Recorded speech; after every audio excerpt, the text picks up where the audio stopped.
Alright guys, BLM here, back, another live stream. I'm late, so that is great. I have nothing set up. Alright, got the desktop up, but yeah, we're here. We got stuff to talk about, kind of. Let's see. There we go. Alright, we're here. Obviously continuing on with Astrobot. Yeah, obviously you got Dondi premiere. I think that's the big one, right? Well, we got Dondi premiere. We got Traitors UK episode. We are right before the Traitors US premiere, which will be tomorrow. There's gonna be 3 fucking episodes. Yeah, I know. I love that. I love that. Like, Will wasn't even on the fucking show. So that's great. Donnie was kind of boring. I thought it was fine. I thought the best parts of it were David and Parvati. Outside that, yeah, it was just fine. I didn't, like, dislike it, but I did think it was probably too long. I think ideally I would have said it should probably be, like, a normal, like, 1 hour, or maybe hour 30. Like, I think that would have been good. The fact that it was a 2-hour episode felt like a bit much. But, again, I still thought it was fine. Did I never go here? I never even went here. Cool. Yeah, I saw that. I saw the Reality TV fan post that season 1 got removed from Peacock, which... Why? Why are we doing this? Like, why are the... Like... Yeah, I don't get why these networks are, like, taking off their own shows. And I think it's even dumber because, like, at least with, like, USA... Challenge USA and Reindeer Games... Like, obviously, those are shows that are probably not coming back, so it doesn't really matter. Like, this is, like, the perfect time to watch Dondi Season 1. Like, why are you taking up Dondi Season 1? Like, it's such a strange choice. But whatever. Yeah, Challenge is finally over. Actually, that should have been the stream title. I forgot all that. Yeah, because I didn't watch it. I'll watch it tomorrow. Obviously, I know the results, so it doesn't really matter. But, yeah. I could finish the review. The review will likely be up tomorrow night for members. Not a guarantee, but it'll definitely be up obviously before the end of Friday because the video's coming out on Saturday. Yeah, I did watch Traitors UK episode 4. I don't really have, like, I mean, like, obviously we got the twist with the people coming back. In terms of the vote off, I just felt like it was, like, very underwhelming. What is this? Oh, it's just like a jetpack sort of thing. Challenge to a jury vote? Not necessarily a jury vote. Again, there were karma votes, which, like, again, this has been throughout the entire season. But essentially, it's like, as people left the game, they, like, gave people points, and then those points, like, affected the results of the final, which is really fucking stupid. I think it's fucking terrible. But whatever. Oh, cool. Can you talk about how the Dondi trailer, yeah, 100%. I didn't actually, like, fully analyze it, but, like, I noticed a lot, and that's, actually, I forgot that the stream title is just Second Boot, isn't it? Yeah, because I was initially going to name the stream, was it Will is the second, then, like, ... third boot of Dondi or whatever, because, the trailer spoils that Will at least makes it through 1 round. Because he's at the pyramid with, like, 2 separate, like, outfits on. And yeah, there's, like, other, like, yeah, we see, like, certain people winning the Deal No Deal game and stuff, so it's, like, they do spoil a lot, which, by the way, also, I think watching, like, episode 1 here kind of reminds me, actually, that I actually did not love Dondi, like, when it was airing. Like, I liked it, I thought it was good, but, like, I thought there were definitely issues with the show, and I think that, like, watching episode 1 kind of reminded me of those, which, like, I just, like, genuinely forgot by the time I made my year in gaming video, or year in reality video. What's the badge? What badge? Oh, the VIP. Oh, yeah, I forgot about that, yeah. I think that was last stream, right? Is that, I forgot I never gave you the VIP badge for winning the Challenge 40, draft. So I added that. I think it was you, Justin, and Gamer won recent drafts, so I added those. Let's see. New David and Shisho weren't going home based on the preview. Yeah, pretty much. I knew David for sure. Seychelle, I was like, I knew she got into a fight in the preview, and I was like, well, the fight could still technically come, So I wasn't like for sure she's not there. But I guess like by the time like Luke went in though, it was like, okay, Luke's probably going home. Because one, it's obviously this massive dodo edit for Luke, but then also it like the fight doesn't even make sense once Luke goes in. So yeah. Yeah, that was a pretty insane accent. I think that was a funny moment where he says like banker, but they think he says baker. Thoughts of Caston being targeted because he's a doctor, I think it's really fucking stupid.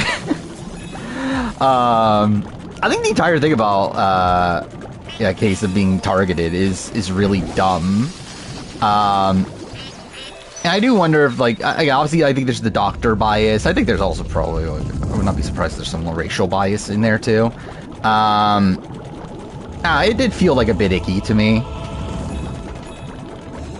Luke is nothing but a cheat with a fat hat. I mean, yeah, obviously. I mean, I should have known. And that's the thing that everyone knows about Luke. I mean, I assume she's talking about Sydney, right? When she says that? Which is why, like, leading up to it, I was like, well, what if Sydney, like, changes her mind at the last second and puts in Seychelles or whatever? Like, that would make that fight make sense. Also made some of the worst decisions I've ever seen. Yeah, I mean, like, Joe Manganiello said in his, like, preseason interview of Rob that you're gonna see the worst player in reality TV history or something like that. And, like, obviously he's alluding to Luke, and it's like, it's pretty fucking bad. Like, I think he's probably up there. Like, for him to only be in one episode and he made, like, the number of mistakes that he does, it is pretty bad. Especially from a situation where he's not just, like, a social outcast. Because, like, obviously we've had those, like, people that were, like, just, again, like, so terrible socially that there's out right away. Like, Luke's not even necessarily that. He just, like, actively makes, like, terrible strategic decisions. Oh, yeah, it's this, right? There we go. Apparently Cam, yeah, I saw that. That gamer posted that. To be fair, I didn't actually see that until, Corey. I watched Corey's stream from today. Damn it. And he mentioned that. But, yeah, supposedly Cam was or, like, got contacted for 41. Like, I assume he's probably not gonna be on at this point, right? Because, like, he also, like, just had, like, his appendix burst and stuff, right? Like, how quickly is he gonna recover? Like, would he be in a state to be on the challenge, like, I don't know, a month after that? I don't know. Maybe.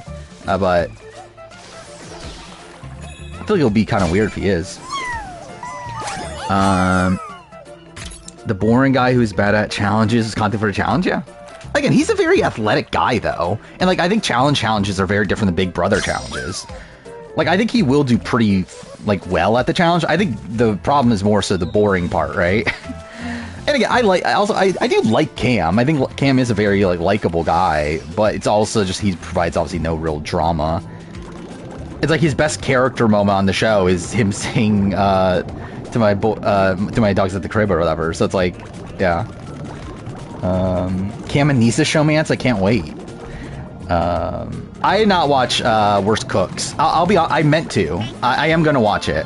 I genuinely forgot about it. Like I remember yesterday, I was like thinking of all the shows I had to watch today because I had a decent amount.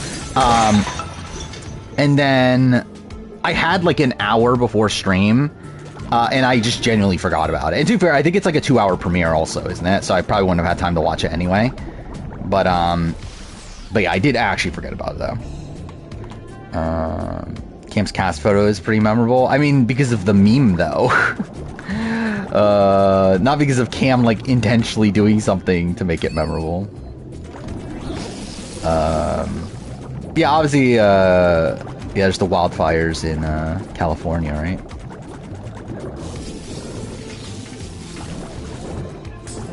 Still haven't watched a single episode of reality TV this year? Well, good for you. I've watched a lot.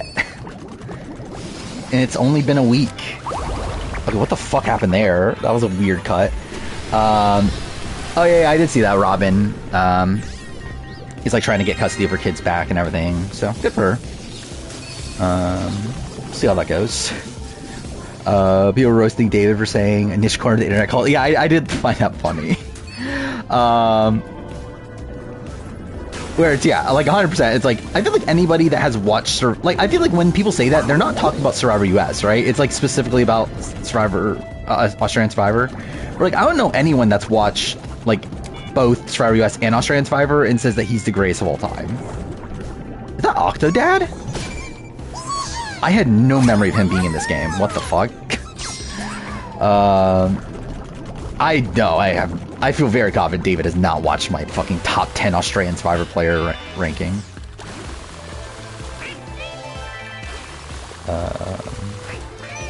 Literally 2/3 of your 41 challenge draft. Well, yeah. I mean, you might be getting some points then. I've never played Octodad. I own it. I always meant to play it, but I just never did. Oh, cool. Of course I missed that. I should stream Octodad. That would actually be a really funny stream. You think there's any Survivor Big Brother players that watch? I've talked about this already, but some, not many, obviously. I don't know. I think there's people I do know have watched certain videos. I don't think there's anyone that's like a diehard fan of me or anything. But I know there are people that have watched videos. Should I do this? Yeah, I guess I'll do this. Any 50 news? Not real. I believe absolutely nothing. Where I think the last few streams we've had like a comment here and there from Redmond. I think this time literally nothing. So, yeah. Which I'm also, like, again, I'm not expecting much new. I'm surprised that Redmond's released as much as he has in the last like few weeks or whatever. But again, casting's done. So it's like it's like Redmond, I don't know, like for him to find out more information right now would mean that essentially just more people like leaking stuff. Which, considering how tight-lipped they're seeming to be, I just don't know how likely that necessarily is. So we're like, I'm not expecting anything new until like, I don't know, like April or something. Yeah, that was pretty cringe. Parvati and David calling themselves mom and dad. Was this? Oh, cool. Thank God. It's fucking Wes and Ryan. What a combo. I hope Sean Rector's on. I feel very confident that Sean Rector is the person on Redmond's list. But obviously, I don't know if he'll make the final cut. With actually it being implied that he isn't. But hopefully he is. Yeah, I didn't know Parvati played Survivor 3 times. That's a mind-blowing fact. If it wasn't for Philip, I wouldn't have known that Parvati played Survivor 3 times. The greatest 3-time player of Survivor ever. Oh, is that confirmed? No Polly or Tony? Oh, I thought that was a bot.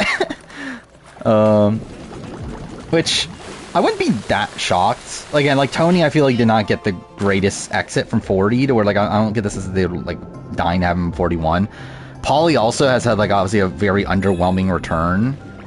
To where, like, if he was back, I would say he's probably back because of Kara. But I wouldn't be shocked if he's also probably out again. Oh, it was a glitch? That's, okay.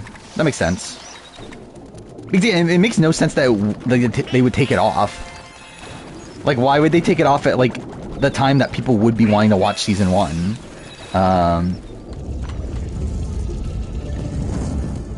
Also, our US seasons before 40 have been taken off Paramount Plus Canada.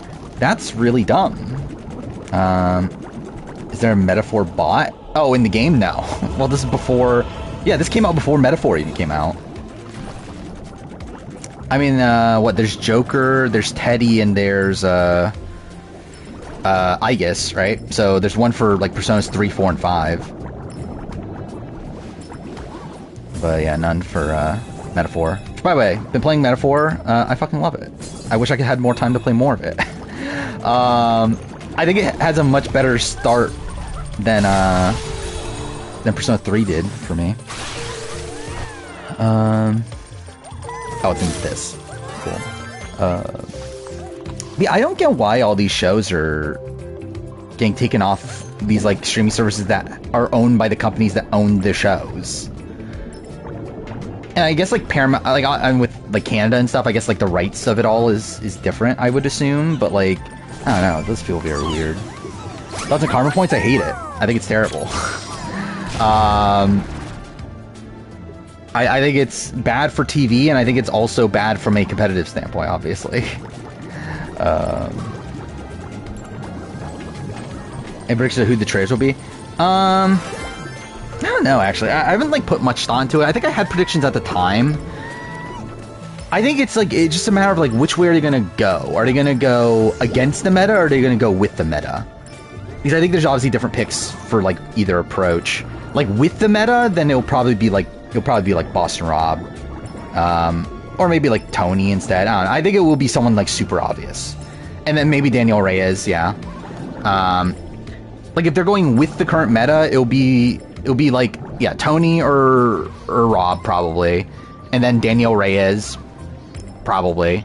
Daniel Reyes or Brittany. I think one that's... It'll be, like, again, it'll be a Survivor, it'll be a Big Brother player, and then it'll probably be, like, either a housewife or, probably just, like, someone really random.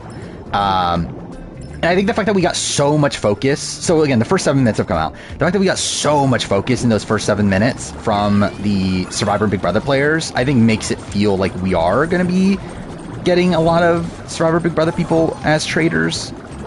Because it does feel like those are just going to be such, like, integral storylines. Cool. There we go. In terms of... If they're going against the meta, then, like... I would assume no Survivor Big Brother player. Like, this is realistic. What I think they should do is no Survivor Big Brother player, maybe a housewife, but even then, maybe even not. I think just go 3 random people. I think go, like, Bob the Drag Queen, go, like, yeah, Zac Efron's brother, and go, like, Nikki Bella or something like that. Like, go, like, just a random grouping of people. But again, I don't feel like that's what they're going to do. But I mean, they went against the meta for UK, which is the same production team. So, like, maybe they are very aware of that and are going to try to do something new here. I hope it's Jeremy. And, like, I think, obviously, Jeremy got a lot of focus in the first 7 minutes or whatever. So, like, it's plausible for sure. Sandoval would just, like, I think Sandoval's the most likely person to just be taken out, right? Like, if someone is gonna, like, do the twist thing to bring Boss Rob into the game, like, Sandoval's definitely, like, the #1 person, right? Yeah, I think production seems to be, like, I don't know, like, seems to love Boss Rob, right? But obviously, I think it's also, like, a spot where, like, it's obviously... Like, I think Boss Rob would be, like, too obvious, but do they care? Because obviously, like, Dan was also too obvious. Then he'll get Brittany out. I don't know if she would short-term. Like, long-term, definitely. Like, would she really, like, be like, Brittany, you gotta get her out first? Like, I feel like... I don't know. But I think, like, eventually, yeah, probably.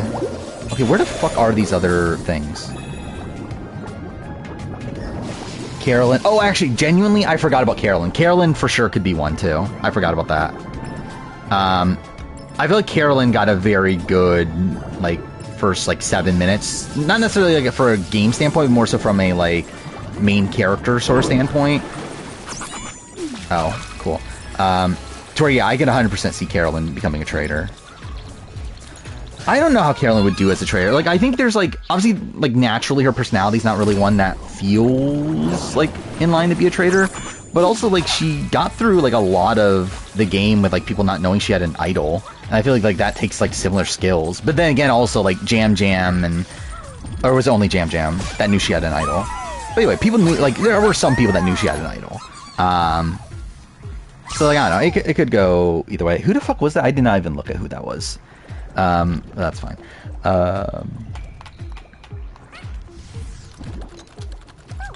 Kenna's not gonna fit in. Yeah, I don't think she'll... Like, socially, yeah, I don't know who she necessarily fits in with. Like, maybe, like, Bob the Drag Queen, maybe? Maybe, like, I don't know. But yeah, I feel like Bob the Drag Queen's, like, probably just gonna fit in with everybody. But, like, I feel like more than likely, I don't really see her fitting in with, like, the housewives, right? What is this? Or not? What the fuck is this one? I think the BCBS Alliance? I assume so, right? Like, I assume at least, like, Survivor is gonna stick together. Or at least I assume Rob, Tony, Jeremy are gonna stick together. Wait, where is this? Like, what is it pointing at? What?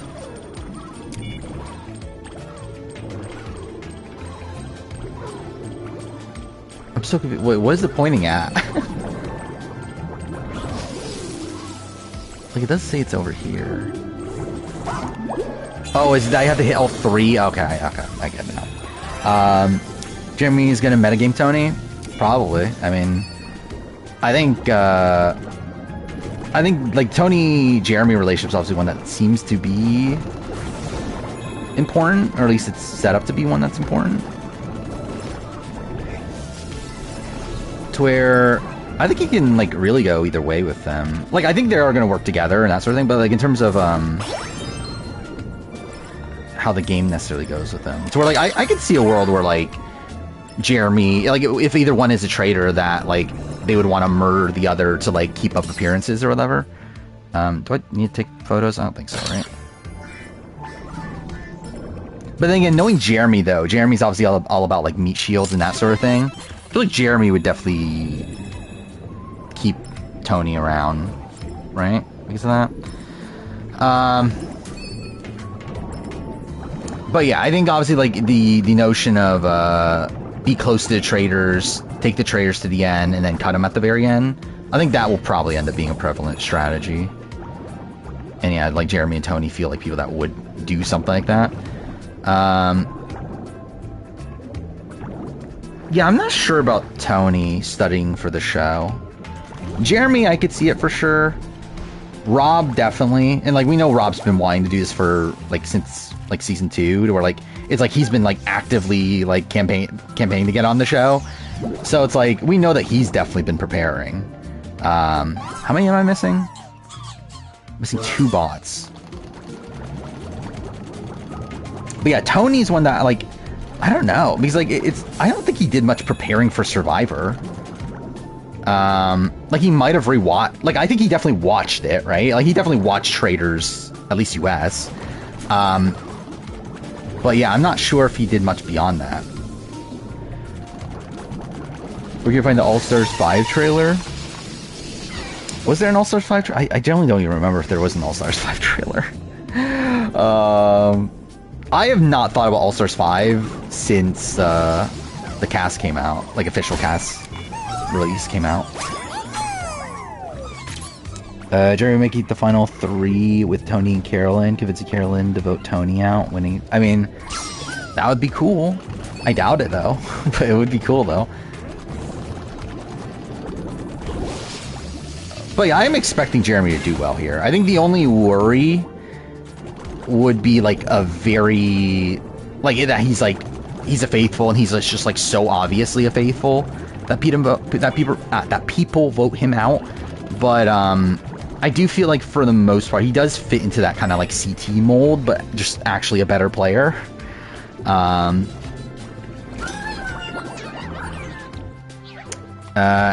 Ashley's on All-Stars 5 colors. She's probably back in the mix. Well, that's good. Let's see. This is the trailer itself. How long is it? Minute? Okay, I'll probably watch it now then. It's fucking 2 minutes long.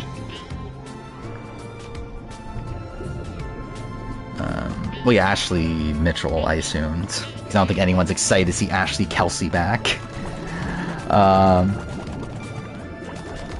Okay, I need one more. How the fuck am I supposed to find this, though?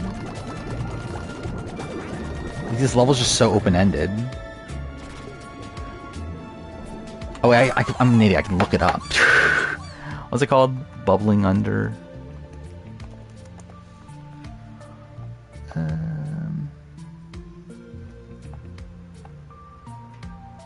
Oh, it's on the surface. Okay. Having Ashley Dario probably purpled. I could see that for sure. Like, Ashley herself is not a particularly interesting personality, and being paired up with Dario, who's, like, also, like, at least last time he was on the show was not particularly interesting. Oh, there it is. I see it. Yeah, I could definitely see them being purple. Ashka is your favorite champion from Invasion? Why?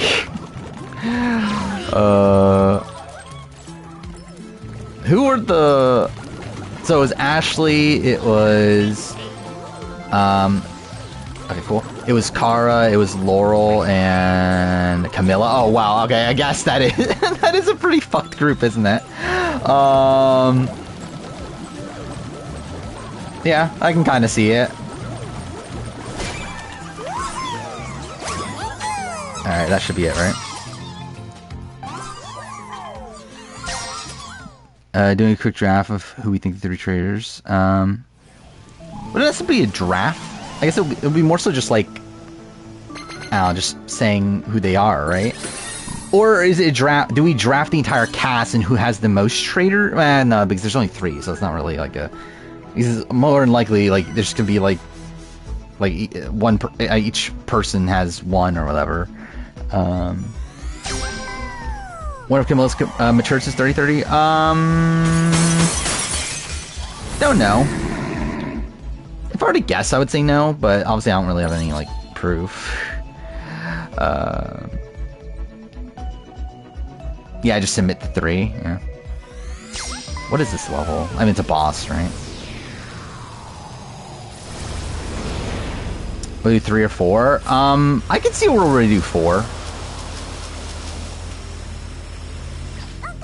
Because, like, it's always been said that it's between 2 and 4, right? But, like, they just never do 4. Well, I guess they did in UK1, but UK1 also... Or UK2, I mean. But UK2, that 4th one was recruited at the end. But, yeah, I think there's a chance they do 4 here. Especially considering the cast by the end is going to be 25 people, right? Cool. I want 4 simply because, yeah, obviously I like a lot of the people on this cast, and I would like to see a decent amount of them be traitors. So yeah, I think 4 would be my ideal. Damn it.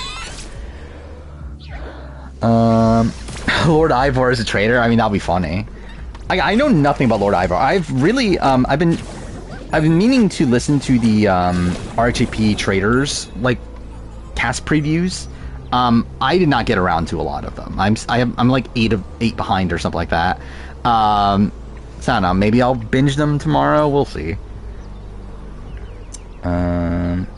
Enjoy UK 4. I assume you mean 3, right? It's all right.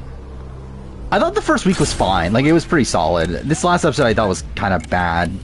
I don't know if bad's really the right term. I don't know. It's just kind of like whatever. Like, I think the twist of the people coming back was like, yeah, it was fine. I personally would have probably preferred if all of them came back over what they, because I feel like the way that they came back is just like kind of like I didn't even play out that way, because like Alexander like got votes from people that like he didn't like that were in his carriage. But I think it's just kind of lame that like that they were obviously all like given like preset groups or whatever, and that could very much dictate who gets voted in and that sort of thing. But like that was fine. I thought the like vote off was just like very underwhelming, especially considering the fact that we get like so much focus on Freddy, only for like Cassim to still go home by the end.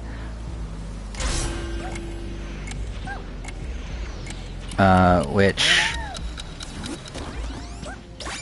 what was it? Which also, like, Freddy is like, I don't know, it's like, I think at this point, I think it's just like kind of too obvious who's probably gonna go home in the next few rounds, and hopefully it's wrong, but like, obviously I would assume like Freddy and Anna are like the next couple boots. Cool. Oh, I have fucking lives. I might as well just kill myself. What if Gabby got the call for 50? I would assume she did.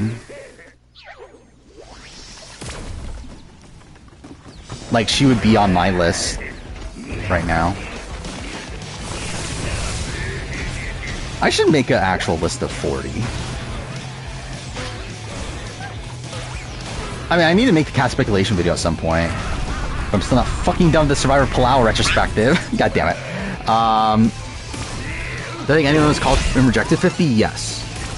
I think they called Emily. I think Emily said no. There's probably other people.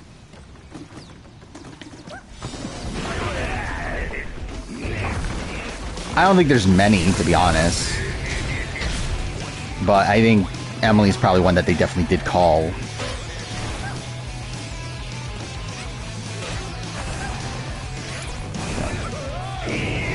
I don't think they tried Colleen. I don't think they're dying to bring back Colleen.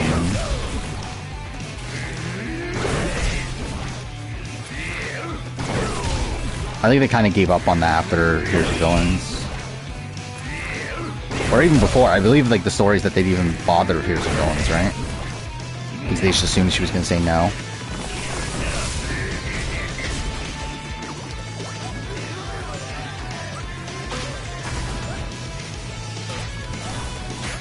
I'm surprised I got through that.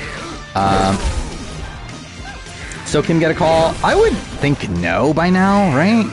Like, are they really gonna call the first boot from like 20 seasons ago? When there's other first boots to call from like more recently? It's like, I don't know. But maybe. RC, like we know Redmond doesn't know about RC. But I would also not expect RC there. God damn it. But it's not impossible.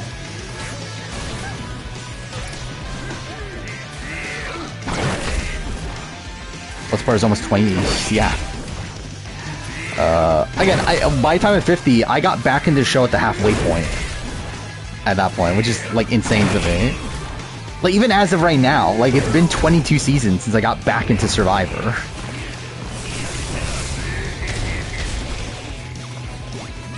Oh, fuck me, it's another one of these.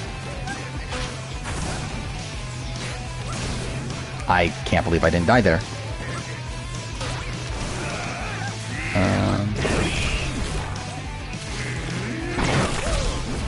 Is it MTV exclusive? I mean, you can find out, like, illegal online, right?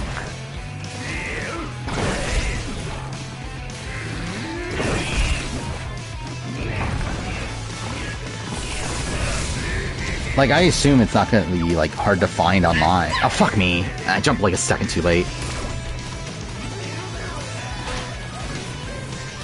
I'm surprised I didn't die.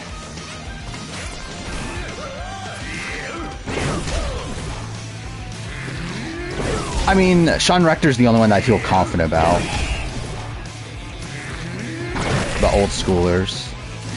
I think there's a shot of T-Bird. I think there's a shot of Greg. A shot of maybe Burton. Damn it. Ah. I think Twyla. Oh, yeah, Twyla also. There's a shot of Twyla. The problem with Twyla's like old now, right? And T-Bird is also, but like how good of shape is Twyla in nowadays? Well, like obviously we know T-Bird's like in pretty good shape still.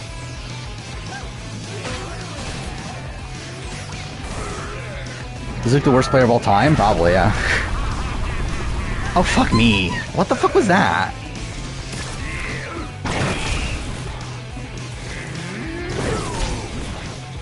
Yeah, how old is Twyla? Is she like... She's gotta be nearing 70, right? The oldest player Jeff loves? I mean, Rudy.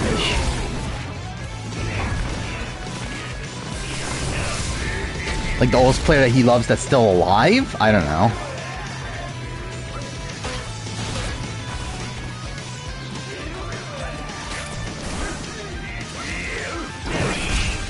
Yeah, I can't wait for Wendy Jo. Can't wait for Eve to come back. Greatest Survivor player ever, Eve. Do they give Greg wants he's a lock? I wouldn't say he's a lock. I think if he wants it, he is probably the next most likely old schooler outside Sean Rector. How'd I not fucking die there?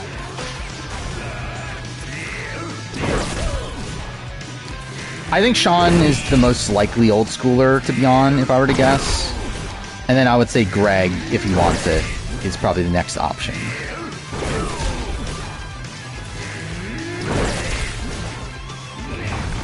Ryu turned 97? Yeah.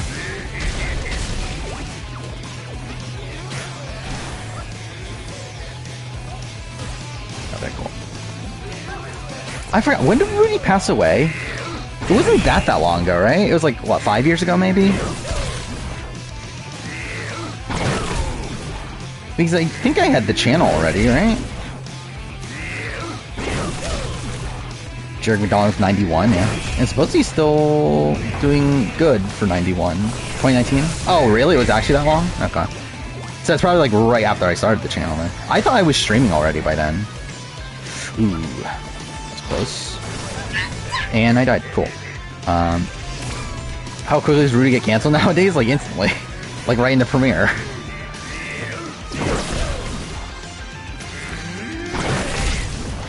Dude, can this fucking end? Like, why is this fight taking so long? Oh wait, I'm an idiot. That's why. I didn't realize what I was supposed to do until just now. That's funny. I might as well start over though, right?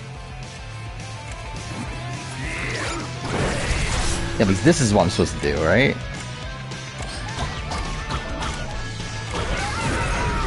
Yeah, so that was just me being dumb. So... I might as well just kill myself. Yeah. Is this true? What is this? Why is Will able to skip around in gameplay? Because he's Dr. Will. I assume he... Oh, this is definitely true, yeah. I said this at the time. I remember, like, because, like, people were talking about this as if, like, they were actually talking about God. I was like, you know they're talking about, like, behind-the-scenes stuff, right? Like, this is clearly code words. Like, this is not them literally saying God, or, like, as in the real, like, real, about, like, the actual God or whatever. Like, they're clearly talking about either production or pre-game alliance.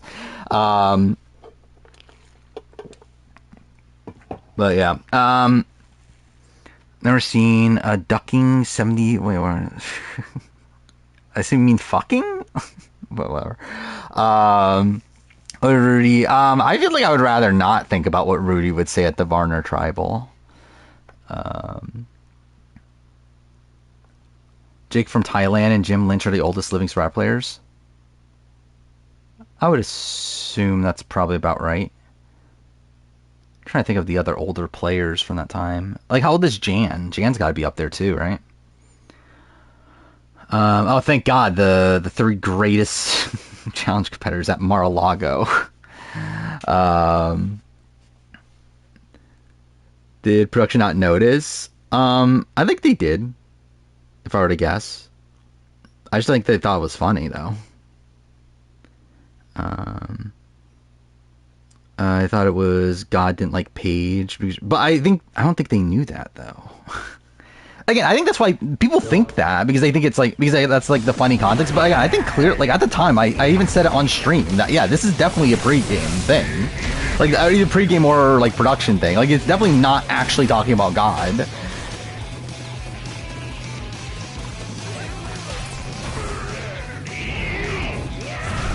Survivor Mar-a-Lago, I can't wait. I'm fucked? Cool. Jen looks super old, yeah. Oh, fuck me. Okay, well that was fucking stupid. Just kill me. Am I surprised Rangers Braun is airing before 8 years old? No, I'm not. I'm surprised that there was even talk about it not doing that.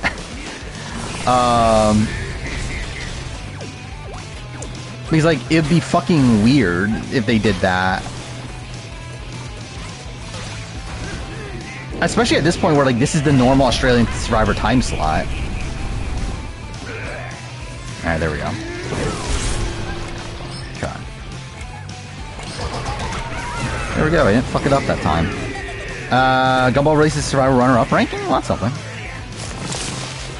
Which I've already recorded my updated one. I've not, okay, cool. Well, that was me being dumb. I've not, edited it yet, because I'm still working on the Palau retrospective, which will never fucking end. I'm up to the Greg boot. As in, like, literally at the point where they talk about voting out Greg.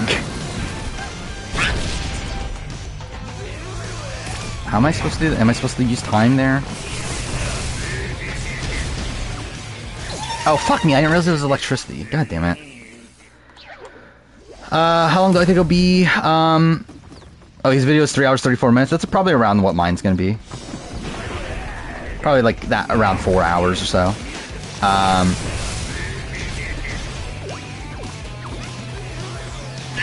Oh, god damn it. Okay, just kill me. Yeah, Plower Restricted, probably same as Vanuatu. Like 3.5 hours or so. Does Karen still suck on after the rewatch? After the rewatch, yes. Actually, I've done some research into things since then. Maybe Karen doesn't suck as much. She does, but like... in that situation, though, it's actually really funny how that, like, sequence is edited. Because, like, where... Like, the point where, like, Katie says Karen sucks, that was actually a point where Karen did... Like, initially, Karen did want to work with the women. And, like, Katie was the one that didn't. So it's, like, it's kind of funny that the show portrays it as, like... Katie says, female alliance can't work because Karen sucks. When it's like, it's actually kind of your fault. Which, like, I guess it's like, it's because Karen sucks because, like, Katie doesn't want to work with Karen, which is the reality of why it doesn't work. Which, like, I guess it is because Karen sucks, but not because Karen doesn't want to do it. More so because Katie doesn't want to do it because she hates Karen so much. Okay, that was close. Last time I watched BB-8, it's been a while. Which I'll rewatch in, what, 2 years? But yeah, I haven't watched it in a bit. That was way off, and I died. Cool. Perfect.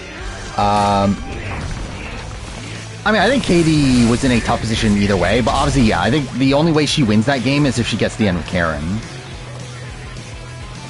Which she actively didn't want to do.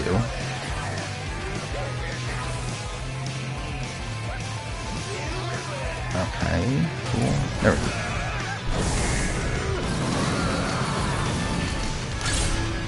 Okay. There we go.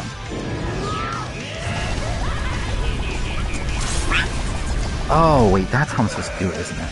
I keep on okay, so I should be using time travel for, like, or not time travel, but, like, slowing down time for, like, almost everything. There's no Redmond updates. He hasn't said anything. You haven't watched it in 10 years? When was the last time I watched it? I think last time I watched it in full was BB-19 time, so that's what, 7 years? Or more than that. What year was that? That was 2017. So yeah, 7 to 8 years. Yeah, it's been a while. Oh, I dodged it anyway.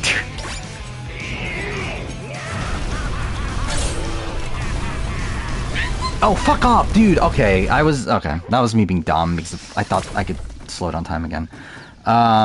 Is Dr. Will's second boot? No, he's probably the third boot. We know he's not the second boot based on the preview. But I think he could be the third.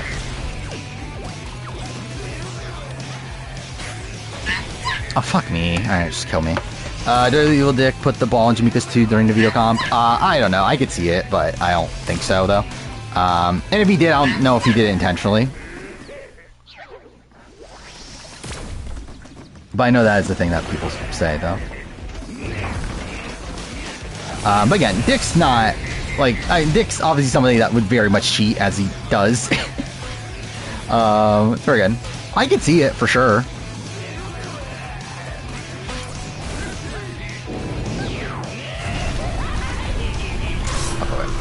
There we go. Okay, barely got that.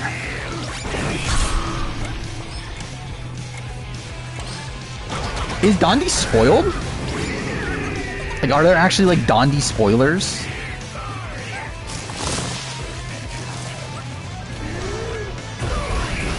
I mean, I guess outside of... Oh, fuck, what? I pushed the fucking trigger! Okay, yep, kill me. There is a major betrayal. David Power versus Super Titan A versus the world. Yeah, probably. I would assume they are close. I think just naturally, I assume that they would be, like, working together anyway. There we go. Oh, really? Party's placement is spoiled? That's a shame. Yeah, I didn't even know there were people spoiling Dondi.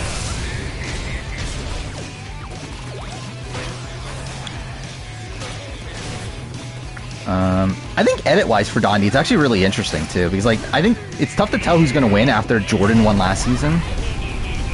Who's, like, not even on the show until, like, episode 10 or whatever. I don't know if it was actually episode 10, but late into the season.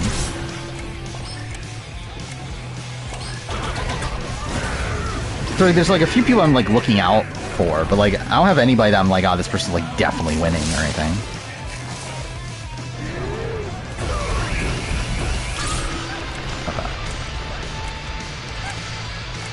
Okay, I assume they will. I don't see any reason why David and Parvati wouldn't work together.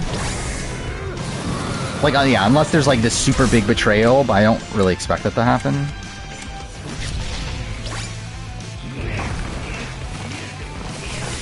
The bigger question is, will they have the opportunity to work together? Oof. Okay, that was close. Shit. That was close also. Fuck me.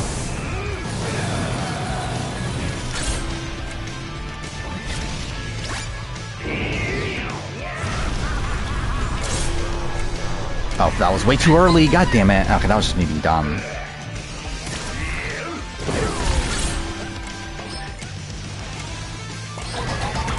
I find it very hard to believe the ball fell perfectly into Jamaica's tube. Yeah, I think it's definitely plausible for sure. But also, again, I think it's also very possible that someone like accidentally put it in, though. More so than like it was like actively someone like sabotaging her. Which again, also again, it's very possible someone did sabotage her. But I just think it's like at the end of the day, we're just never gonna actually like truly know, unless like Dick admits to it, which never has. Oh, I didn't need that.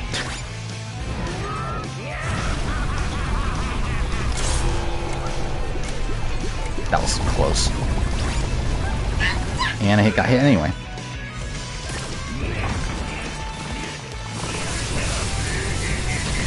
I think Sydney is mother. And so is, Letty? Is that her name? I know that's, like, her real name's, like, Alexis, right? But, like, she... Oh, fuck off! Are you fucking serious? Okay, well, that's fucking great. But, yeah, I know, she's going by her last name or whatever. And then, Seychelle, right? She's been fun. Like, really, I think this is actually, like, a pretty good cast. Okay, well, fuck me. Oh, I fucked that up. Okay, cool. Sydney is not mother, Sydney's Beast Mode Cowboy. I think it's both. I think you can have both. CK's fine. Like, I feel like she's there. I think there's humor from the fact that she talked about how, like, she's not gonna tell anyone she's a poker player, and then, like, immediately during the Dionudo game, she's, like, giving out all the odds for, like, everything.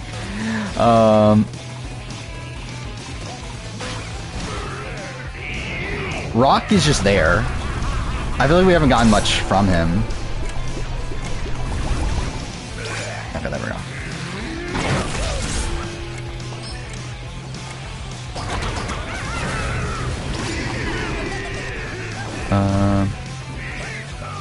Yeah, I'm honestly not expecting it to go, like, I'm not expecting Sydney to last long. Also not, well, I mean, if you can't tell by stream title, not expecting Will to last long either. I find it really funny how, like, all of Will's content in the preview is, like, him being, like, extremely antagonistic. Oh, Philip, yeah, Philip 100% is a good pick. I think the issue would be he's too obvious. Where, like, obviously we just had last season where, like, they... Okay, fuck me. They tried to hide the winner. Okay, cool. I mean, they were filmed back-to-back, right? So that seems very plausible. They just repeated stuff. Do you think Avers will reference the New Island? I think they might say... Like, I think, like, if Parvati and and David talk about it, I think it'll be like, oh, we did another show together, but I think they probably just won't actually mention what the show is. Okay. Oh, fuck off! No, okay, that wasn't even dumb. There we go. Even that I did like too early, but whatever. Rank juries by gameplay? I mean, not really, because I don't know. I don't think it's the most interesting thing in the world. I thought about finalists. I think when we're doing juries, just like, I don't know. It's like, is it that different from the... Oh, fuck off. Is it really that different from, like, a cast ranking?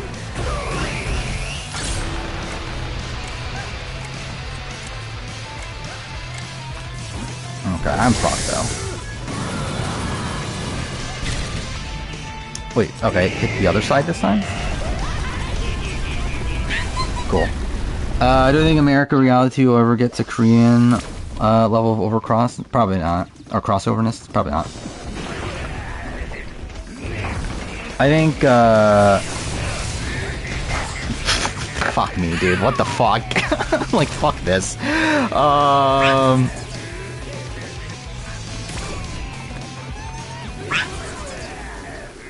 You mean... Yeah, I know. Like, you mean just rank the jury... Like, you mean, like, rank every season's jury members, like, them as a collective on a game... Like, ranking them based on gameplay?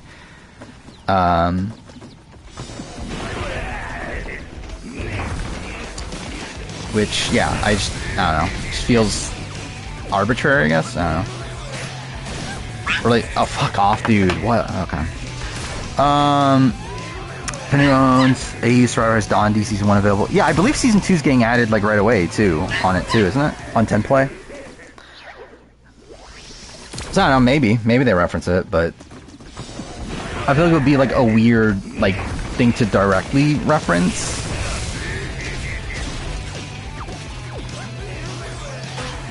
Or, like, I think it'll be weird if they're like, on Dondi Season 2, we, like, David and I work really well. It's like, I feel like they're just gonna say, oh, we worked well on another show or something. Wait, what am I trying? Just fucking kill me. Oh, 100%. George is so fucked. George, again, I think is, like, the prime first boot. Like, I think the only way he survives the first round is through, like, an idol or something. Like, I don't know how, like, George's, like, getting anywhere close to, like, even making it to the merge. I guess, like, too fair. The tribe can just win out. How did I not die there?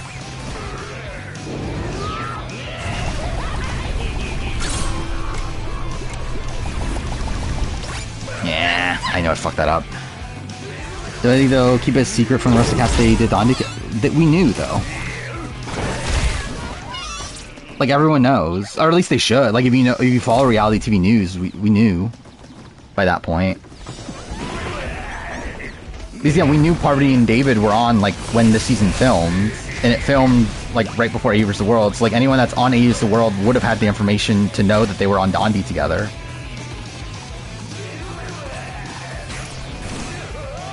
Like, that's why when they flew out, we were like instantly, oh yeah, David and Parvati were just on Dondi. And that's also why, like, we thought, like, they weren't gonna be on initially. Or at least David. Because, like, would he really do 2 shows back to back? Fuck off.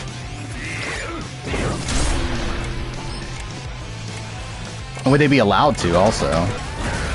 But I guess they are.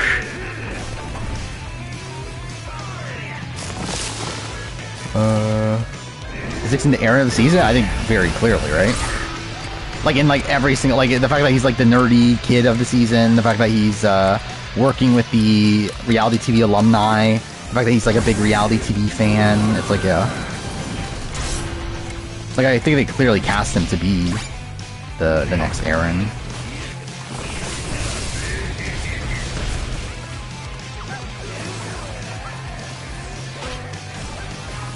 Okay.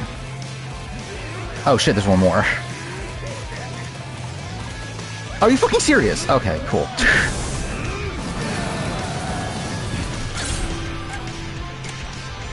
Prince of Persia flashbacks, yeah. This isn't as difficult, though. Damn it. That's fine though. Okay.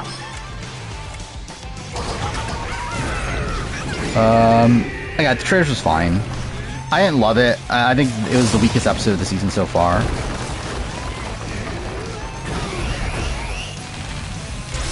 That was so close.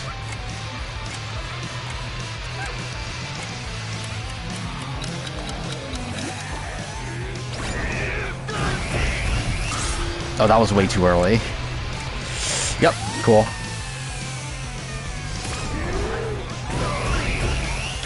Yeah, so I think I'm fucked. Laser's 39 start casting? Already? Did 38 film?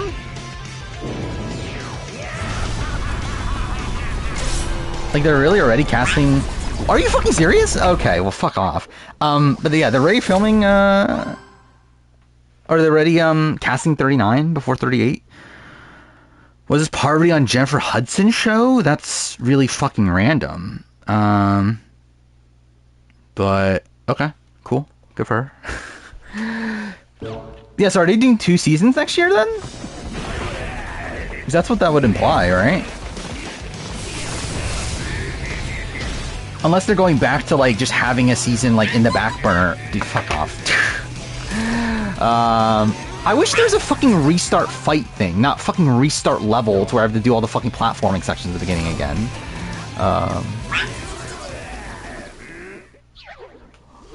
But yeah, that means we're maybe gonna get 40 relatively soon, right? Like by next year.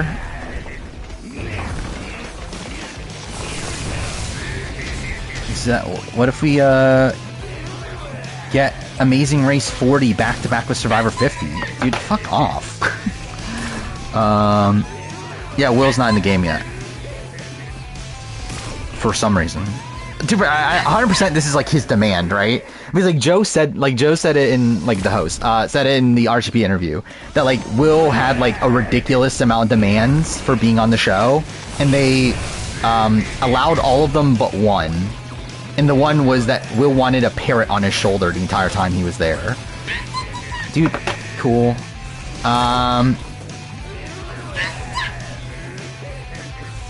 But yeah, I would assume this was probably a demand from Will, though, is that he wanted to be like added in episode 2 and get this like big entrance. Is Will a Karen? Look, yeah, probably. Was this Dr. Will getting whacked on No Deal 2? Yeah, it's like oh my god, MG didn't know who Dr. Will is. I think he's kind of a jerk off and a prick.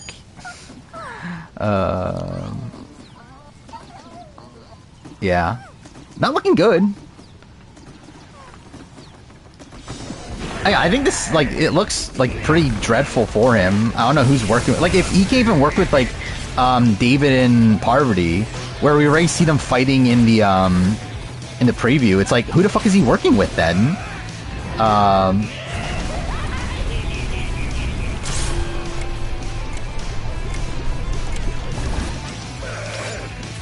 Meter 50 call? Who?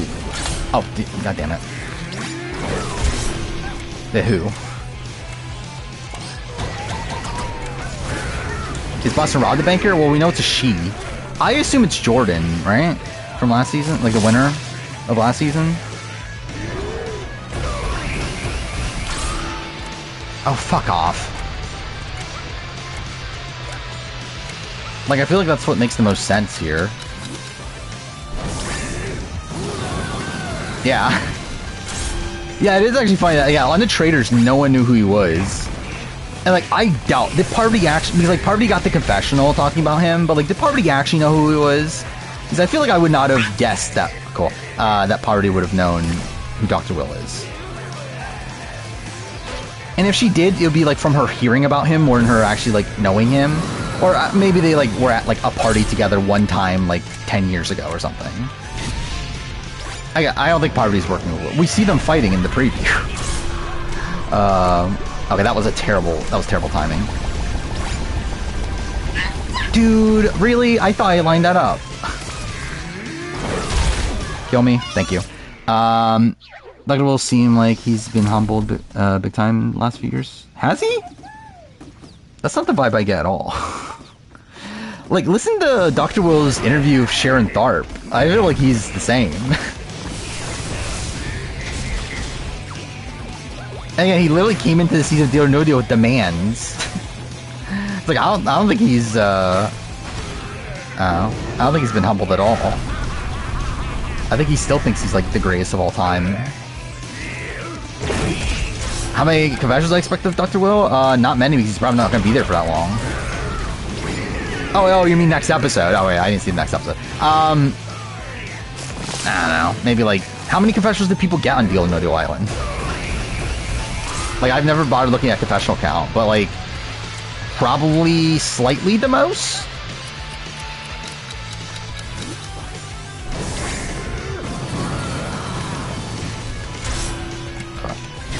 I assume David had the most from this last episode, right?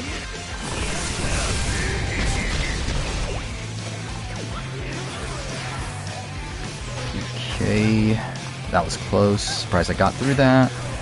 Where's the fucking last thing? There we go.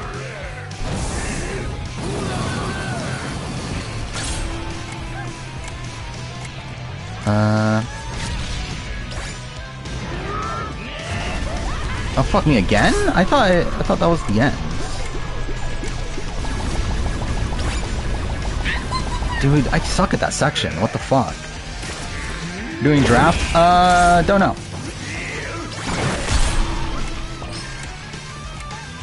Oh, what's a good draft idea?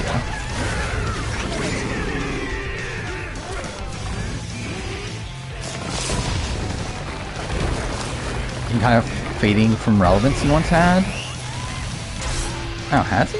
Oh. I feel like he's been the same. Like, I never noticed, like, anything different.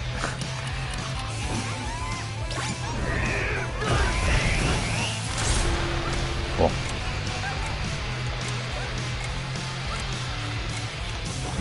And if anything, like, really the opposite in the sense that, like, again, like, he bragged about how, like, he got called for traitors and turned them down and stuff. I was like, I don't know. Yeah, that's my own fault. Oh, I didn't realize I had another life. Kinda wish I didn't.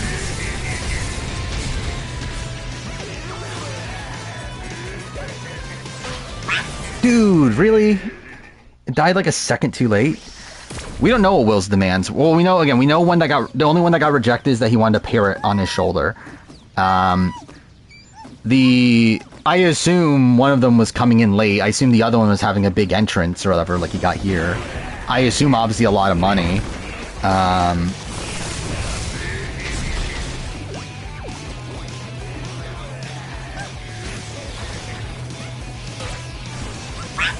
Okay, cool. Kill me.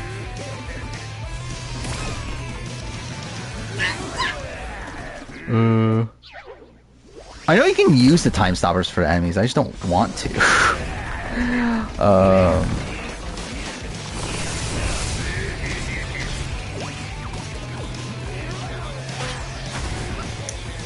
Because I don't like the feeling that you can't use it again, like, immediately afterwards. Even though I guess they do give you enough of a gap, right?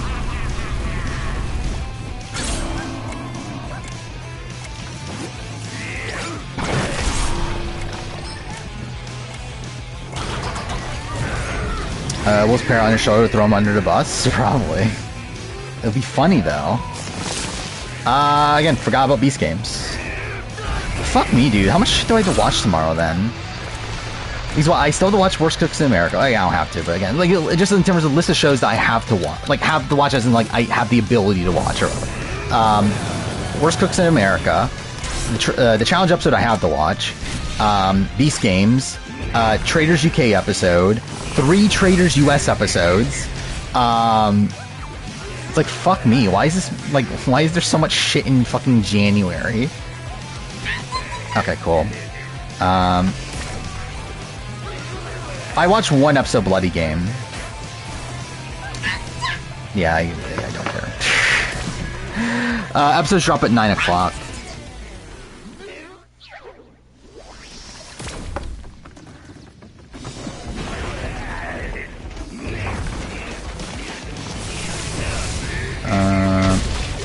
I mean, I feel like Frankie Grind's the one that give a shit the least. Wait, give a shit the least? What? Give the least. Like, I don't care about Frankie Grande as much as I care about, like, other people that are on that show. I know Rachel Riley's on, right? Who else is there? Oh, that was dumb of me.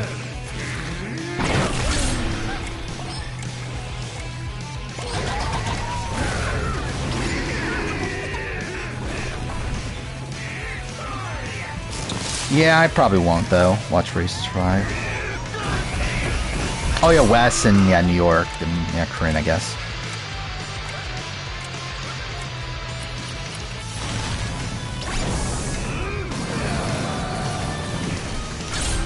Okay.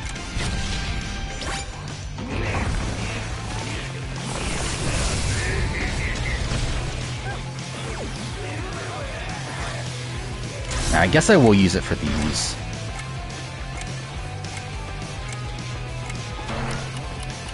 It's everybody, right? Oh no, there's one more. I mean, are there thoughts to have on Storm, who's barely in the episode? Like, obviously, like, he gets a good opening confessional with the challenge and everything. And then he has, like, we know he gets into a showmance. That was terrible timing. I don't know why I did that. Damn it.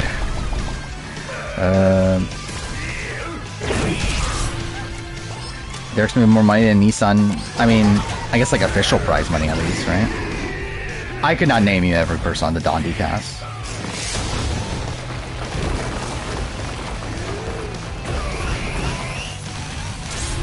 Okay. Essentially, yeah. Essentially just an extended version of his, like, YouTube videos. But worse.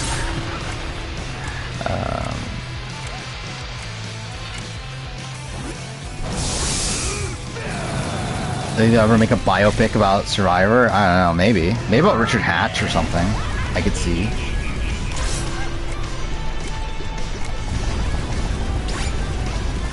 Damn it, I keep on fucking doing that.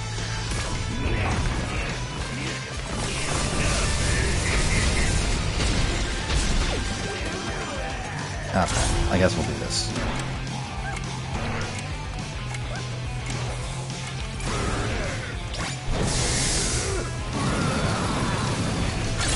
I forgot about that. I need to go here. Alright, there we go.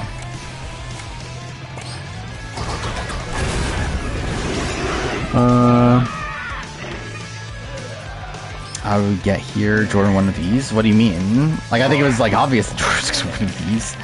I think the bigger question is how the fuck do we get Rachel and Jenny? Or at least how do we get Rachel, I guess.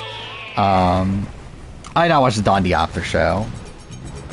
I forgot it even existed, to be honest. That was Boston Rob on it. Oh yeah, it's Loco Roco, right?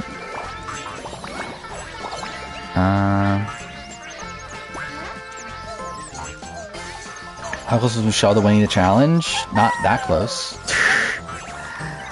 Close in the sense that, like, she seemed to do pretty well in terms of the,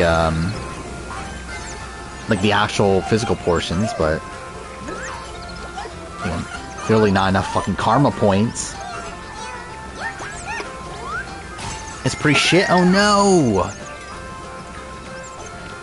Yeah, where is it? Is it on Peacock? I'm assuming it's on Peacock, right? Show us a Big Brother after show? I think Taylor. I think is the definitive answer. Like, she's, again, a winner of the show. She's someone that already has, like, hosting experience. It's, like, also, like, one of the most popular players in recent years. I think it's just very clearly Taylor. Question is, who should host... Like, well, I guess there is one. It's Jeff Probst. But, like, if there was, like, an official one with an alumni, who should be, like, the one person to host the Survivor after show? Actually, I guess we'll just do this. We do not have a premiere date. We still just have February.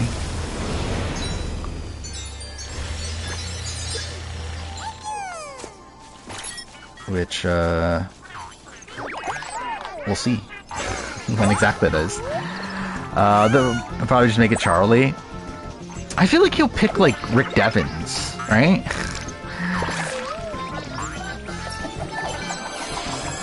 Because yeah, obviously like Rick Devens was like his first pick for On Fire for a reason, right? They advertise the after show as having clips not showing the episode, and they show one clip of Luke saying he can run fast, and that's it. Well, I mean, that's an iconic quote. You understand? And thank God we got actual like Loco Roco like gameplay. Oh, cool. Actually, what if Team Asobi did make a Loco Roco game? It's like actually like not implausible at this point. I played Loco Roco 2. I don't think I've ever played the original. Which one do I own? I think I own one. Yeah, I own one right now. I never played one though. And I own... Well, actually, I own one physically on PSP, I should say. I own two on PS4. And I played the original back in the day on PSP, but I don't own that copy anymore. Oh, perfect. Gonna be so sick if Jeff retires and makes Charlie I mean, that's not fucking happening. Like, I think if they... Actually, now I think about it, it's actually possible. I think it actually is kind of possible. Do you think Zara is on 41? Probably. I don't know for sure. Like, I wouldn't say she's like a big lock to be there or anything, but I would guess she's there.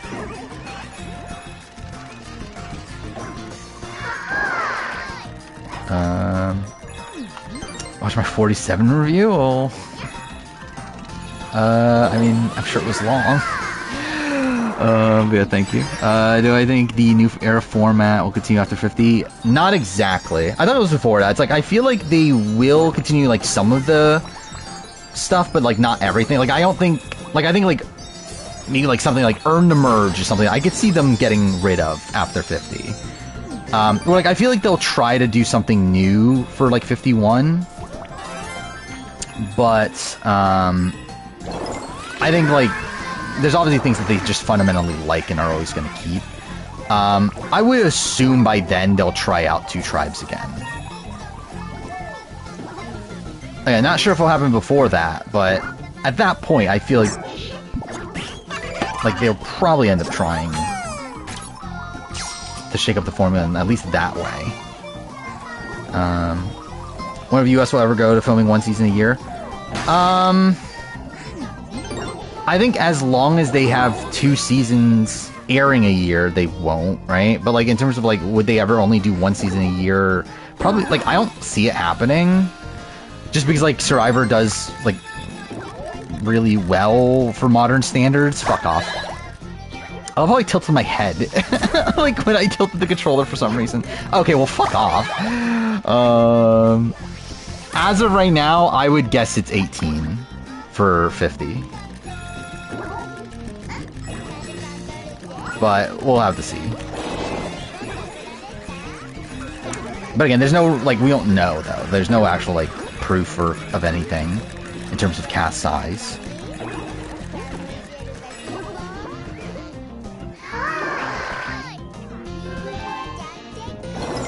I don't think they'll go back to 39 days.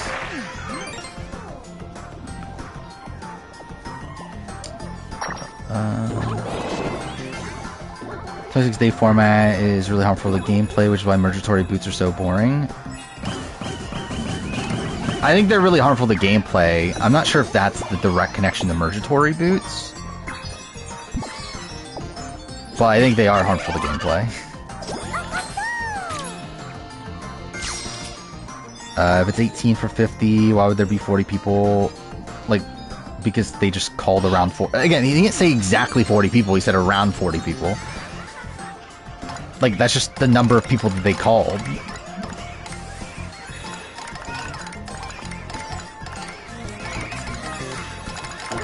Like, I think they just, like, found a round number that they just felt like these are the people that were, like, even gonna bother truly considering.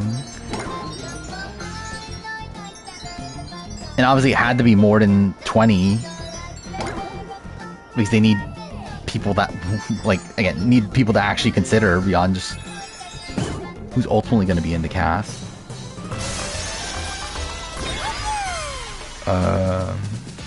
Richard got third on another season 40. That is true.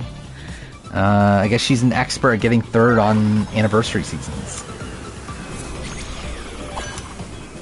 I can't wait for her to be on Amazing Race 40 and get third again. That's the end of my challenge review. What is this? Is the thing?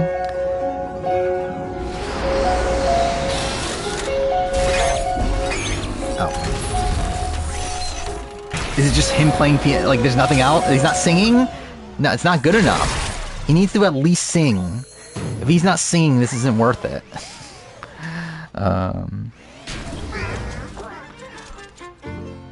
I am kind of surprised that they made one for Loco Roco. Like, so, I mean, based on, like, the ones that they did. So, like, I believe they represent each era of PlayStation, right? Because they did Ape Escape 1, which is PS1. They did God of War for PS2. They did Uncharted for PS3, and they did Horizon for PS4. And then they did Loco Roco for PSP, I'm assuming. So it's like, if they needed a PSP game to do a level on, I guess it makes sense that Loco Roco is that one. Especially if it needed to be like a franchise started on PSP, right? So it's like, it makes sense, but it does feel like it doesn't really feel like it fits in. But to be fair, so like Ape Escape doesn't really like fit in either. With like the other, like we're obviously like God of War, Uncharted, Horizon are all like massive franchises to this day. Where like Ape Escape's like just kind of dead, and so is Loco Roco. Rajan Kaguya has really made me appreciate Tony more as a character. I mean, it should. Yeah, I can't wait for Michelle to be on Big Brother 32, my favorite Big Brother season. Won't calling 36 work better for a cast of 18? That doesn't matter. Like, no one's like saying that, oh, you have to put half the people on the cast. They're just gonna call whoever they want to call. Like, it's not like for like Blood vs. Water, they only called 40 people. They called like fucking like 100 something.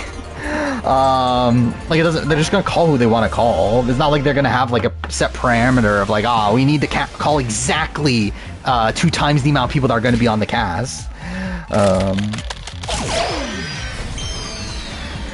50 predictions, Sean Rector and T-Bird are actually on IOI. I can't wait. What a great twist that'll be.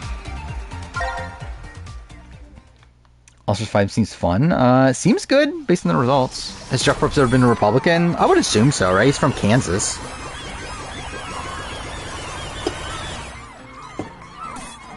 To where, like, I could see it. What is this?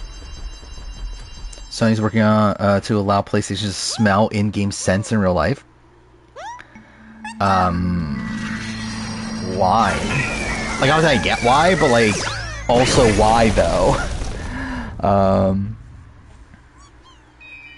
They called Morgan for Blood vs. Water. Did they really?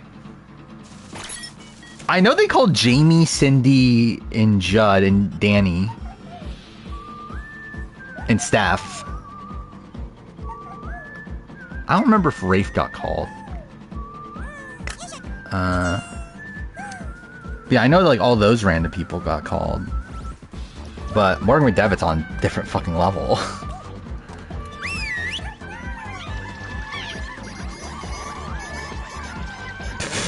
No clue Jeff was from Kangaroo? I mean, yeah, I mean he is. He's just a big Kangaroo guy. But yeah, he is from Kansas though. Smelling the Robo Dinosaur shit in Horizon, I can't wait. How the fuck would they do that? Like, how would that even work? I don't get how that would even work. Because wouldn't they have to have, like, things in the controller? Like, to make you smell them? Like, how the fuck is that? Like, I just don't understand.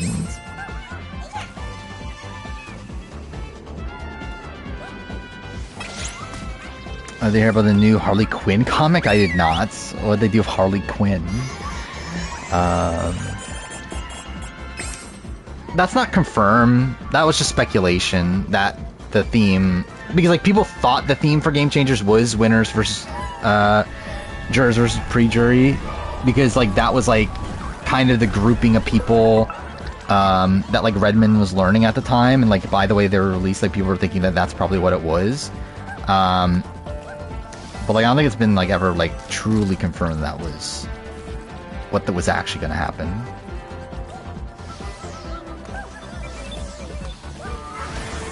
Oh fuck me. Cool. Yeah, instead we got Game Changers, the greatest season of all time. If they did do that, what would the tribes be? Well, I guess they didn't get enough winners. Actually, I guess they could have though, right? Because like what, it was Tony, Sandra, JT. Natalie probably would have been cast, but would have had to drop out. So then Sophie would have been on because she was cut at the last second. Mike Holloway was cut at the last second. So, and then, well, Danny is a weird one. Like, Danny supposedly was in the running, but she also did say that she would only do it if it was an all-winner season. Like, that was always her big thing, is that she said that she would only come back to Survivor if it was an all-winner season. So I don't know if, like, that sticks there or not, but, yeah, she supposedly was in the running, though. So, maybe.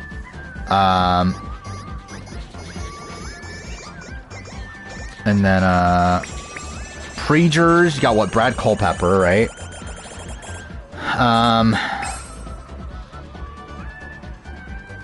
Who else? Alexis was in the running, right? Alexis Maxwell.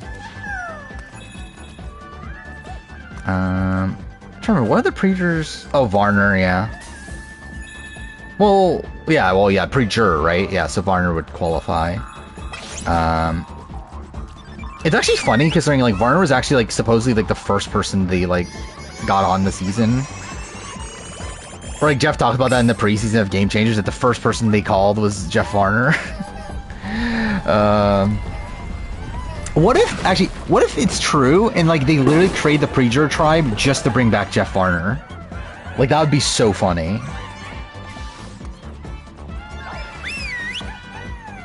They're like, oh my god, Jeff Varner's so fucking great, we need him for... Oh yeah, I guess Michaela also, I just realized.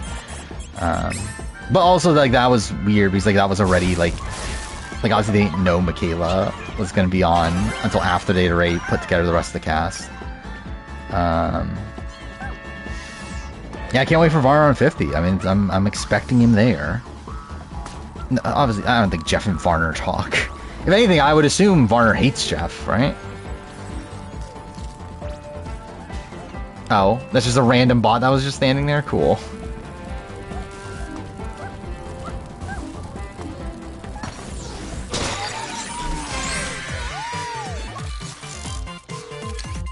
Imagine the food inserts for Bloodborne 2. Yeah. Yeah, would you have to, like, insert things yourself? Like, that's even fucking weirder. Like, imagine, like, you buy, like, Horizon 3, and they're like, hey, you gotta buy, I don't know, buy this flower to put in your controller. Kinda done hell with the casting of Deonadu Island? Well, that's something. She's like a casting person nowadays, right?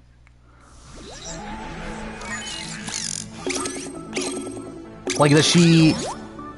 Who am I thinking of? Is it Kat Dunn that I'm thinking of?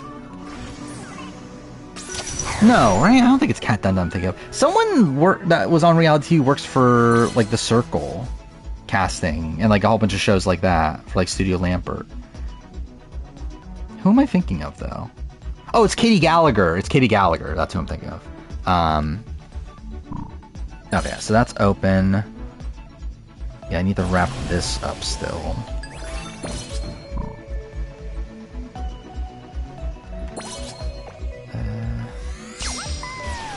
Oh, does Meg? Actually, I think Meg does too, actually. Doesn't she? Or maybe it is Meg that I'm thinking of, but Katie Gallagher also works in casting in another thing. Actually, let's look this up. I think Meg... I feel like actually Meg for sure does work on The Circle. What does Katie Gallagher work on?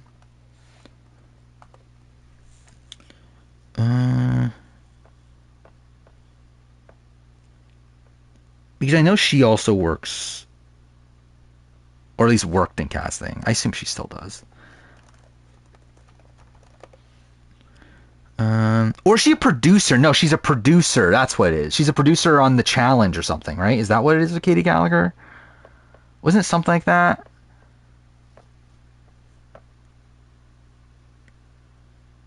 Let's see. What the fuck is she?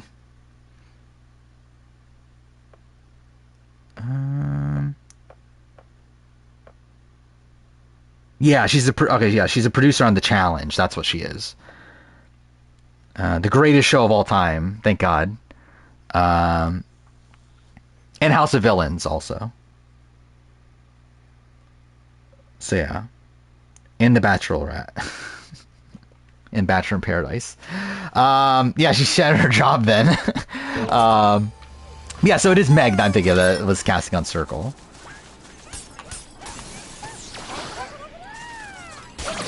I have watched Takechi's Castle. No, actually, I've not watched the OG. I've watched the MXC like dub of it. Can I skip this? You can, so right? Yeah. Okay. The fuck is Creative Genius? What is this? I've always meant to rank every reunion. The problem is finding the time. Oh yeah, Anonymous too. I didn't know she did Anonymous. But yeah, what the fuck is Creative Genius?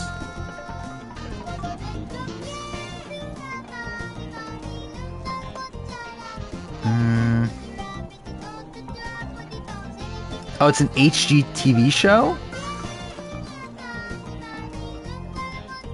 Cool. Never heard of it in my entire life.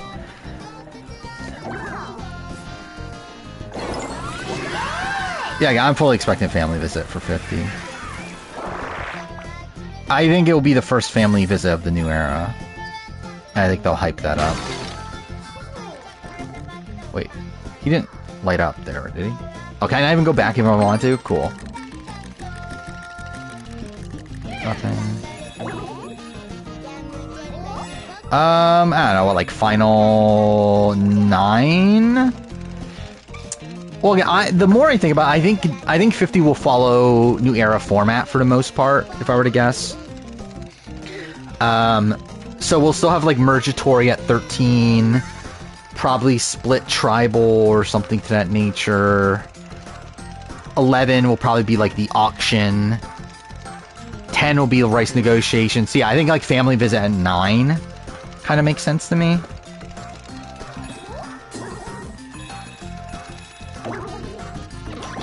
Most reality TV awards and the Emmys have changed to what?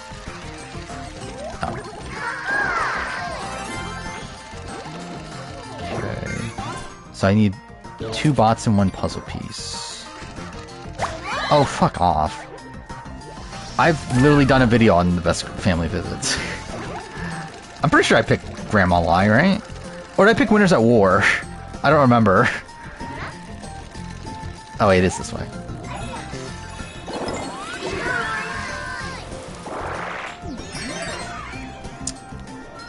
Yeah, I literally answered that like 10 minutes ago. I think it'll be 18. I think it still could be 20. But if I were to guess at this point, I think 50 will follow most new era trends. Just with returnees. And then I think they'll shake things up for 51. I did pick Winners of War, yeah. I could see it.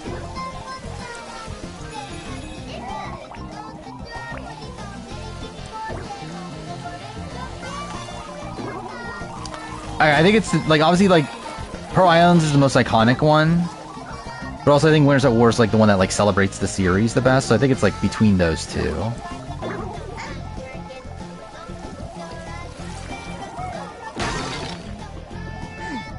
Okay, where the fuck are these things? Oh, there.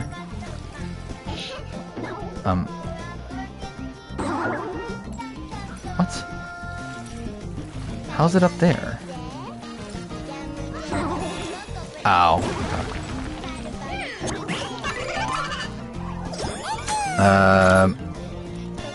Ashley Abbott? Who's Ashley Abbott? Or Ashbit? You mean Ashley Ashby? Was his most impactful games of Big Brother? Will BB2, and then Nicole BB2 1.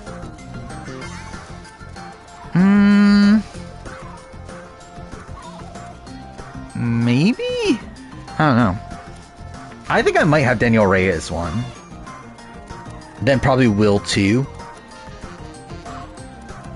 The thing is, like, at the end of the day, it's like when it comes to Nicole, I don't think many people were like looking at Nicole's game being like, oh, that's how I need to play. While with Will, I think like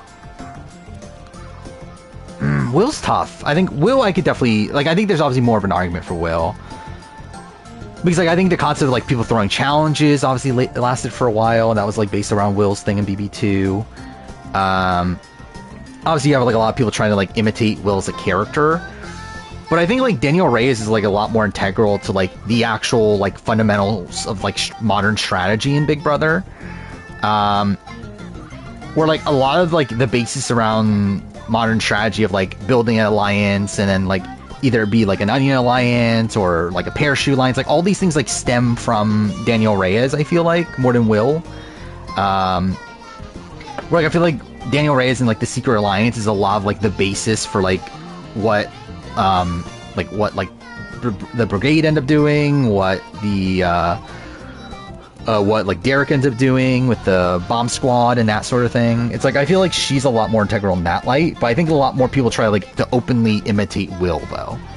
So I think those are probably the top two. Will BB7, I'm not sure.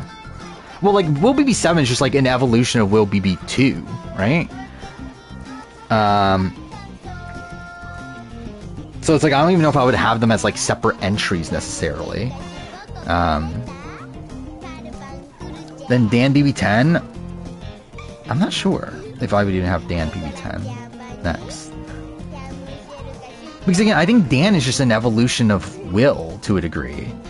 It's like kind of like a mixing of Will and Danielle.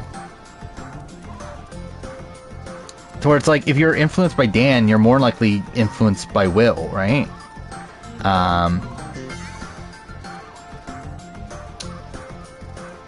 Again, I think it's Jordan, I think is the banker for Dondi Season 2. Maria Grace, she's not even on the show. Yeah, she's clearly getting into showmance, but again, she's not even really on the show yet.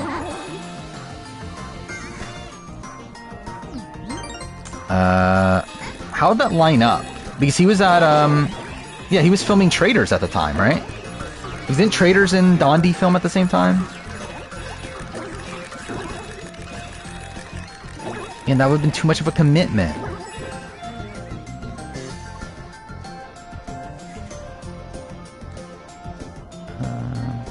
I'm just looking through the rest of the list. I think Derek needs to be higher. I think Derek's higher than number 7.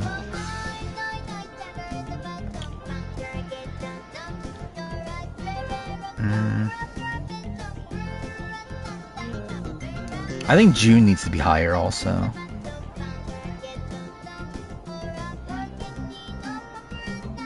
But yeah, the fact that they even put Chelsea and MJ on the list is fucking weird.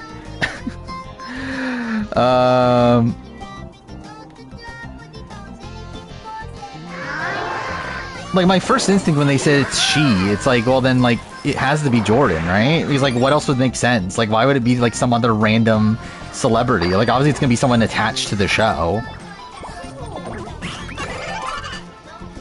And, like, it being the previous winner just, like, makes sense. No draft, probably not, I don't know. Yeah, probably not. Oh, fuck, I still have one more.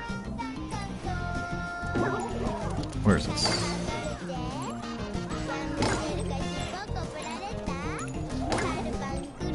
I mean, again, like, why would you not pick the winner of the season? Like, if it is not, like, her, it's probably then, like, Claudia more so than anyone else, right? Because, like, at least Claudia was, like, a former, former model person, I don't even know what the fuck they're called, for the show. So, like, at least, like, she has some sort of relevance to Deal No Deal, but, like, I feel like it has to be Jordan. No, it's a woman, yeah. Isn't she pregnant right now, too? Like, is she gonna be pregnant mid-recording? And by now, I mean, like, I feel like she got pregnant, like, immediately after last season, right? So she probably was pregnant during the filming of this season. She probably had the kid already by now. Alright, cool. Now I have to do all the bonus levels. What non-reality TV draft? I mean, Dondi episode 1 was yesterday.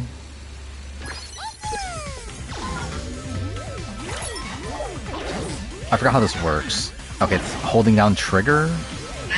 Cool. Jordan's mother? I mean, literally.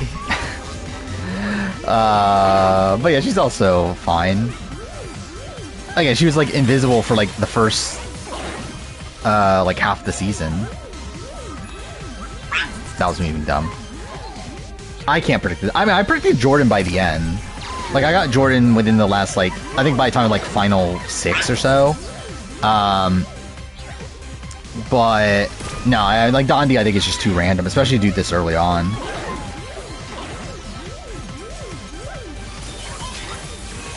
Like, the only reason, like, Survivor is so predictable is because we've had 47 seasons. And, like, you just know how they edit things and how they want to portray things. So without that knowledge, it's like you're really just going based on, like, assumptions about how production would do things. Okay, that was me fucking that up.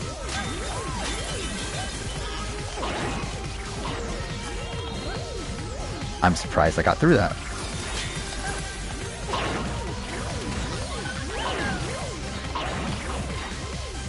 Okay, that was kind of easy.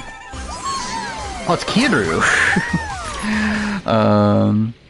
First movie, Traitors US? I don't know. I think I'll have to know who the Traitors are.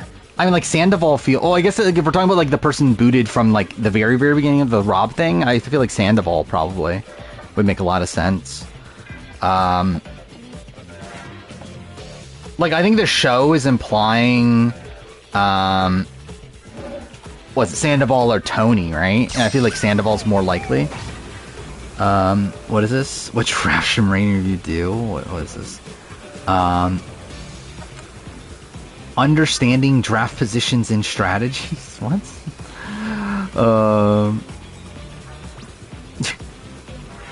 Okay.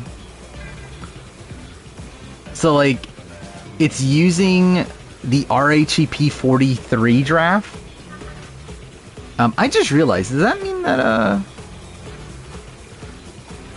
Actually, no, this isn't even, like, a Google thing, right? It's just...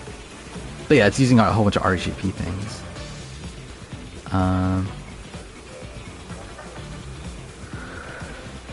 AI is so shit? Yeah. I do find it funny how, like, on YouTube, they like, send you a thing, like, for creators, of, like, to opt into, your videos being used for AI. Like, research. I'm like, how about no? I think I'm good. Doesn't season 1 had a final 3 of all women? Yeah. Because Boston Rob got robbed. Then going out first would suck? Yeah. It would be really disappointing. To be fair, I think the first person that gets booted here might still be in the game, though. Like, I think because, like, you know, we saw what they did in Traitors, UK, where they had this, like, thing of, like, 3 people coming in and that sort of thing. I think they might do that with, like, is that how they, like, bring in Wes and Derek into the game? And then also, like, the person that replaces Rob. Like, are they going to do a thing? I think this might be, they might do, it's like Rob here has the opportunity to swap out with somebody. Who he swaps out with takes his spot in that cage thing, if it happens. If not, then he's in the cage thing. And then, like, I think they might do it, like down the road for Derek and Wes as well. And then, like, if they swap out, then those people be in the cages instead, and then they just do the cage twist later. Like, either way, I think the Rob, like, what they're doing with Rob here is, like, set up for that later twist in the US version.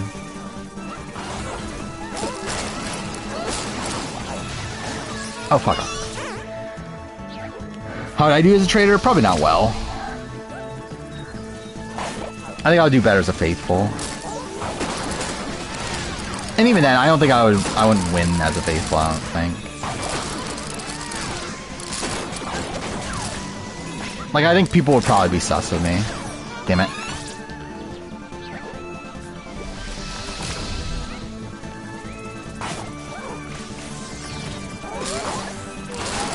Did we not do that? I assumed we did. Yeah, maybe we didn't. Yeah, I think we just talked about it, right? I'm surprised I survived that. Oh, fuck off. Okay. Okay, cool.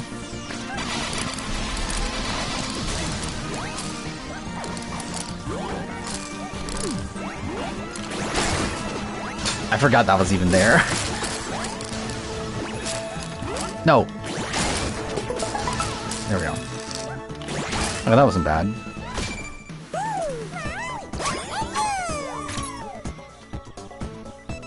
Who is that? Oh, okay. That's from that one random game, right?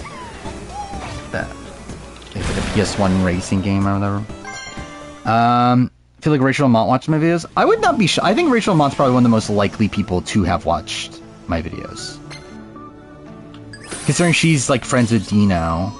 And I know Dino's watched my videos. And obviously she's like a massive Survivor fan. It's like, I feel like that would... Yeah, I feel like that would fit or whatever. Like, I think her and Andy are like clearly the two most likely from this last season. What is this? Highway... Oh, you're... Okay.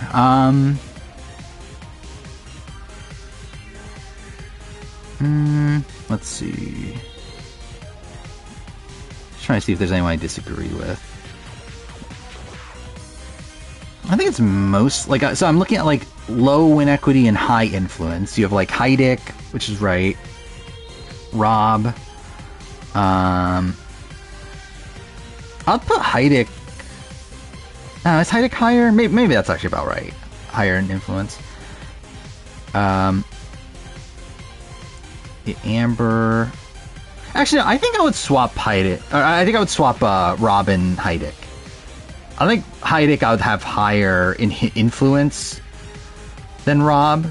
Just because I feel like Rob didn't have like full control for everybody on his tribe even. Where like people like Ashley and like Andrea weren't like blindly loyal to Rob. They just felt like there was going to be a chance to get him out later and they just never had the opportunity. Where like with Heidick, it's like everybody like in the end game with Heidick, like pretty much were like planning to go to the end of Heidick outside of like I guess like maybe Ted. And even then. Heidick's pretty much influence though. I mean like he's probably in the same like I don't know, it's like I think he's still like in a very like good spot getting his way. I think like Boss Ross had more of like a like overarching control over everything seemingly, but yeah, I don't know. I think I would maybe swap two, but it's not that big of a difference. I think I would lower Sophie's influence. I'd put Sophie like towards the middle. Because Sophie had like no influence early on. Like Sophie like literally loses the vote to coach when like Michaela goes home. And then like even like Hatch I think I would lower a bit. I'd probably lower Amber a little bit also. In terms of influence. In terms of win equity, I think I would lower Sophie in terms of win equity also. Because I think Sophie probably only wins that one scenario, right? Does Sophie win any other Final 3 scenario? Well, I guess with Cochran, like Edna and stuff, but like she was never getting there with him.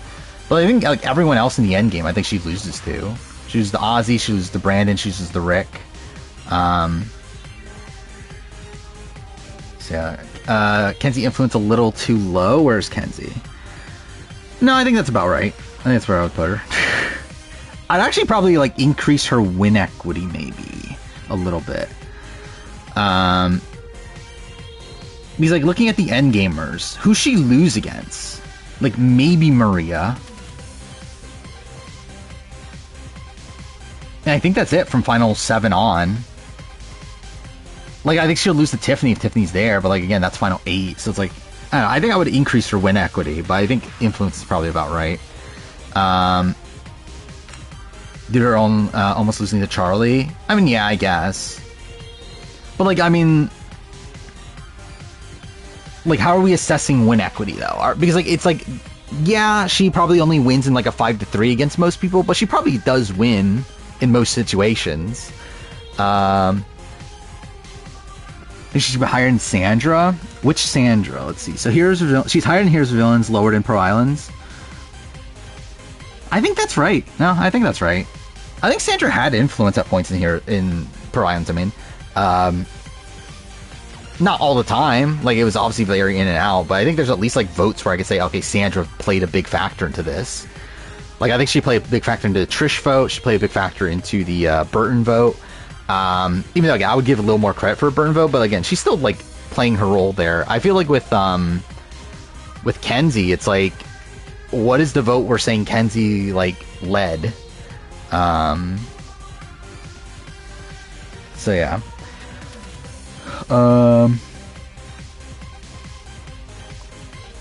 Then yeah, let's see who else. So Bob's low influence, low win equity. That's probably about right. Fabio.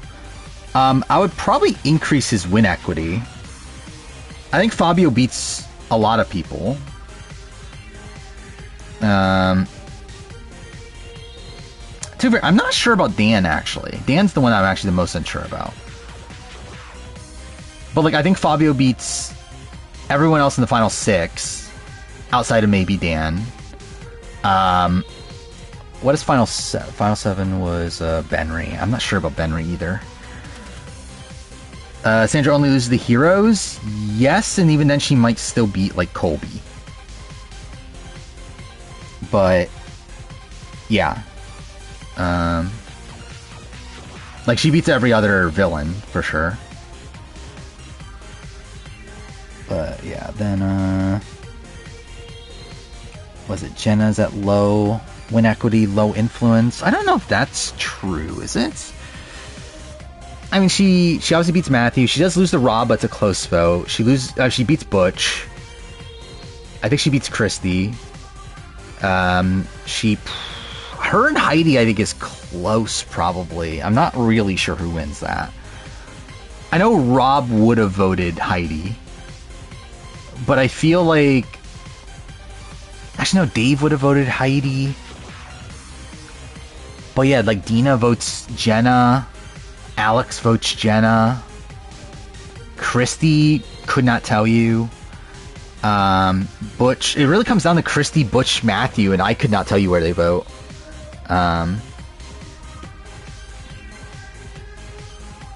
But I think Gabler's win equity should be lower. I don't think Gabler wins against anybody except for the final 3 he was in. Then Vesepia is probably right.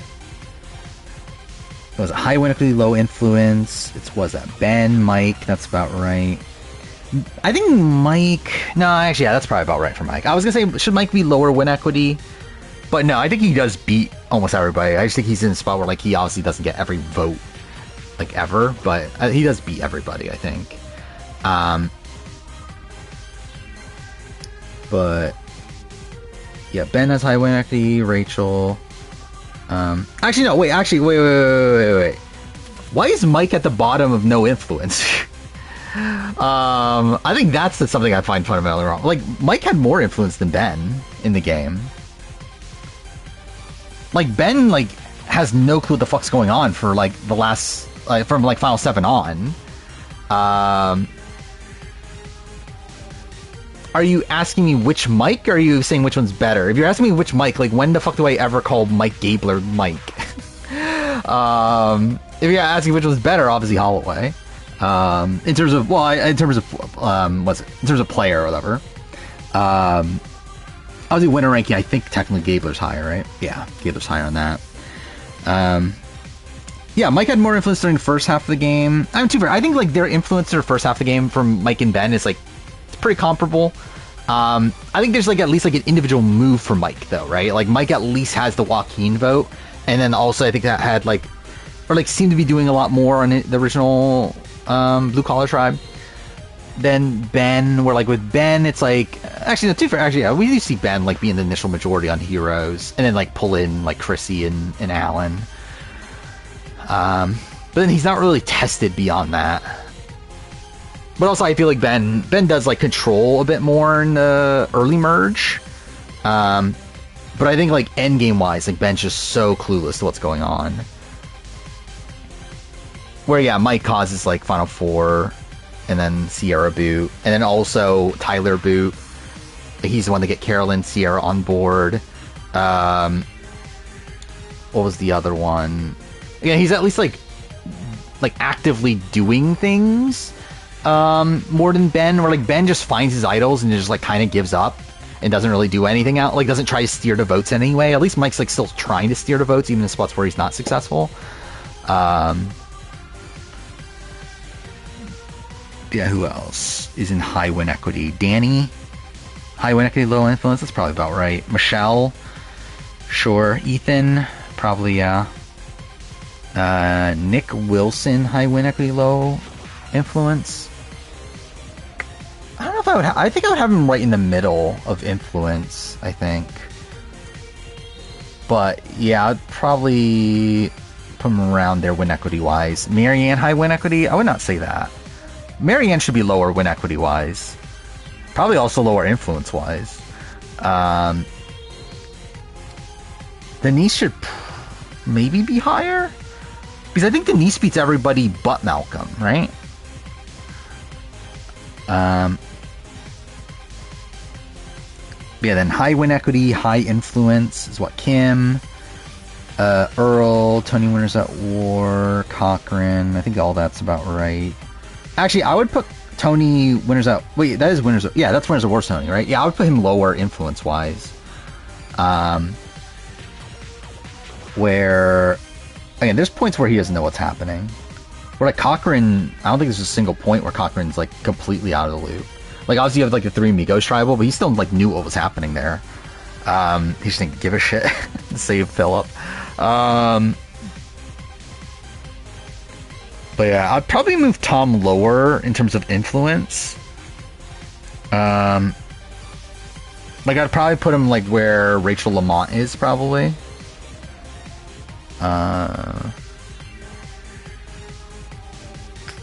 Then does Parvati have high win equity? I'm not even sure on Micronesia. It's like she obviously beats Amanda. I think she like if it's a final two in particular, I think she loses to Sari probably, right? To be fair, I guess maybe it's close. Yeah, it's pretty close actually. If it's a final two, I think it comes down to James. Yeah. Actually, maybe Parvati has 4. Yeah, I think Parvati has 4, Sari has 3, and James is kind of up in the air. Yeah, I think that one's actually like very close. Yeah, whatever. I guess she's... Yeah, I guess I'll put her high win equity. Then... Wendell I'd probably put higher win equity wise. Yeah, Wendell beats everybody but Dom. Or, I mean, he wins against... Well, I guess that means he wins against everybody. But, like, I think Dom's the only one he struggles with. Like, everyone else, I think he just outright wins. It's like, I think I would have him higher win equity-wise. Tony Cagayan, I would move lower win equity-wise. Where... maybe not. I mean, he beats... So, like, obviously, he loses against Tasha, he loses against Spencer. Everybody else in the end game he does beat, so it's like, I don't know.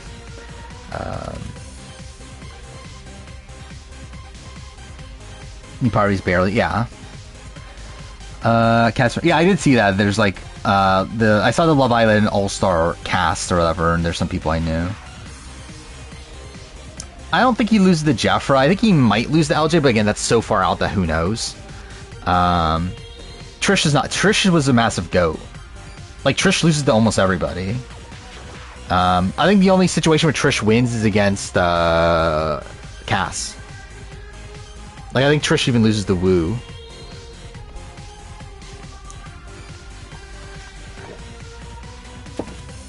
I mean, again, Cass was never winning against anybody. Trish probably wasn't winning against anybody but Cass. Like, they also hated Trish. Chris, I don't know where plays influence, goes up and down. What do you happen? I think that's probably fair. Like, I think Chris has a lot of influence early on. Like, his entire first half of the game is like him being in the majority and having a lot of influence there. But then obviously, like, things crumble, he's on the bottom. But even then, like, he does have, like, some influence in the back portion. So it's like, I don't know, maybe, like, a little bit higher, maybe? I don't know. I think, like, around where, like, Hatch maybe is. Maybe a little bit lower than that, actually. Yeah, actually, I think that's about right. I think where he is. Woo's win equity? I mean, he beats Cass and he beats Trish. He probably loses against everybody else. Where they also did not, like... Again, Morgan, yeah, but I mean, like... Well, actually, no, does Cass... I don't think Cass beats Morgan. I think Trish might beat Morgan, maybe. But like, even then, I don't think that's a guarantee. But Cass, again, I don't think anybody loses to Cass.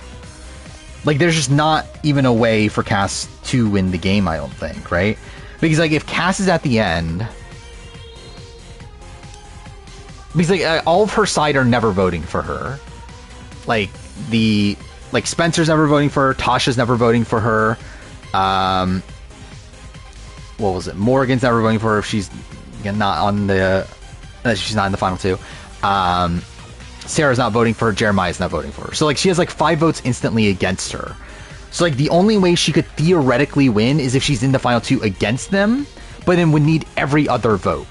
And that's a spot also where, like, Trish hates her guts, more than likely never voting for her. Tony hates her, thinks she played a terrible game. I don't see it. There's worlds where she gets... Again, like, LJ and Jeffro were actually supposedly, like, pretty, like, fine with Cass. To where, like, in the Woo Cass final 2, she at least gets LJ's vote for sure. And she possibly gets Jeffro, where, like, Jeffro was, like, kind of up in the air. But she doesn't get a single other vote, though. I get it. Spencer's not going to champion for Cass. He hated Cass. He still called, like, at the time of, like, Cambodia was talking about how shit of a game she played.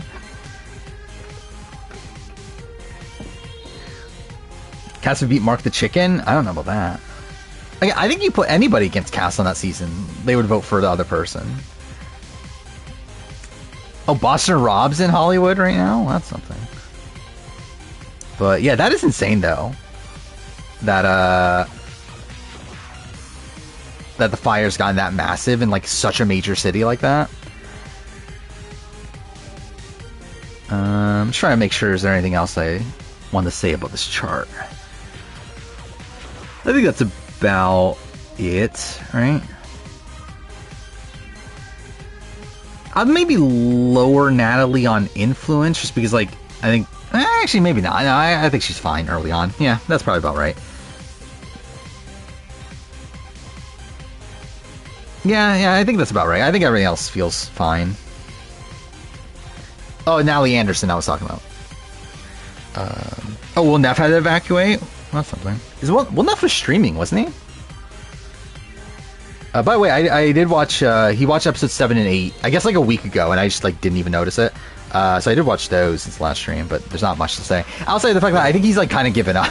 It seems like I don't know, it's like annoying because like he seemingly likes the season based on the way he's talking, but he's also like skipping through like major portions of the season, just like not giving a shit. And I feel like that's just kind of annoying to me.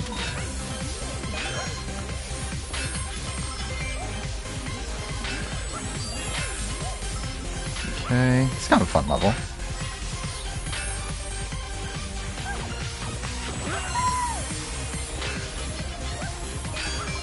That was so close. No! Ah, that's so dumb. I mean, this is Dirk Bentley, right? But yeah, we talked about this already. Yeah. Which probably means he's not on, by the way. If he got leaked this, like, heavily, to where, like, it's just, like, a commonly talked about thing, they're definitely not gonna put him on.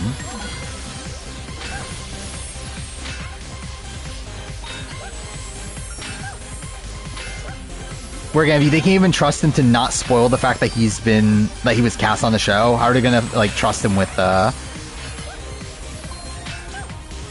like actual things, like spoilers on the show?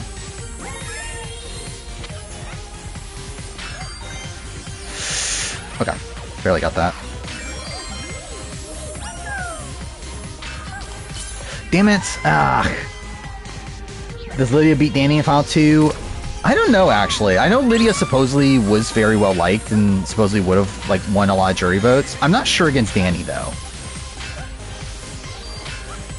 because Danny's someone that has like she has like 2 locked-in jury votes, right?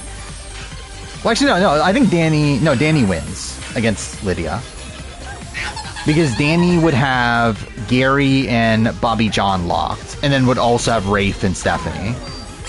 So yeah, I think she would win against Lydia, but it might be a 4-3.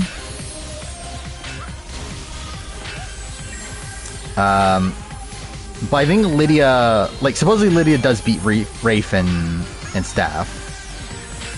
Possibly beats, like, Cindy and Judd.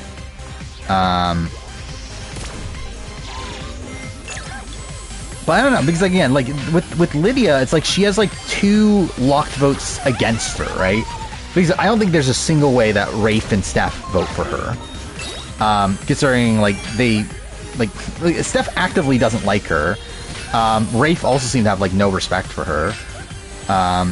It's like, I just find it, like, tough to see them voting for her.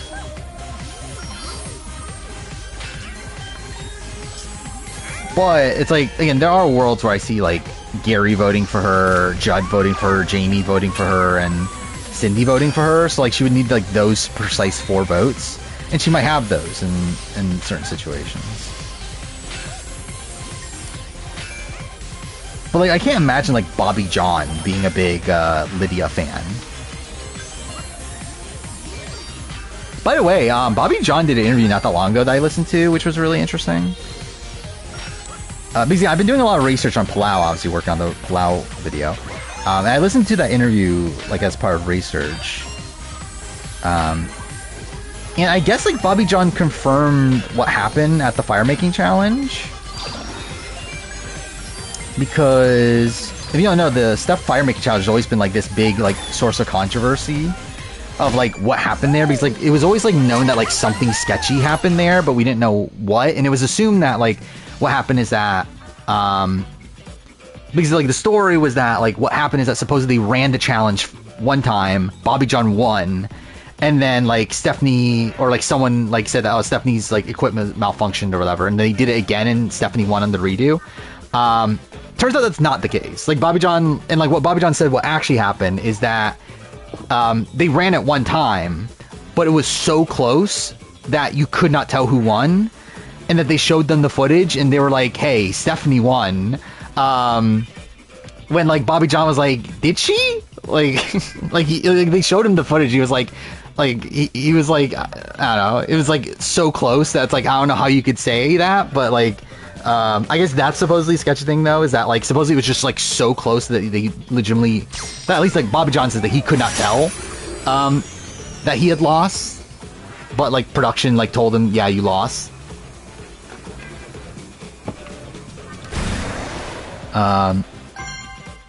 Which I think that fits with the footage that we see.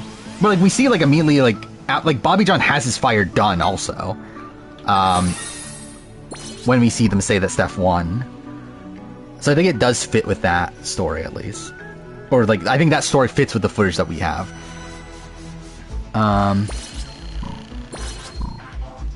There's 2 more there. Are these things also things? Actually, fuck it, I'll just do these levels first.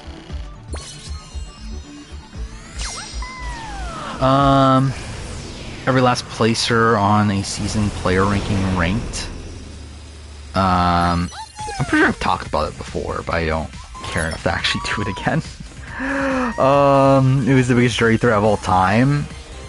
Is it will BB7? Probably not. Like, who's somebody that, like... It would have to be somebody that, like, gets every jury vote in every situation.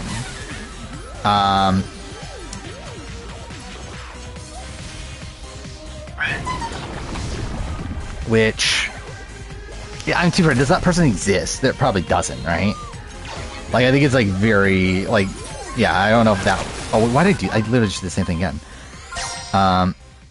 Rick Devens. Maybe, to be honest, that might be... That's certainly up there. Like, I was thinking of people that won, but yeah, I guess if we're including people that didn't win, like, that didn't get there, then yeah. Rick Devens is certainly up there. Oh, well, I fucked this up.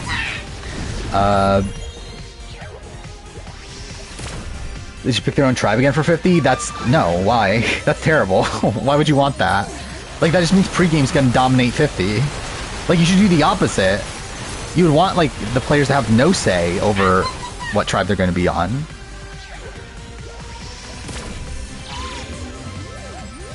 Like, that's essentially just guaranteeing that pre-game wins out in the first round of the game. Or, like, first tribe formations of the game, at least. Jason Guy does beat Lisa, yes. Like, I've read all the extra press from BB3, and yeah, Jason wins against everybody. I mean, well, Roddy is up in the air, but, like, beats pretty much everybody but Roddy for sure.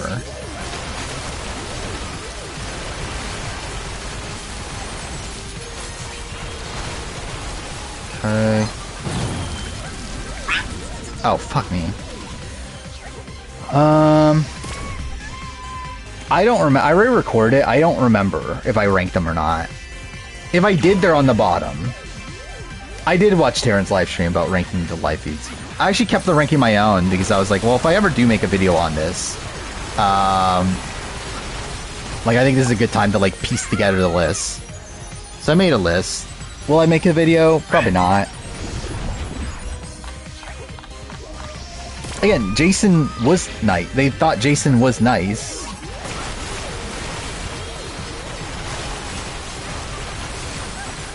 Like, their perception of the show was that Danielle is this big villain and Jason is this nice, like, virgin kid.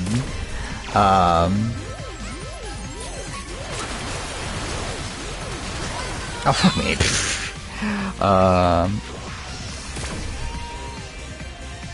Should they count because they never got to play? They did get to play, though. Did it ever matter? No, but they did get to play. Or, actually, no, it did matter, actually. But, like, it didn't matter until, like, it's like there wasn't a formal vote-off. But they still were in positions where they were essentially voted out. Just, like, kind of in a different way. Where, like, if they went to Tribal, they would have been the first boots anyway. And, like, it doesn't necessarily always work out that way. Like, I think the format of, like, the schoolyard pick and stuff, like, that's not the way it always would work out, is that the person that gets eliminated is the person that would be voted out. But they were the people that were going to be voted out. Like, if they did, like, an all... Like, if they did a 20-person tribal council, like, Jonathan was going home. Jonathan and Wanda were, like, the top two people to go home. So it's like, ow, like, does it change that much? I probably will at some point do a video on Survivor NZ. Like, I'll probably do retrospectives of Nicaragua and Thailand. Cool. And I might rank every player too. That's something I've always thought about doing. But I'm not, like, dying to do that. Lexus Maxwell for 50? I think it'll be fine if that happens. Probably won't happen, but I wouldn't be opposed to it.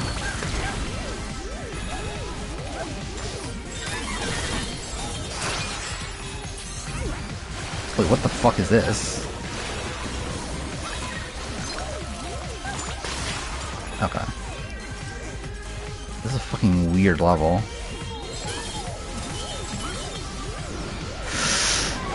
Oh, okay. Doesn't kill me?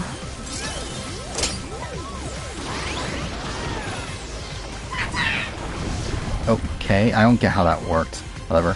I've never thought about it. I mean, Lisa Stanger might be one, right?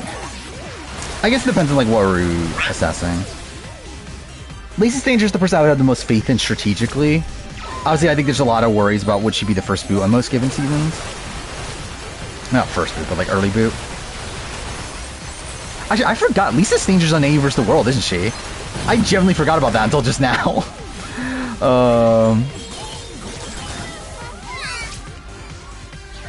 In AU 2017, did Michelle have win equity? Yes. Not like the biggest jury threat on the board, but she definitely did have win equity. Like I mean, like I think everybody beats Tara. I think her and Jericho is close. I think considering how poorly Jericho performed at Final Tribal, and like he did lose votes through that, there's a shot he like loses because of that in a Final 2 between him and Michelle.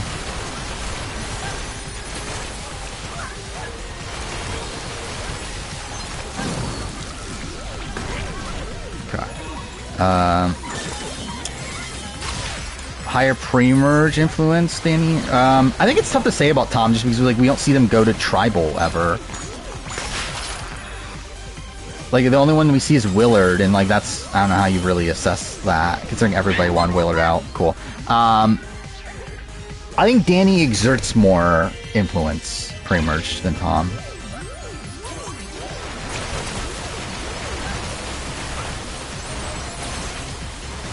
Where Tom, Tom, I struggle with like assessing Tom just because like there's very few points where like he actually gets his way. And like the points that he does, like we get like nothing from him of like him trying to do that necessarily. Like when like Willard goes home, it's like it's not like we see him like doing a lot of like legwork to get Willard out. It's just that like everyone wanted Willard out. And the same thing is like when Kobe goes, it's like we don't really see Tom doing the legwork to get Kobe out. And then there's like spots where like again like where like Stephanie gets voted out both times. Like he didn't want that to happen. To her second time, I think he was more fine with it, but definitely like when Janu went out, when like it was supposed to be Stephanie, he actively didn't want it to happen, and it was gonna happen. And then like when like Karen goes out, he doesn't want Karen to go, yet Karen goes there. Like even when like the Jen Ian fire making happens, that happens at the like the very last second. I think so. Tom and Ian 1-2. I go up in the air about Tom, but I think I still like I record him as number 2, and I think I would stick at number 2 probably. I think there would have been a point before I started working on the retrospective. I would have actually debated putting him back to 3, maybe. But working on the retrospective, reading about like reading Exit Press stuff, it's like okay, I think he's probably a little bit better than like the absolute like bare like absolute bottom I had him at immediately after I did my rewatch.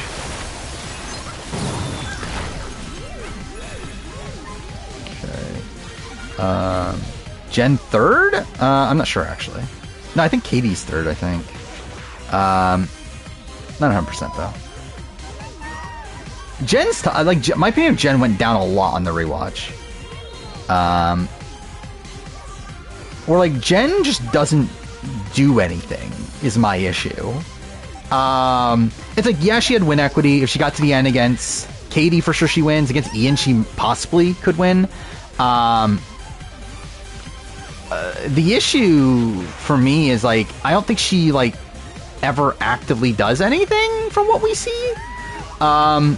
Plus also even in the spot where like, again you could say it's impressive that like we got to like she got fire making at 4 and got Tom to flip on Ian. It's like she didn't do that though. Like it was Ian making his own mistake that caused Tom to be like that, like ask Jen, and Jen like again does well at that point, but she was a goner and like she thought she was gone until like the point where Ian fucks up, and that was like literally right before tribal where it's literally nighttime already. Like they were like in most situations they would already be on their way to tribal. Yeah, what is this chart? Australian Survivor. Low win equity, low influence. Christie, it's probably about right. High win equity for Shane. Does Shane have high win equity? I don't know about high win equity. And she barely wins against Sharn. That happens literally at Final Tribal. She probably beats Brian. I don't know. Does she beat like Shawnee and like people like that? I'm not sure. Liz, I would actually probably have higher win equity, I think. Actually, maybe not. Maybe not. Like, who wins against her and Nina? I think that's kind of close, right? Lose to Monica? Probably, yeah. I don't know though. Does Matt so Matt Rogers probably votes Shane, right? In that spot. Sharn probably votes Shane. I think it depends on like how some of the the Benjis of the world vote.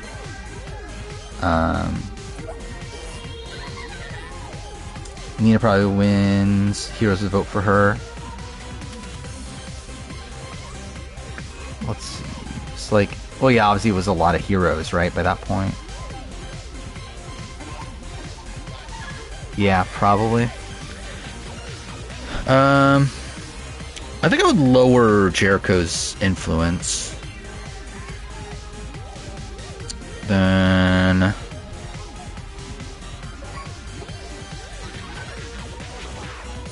I think I would increase Haley's win equity, I think. Because like Haley loses against Flick. I think beats everybody else, right? I mean Danny, I guess she loses against. Yeah, I don't know. Maybe that's about right then. I think Mark's win equity would be higher. I think the only person Mark would have trouble beating is Josh. And even then, I think he beats Josh. But I think it's like very close. See, I think I would have Mark's win equity higher. Yeah, I think that's probably what I would do.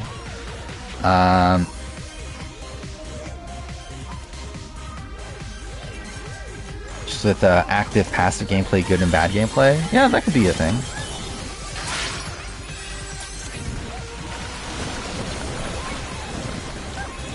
Shane winning still so surreal to you? I mean, yeah. It is really funny that Shane Gould, I was about to say Shane Powers, by the way. Oh, I just instantly die if I touch them? Yeah, the fact that Shane Gould, like an Olympic swimmer in, like, what was she, like 50s at that point? Late 50s, right? Or is she even 60? I don't remember. But either way, like, ends up winning Survivor. Brian played a good game on... I think he played a very good game to get to the end, or like get to the end game stretch. I think he played a subpar, like, game to win. Like, I think he's, like, essentially, like, probably not even as good of a version of Russell Hantz. But, like, Brian was never winning. Like, the jury actively hated him. Like, I don't even know if... Does he get more than, like, a couple votes ever? But it's like, I think in terms of like navigating through the game, I think like post-merge wise, I think he played it mostly well.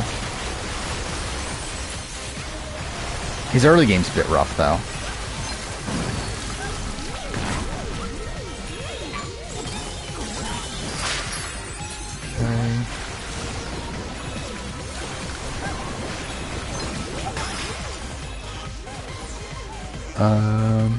Letter ranking, part of Ibrahim and Ian is funny. I mean, two of the greatest players of all time.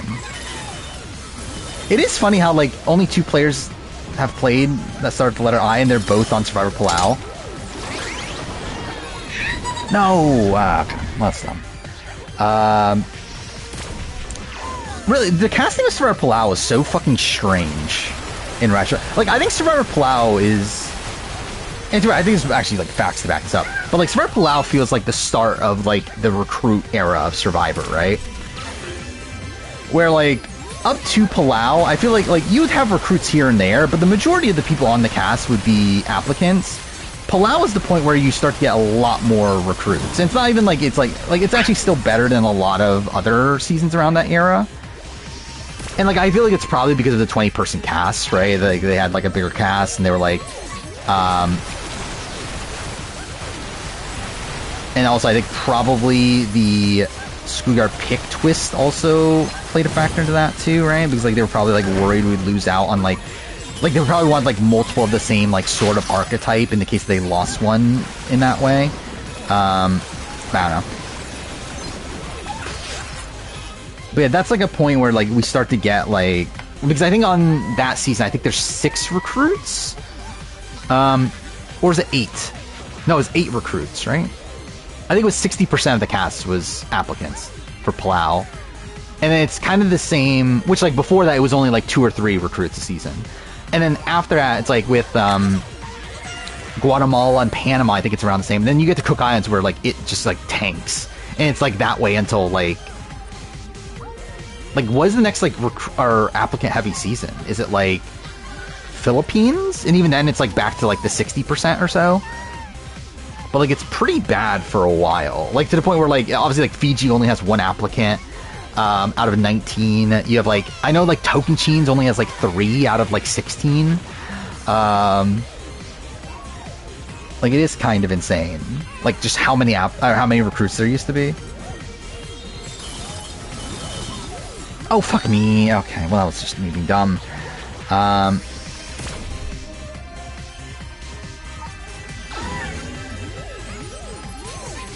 Would I have to add them for what?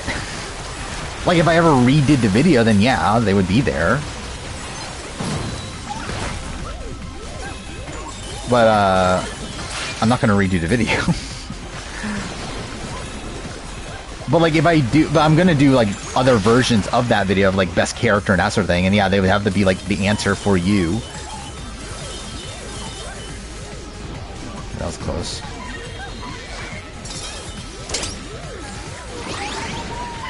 No, fuck me. Okay. Sessioneer's kids' names, Dominic and Anthony, which is actually really fucking sad that I know that. Like that's more so from like listening to RHAP than obviously Survivor. Steven was a recruit. I believe the only applicants are what? JT, I think Sandy, I think one other person. I can look it up real quick.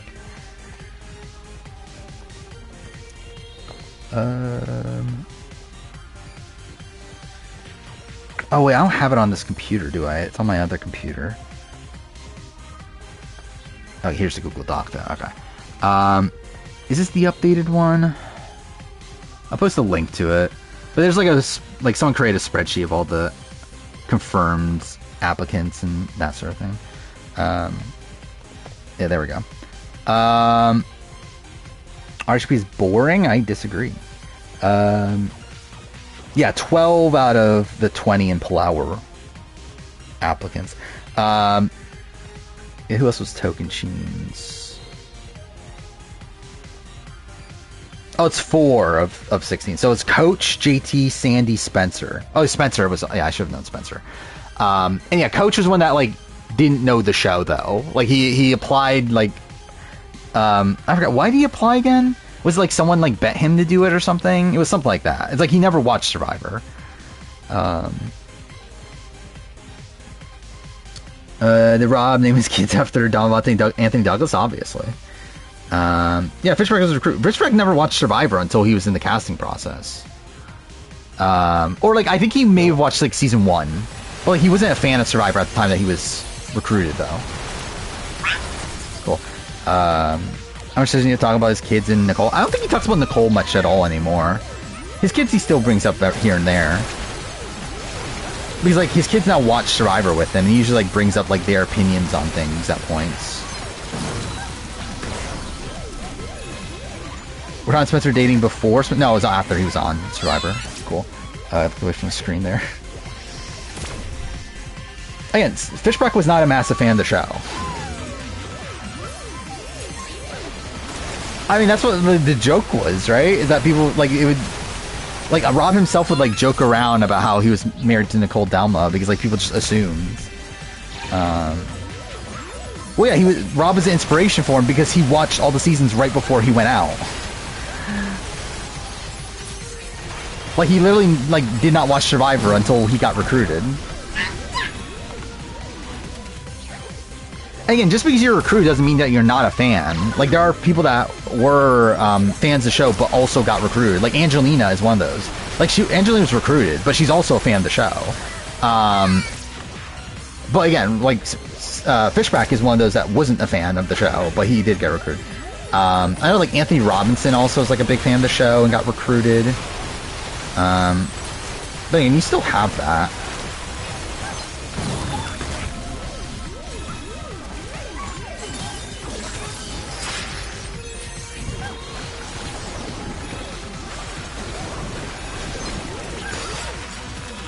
I don't know how Fishback was found. I know at the time he was working for MTV, right?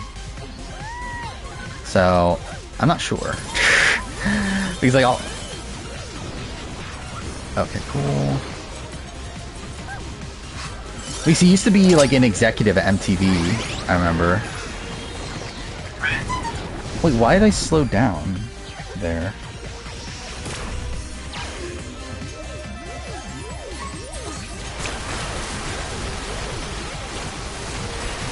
Yeah, usually people are found on like social media though, right? Is usually how it goes. I guess like not for back then though. Like I think nowadays definitely, right? Back then, not entirely sure. Like obviously I know like Courtney was found when she was like waitressing and that sort of thing. Like there's like people like that. Like Sierra from Tokuchis was found at like a food truck, right? Okay, well that was bad. Oh, god damn it. Who's second in the ranking for Cook Island? What, on the player ranking? I would assume it's Ozzy, right? Or maybe it's, I don't know, would it be Becky? I don't know. I think Ozzy's win equity would probably put him to, especially considering how he wins like a natural jury vote, and also probably wins without the, like if it was a final two, I think he likely wins, though not like full on guarantee. Oh fuck me, I didn't mean to do that. Well, that's great.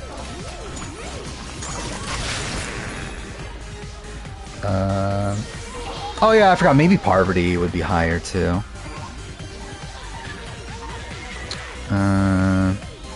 As they recruit AOC instead of Courtney. I don't think she was working at the time, right? How old was AOC at the time? Like AOC was like what, 16 or something probably at the time? I pushed the fucking square button! Okay, fuck off. I don't fucking remember what I've said.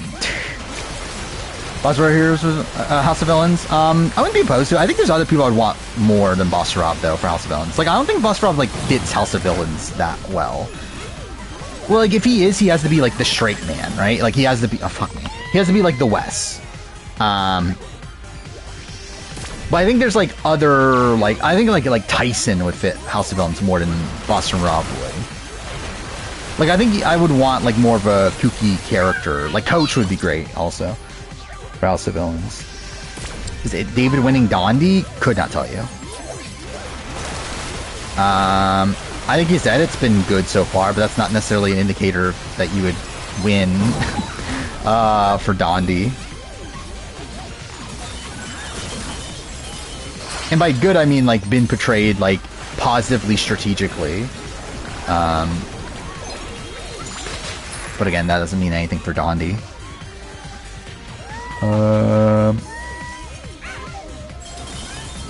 Why do I hate Adam from Guns? I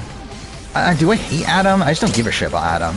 I think he's boring. And he also just seems like kind of a douche. Oh fuck me, there's like a complete second phase.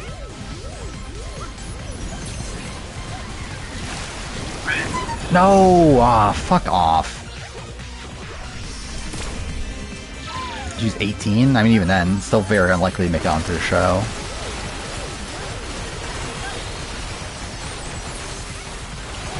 But again, I don't even think, like, was she working there at the time? Like, I know they worked together at a point, but, like, did she work with her at, like, in, like, 2007 or whatever? Fuck me. Yeah, Nate's such an underrated character. I think it's a shame that we never got to see Nate play again. Especially because, like, he's still in the Survivor community. Like, he still shows up at, like, at the, like, RGP events when they're in LA and that sort of thing. It's like he's still around.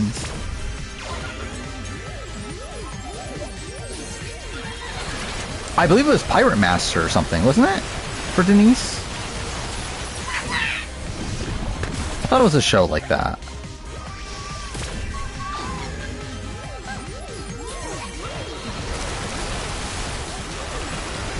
Like, I know Russell was Pirate Master. Fuck me. Jamie was an underrated player with untapped potential? Probably. But we'll never fucking know.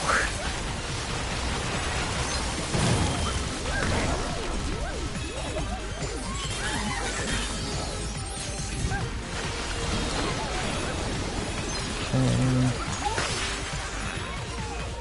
Russell Hance. It was supposed to be on Pirate Master.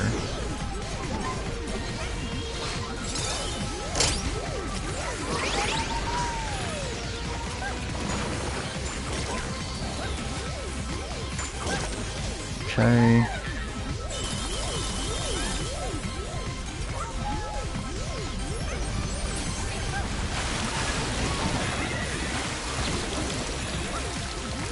Okay, that's it. Okay, that took fucking forever. Sorry, Cook Islands, last place between Sekou and Billy Garcia. I think I would have Billy Garcia last.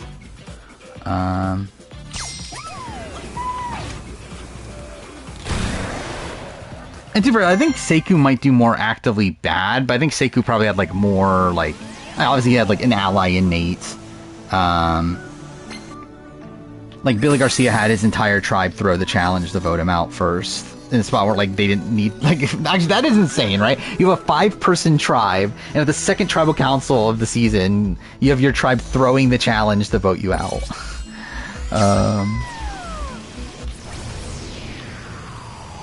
Baltos makes me mad. Yeah, I mean obviously that's exactly what it is. I don't even know if it's necessarily the underdog. I think it's more so they didn't want the white people to like dominate the season, which would have been like such a terrible look. Okay, cool. In fact, Ozzy threw a challenge. Yeah, I think that's funny too. That's like the start of Ozzy's story, is the fact that he threw a challenge in his like first ever tribal council. Oh wait, what? Oh, fuck me! Okay.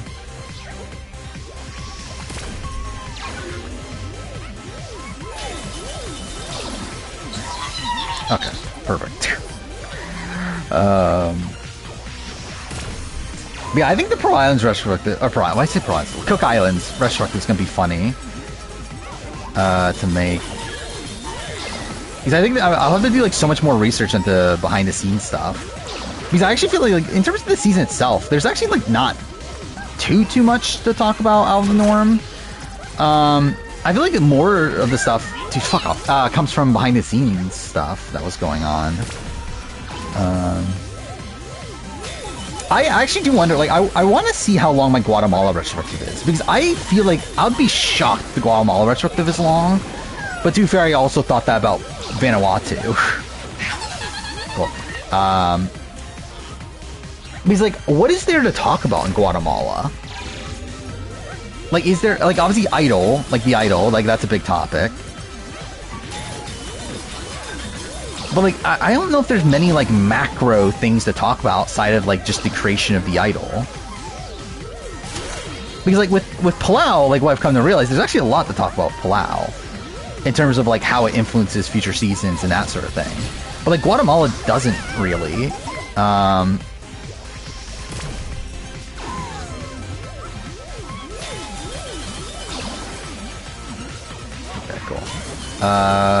I want to see you forget exists, well, you shouldn't, because it's actually a good season. It is insane, though, like, the lack of diversity of Guatemala. I think that's, like, the big thing that, like, harms it for me now, is, like, looking back on it, the fact that it is, like, all white people, and it's all, like, pretty... Okay, fuck me. Like, a lot of them do feel, like, very samey. I will probably do a recruit-related video at some point. I don't know if it'll be, like, best recruit. Okay, fuck me. How did I survive that? That's a miracle. Okay, well, that's cool. There's one POC, it's Lydia. But not a single, like, black person, not a single Asian person.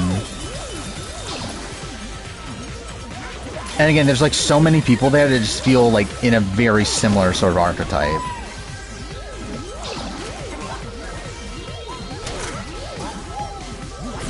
Like, the fact that Brian and Rafe were on the same season is kind of insane.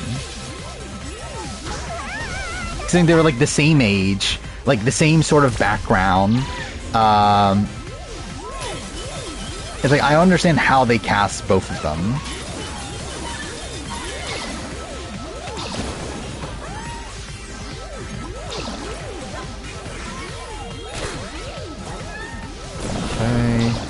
smoothly.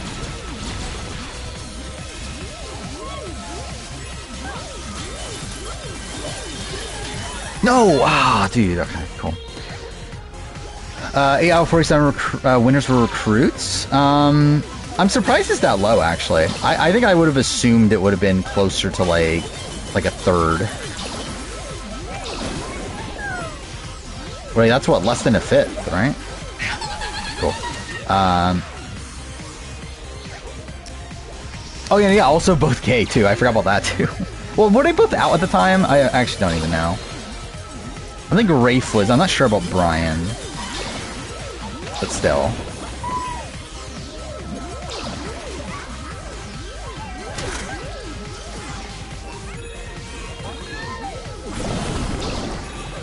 Oh, yeah, and also in the same tribe, too, yeah. I mean, so they must have looked at them as different, right? They must have not been looking at them as the same archetype casting-wise. Which, I think there is, like, a slight difference in the fact... Oh, wow, I'm fucking stupid. Like, I looked at the yellow and thought I was supposed to go on the yellow. But yeah, like, I think, cool. Brian probably has, like, a bit more of, like, an edge there, where I feel like Wraith, like, you probably just saw as, like, the nice guy. So I think that's probably how they looked at the main casting. Where, like, I feel like Brian is, like, the Spencer, right? Obviously not politically, but, like, in terms of, like, he's kind of, like, the, like, kind of cocky, guy that thinks he, like, knows it all, that sort of thing. Well, like, I feel like Wraith is kind of, like, more of a, like a Cochrane, who's, like, not as cocky. I don't know. But yeah, they were both super fans, which I knew that.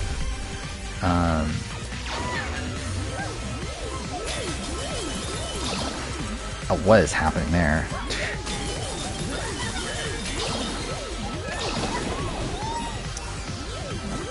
Spencer's an asshole? I mean, Spencer, I mean, that's what Spencer was trying to be. He wanted to be the asshole.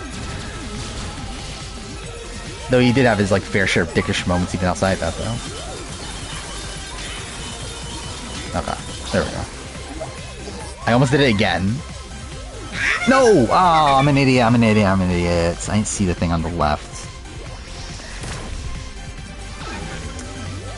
My answer's always been Abraham for worst new era player, but I don't know if that's actually the right answer. Yeah, I actually forgot I didn't listen to Palau, the historian's podcast for Palau, so I actually listened to it over the last few days. And yeah, I'll do the same thing with Guatemala. Guatemala, I know, has a lot of behind-the-scenes stuff, because Mario Lanza was, like, friends with Rave. So that one will be interesting. Where, like, with Palau, there wasn't that much, like, behind-the-scenes stuff. That it wasn't, like, I like, didn't already remember.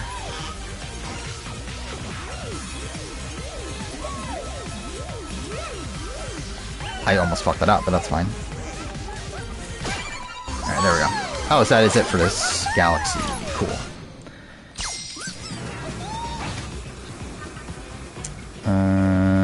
Have there been recruits? Yeah, there's been recruits in New Era. Not many, though. I know Jess Chong was a recruit. Let's see. It's like the ones that are confirmed recruits. You got Jess Chong. Noelle. Lydia's a bit weird. Like, they're including her as a recruit. I wouldn't say she's a recruit, though. Like, I feel like that's not how I would classify a recruit. But that's essentially it. That's confirmed. Because, like, Lydia is someone that, like, ran into Jeff Probst at a party and, like, begged him to put her on Survivor. Like, that's not really a recruit. Because it's not like Jeff Probst went to her and said, hey, you gotta be on Survivor. It was, like, the opposite. So, like, I feel like that's, like, the opposite of a recruit.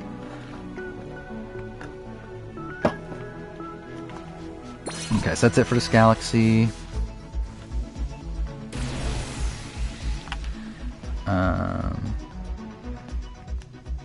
Yeah, again, there's still recruits here and there. Again, they're still, like, fans of the show. Like, I don't think you can get on the show now if you don't like Survivor.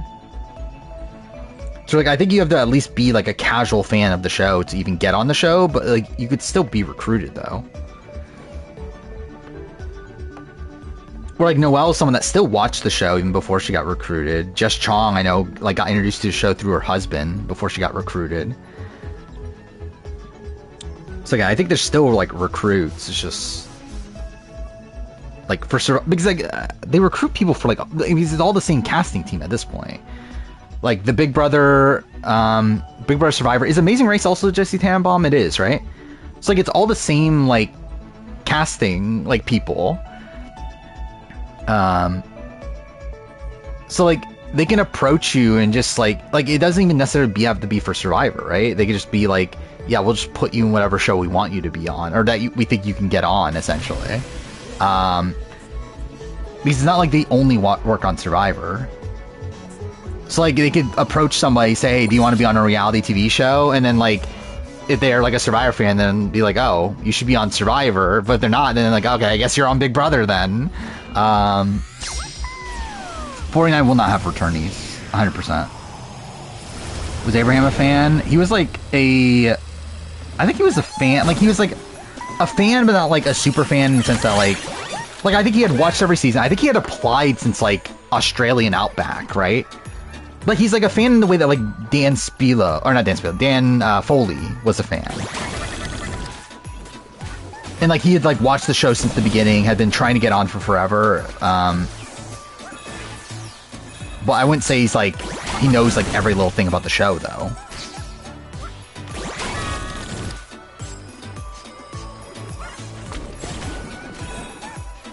Okay. Kind of assume Shan was a recruit because she had a decent amount of following. Yeah, I think Shan's listed as a applicant, right? Yeah. If I were to guess, I would say 41, 42 were all applicants. Again, Lydia was standing because that's a weird situation. But like, I feel like almost everyone there would be an applicant. Based on like how they had like 2 years of people to work with. Well, also they had like the original 41 cast that was about to fly out and all that too. So like, I feel like they would have had a lot of people to work with that one. And potentially even 43, 44. I think 45 is where I get to the point where I'm like, actually, let's look at this. So like, who isn't confirmed? They didn't confirm anyone for 47. The only people that are not confirmed for 46 are Mariah and Q. Mariah, I know, is a fan. Again, she could still have been recruited. That's still definitely plausible, but Q, I think, is somebody is Q a recruit? I could see it. But also, I could also see Q being like a coach of like someone like egged him on to apply, and then he was like, fuck it. Like, why not? Because I think Q was one that like he got introduced to the show from his like wife, right? Or like his now wife. Oh no, it was his wife at the time, right? Yeah, either way. So like, I think he's like a very recent fan, which also could mean that like he applied because he's a recent fan. So like, I don't know. Oh, perfect. Oh, I can't wait for Rachel Lamont to be on the challenge. I have no interest in being on reality TV. I thought about applying for Big Brother when I was younger, but could not give a shit. I would never play Big Brother nowadays. That sounds miserable.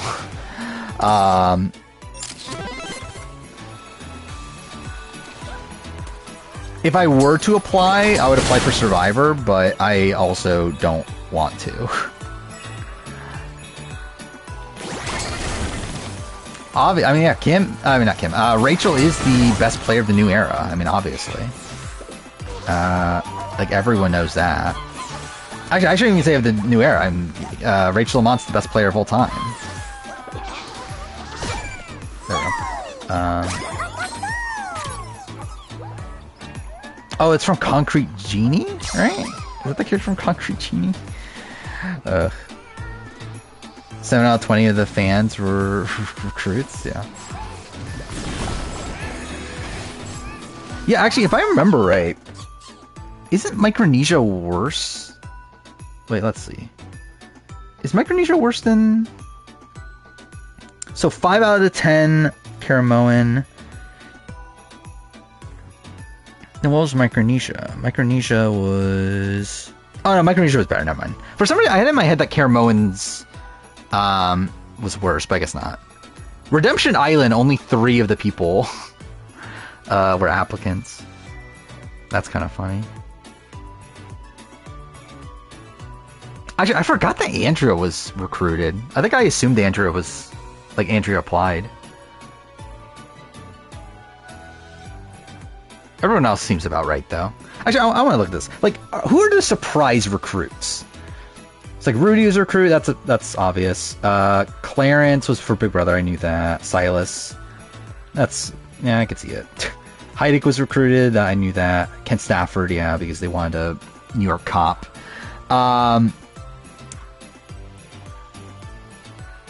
Then Heidi was Amazing Race. Joanna was recruited. That's kind of random. Rob is from Big Brother. Burton was recruited. Fairplay was recruited. Nicole Delma was recruited. That's about right. Then yeah, JP was recruited. John Kenny was from another show. What show was John Kenny from? Then Amy Cusick applied for Amazing Race. Then I'm surprised Bobby John is a recruit. I think that's one that, like, even though obviously it's obvious that Bobby John knows nothing about Survivor, but like I still feel like Bobby John's the type of person that, like, I assumed like would have applied and like would have applied for like the survival aspects of the show. Like, I'm a little bit surprised that he was a recruit.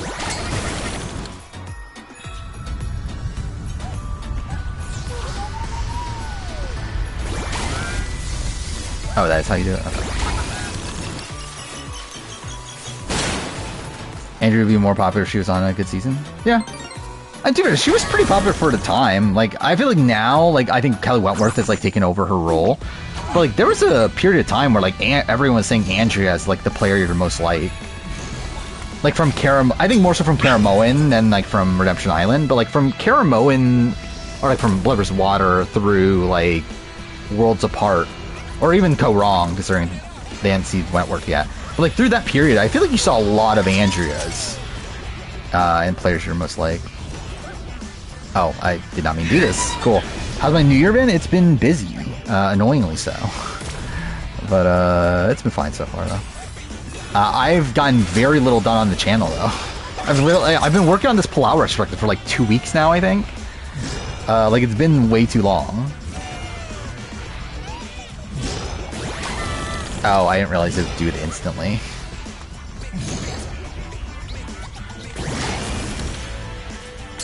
Well, like, most of the China cast was recruited, right? But I don't think PG was a fan, so I don't know. I could see it. That's not that shocking to me. Fuck me. I assume you beat Dara? No, I think Dara wins, right? It's like jury vote wise, Lil probably votes Dara. Maybe. I guess it depends on how they end. But I think for a lot of the season, she would have voted Dara. Then Fairplay votes Dara, Burton votes Dara, Tijuana votes Dara, yeah. And yeah, Dara, and then Rhino votes Dara. So yeah, Dara does win against Sandra, for sure. Sandra does beat Fairplay, though.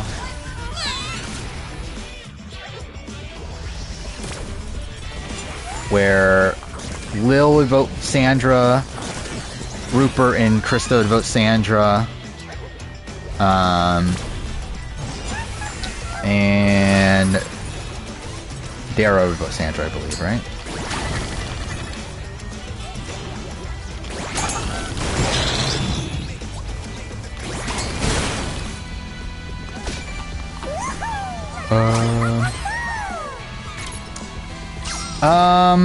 No, it's actually been more family stuff, I feel. Family slash also, also I had, my car broke down. Which wasted some, okay, fuck me. Which, wasted some time across, like, the weekend, and I got it fixed on, what, Tuesday morning? Oh, okay, well, it's dumb. If Charlie won due to a tie, would I dock points from on a win ranking? Yes.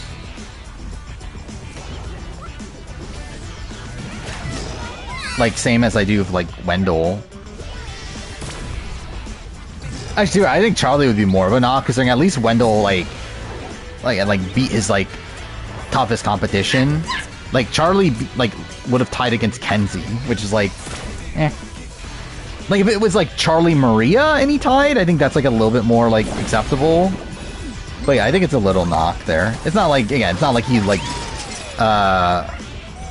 it's not like he drops down an entire tier or anything. But I think it's definitely something to mention.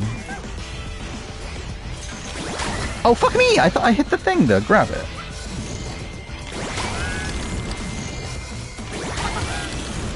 Okay, I don't know why I just did that. David Murphy, I think, is pretty clearly a recruit, from my point of view.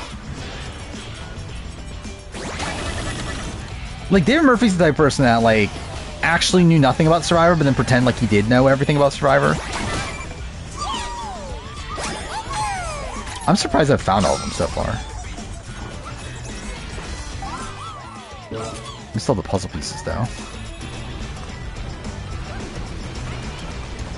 Kenzie and Jam Jam are not good winners. I mean, I think Jam Jam's still better than, like, Gabler.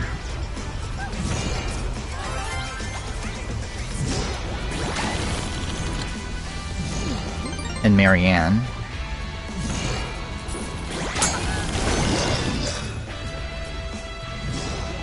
Yeah, I think D haters are dumb. I mean, yeah, I think D has things to criticize for sure. But like, I think like the fact that people say that, oh, she did nothing, she just had an alliance. It's like, yeah, that's kind of the point of the fucking game.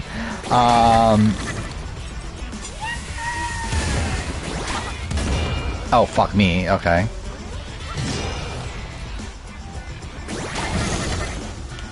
Wait, how am I supposed to do that? Okay, cool.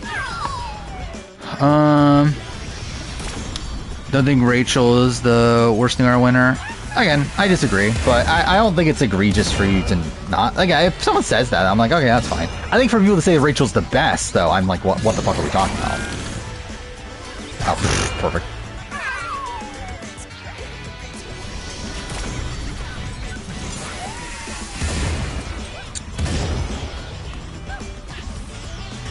Wait, so how am I supposed to do this?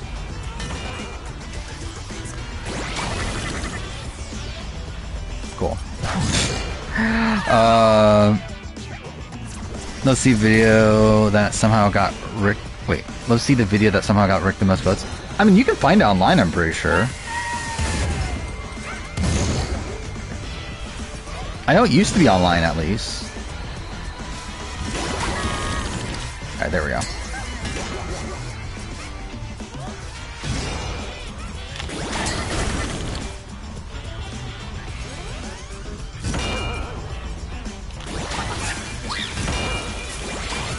Why did I do that? That was me being dumb.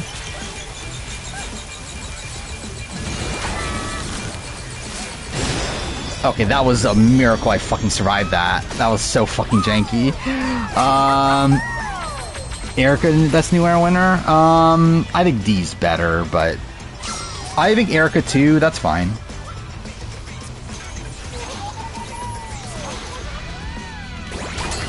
I think I might have Erica too at this point. I think I had Jam Jam above her before, right? Oh, you didn't know this? Now that two people won challenge 40? Yeah. Again, the greatest season of all time. We just needed 2 female winners. If Tevin, Devin, Charlie are final 3, Twitter will generally this, yeah. I don't think Tevin's on at this point. I'll be pretty surprised.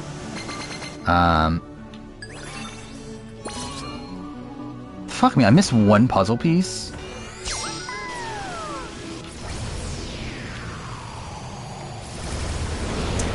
Spoiler, I thought Rachel won? No, yeah, it's Rachel and Jenny.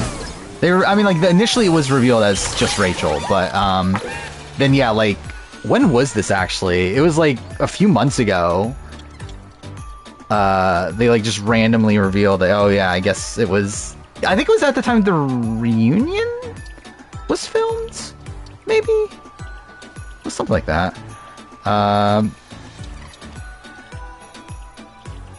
Wait, what was I trying to do? Oh yeah, I was gonna look up the puzzle piece. What's the name of this level? Rocket Pull Power.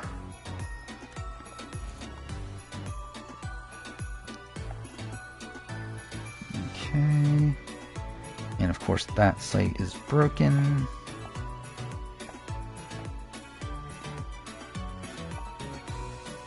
Okay, where's this? So there's a panel I need to find. Yeah, I think who did I pick as my wear pick? I think I did pick Jenny, didn't I? I think I had Jenny and CT, right? Which in retrospect, I should have picked Jordan. Because that should have actually been pretty obvious. But I was close to getting it right.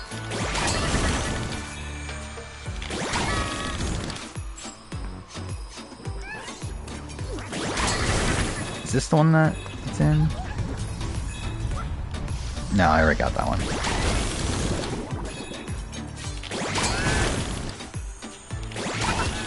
That'd be a fun final 3. Imagine Angelina winning that too. I think that'd be even funner. Wait, what? I died? Cool. Does Adam lose in any final 3 other than the one he gets in? Wait, the other one he gets? You mean, does he win in any other final 3?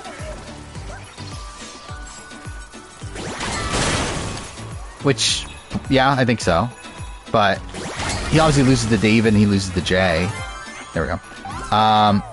I think he beats Brett. Even though it's probably closer. Like, Brett probably gets a couple votes. But I think he does beat Brett. I think he beats Sunday. But that's also one where, like, Sunday gets some votes. Beyond that, let's see. He beats Will easily. Yeah, I think Zeke probably beats him. Like, how far are we back? Are we really going at that point? I have no clue about Jessica Lewis.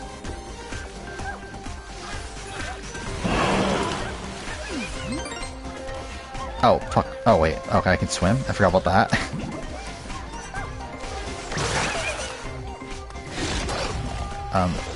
Okay. They're like Trey from Trey. I don't fucking even remember Trey that much. I know he exists. Could not tell you anything about him.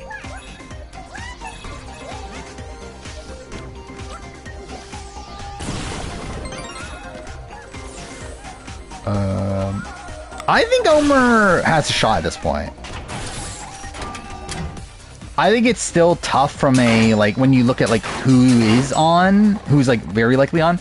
Like, I think it's, like, tough to, like, really, really squeeze in Omer there. But, like, I think there's at least a world where he is on.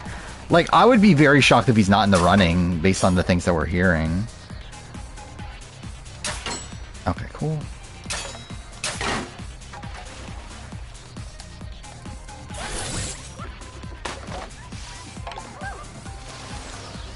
Okay, fuck me, really?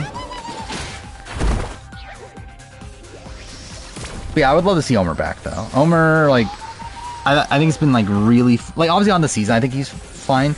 But, like, post-show, though, I think he's been really, really fun. Did Caleb's the biggest lock from 45? Yes, probably.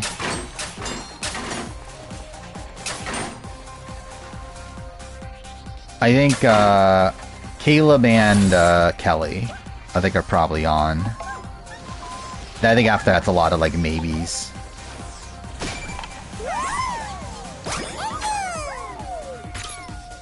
Never does how sloppy Tony's game was. I think Tony's, like, Kagyan game's one where, like, he makes a lot of mistakes, but he also, like, fixes a lot of those mistakes along the way.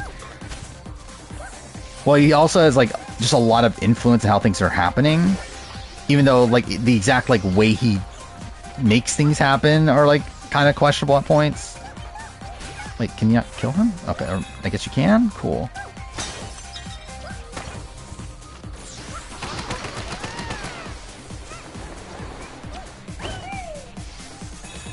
Kelly Mother, obviously. The most underrated Survivor player ever, Kelly Nalbandian.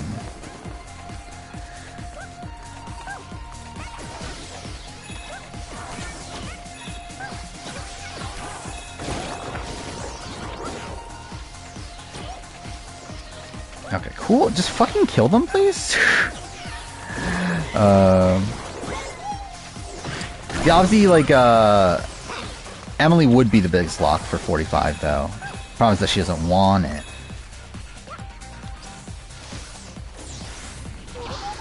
Do we need Kelly back? No, we don't. We really don't. I have no interest in seeing Kelly play again. But I would be pretty surprised she's not there.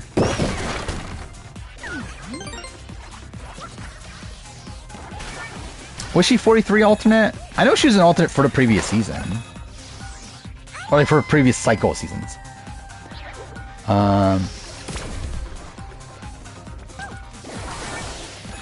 Actually, wait, no. Was it 43? I could have sworn it was 44. Let's look this up. Kelly...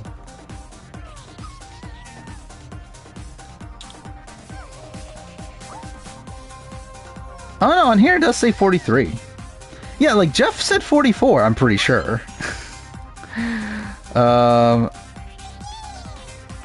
Which actually, that makes the entire story weirder then, right?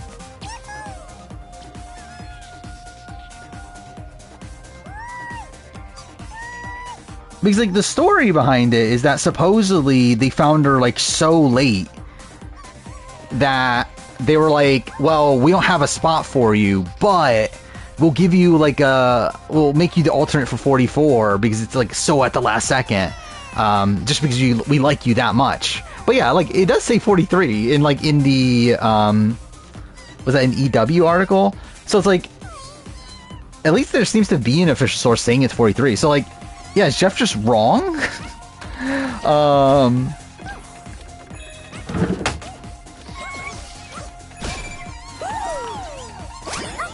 Or is the article, right? It could be either one, really. But yeah, I'm pretty sure Jeff did say 44.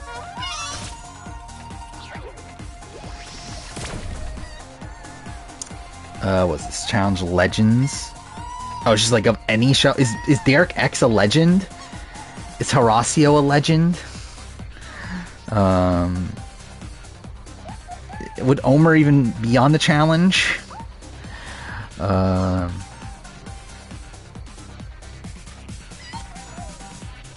think the women field's really strong.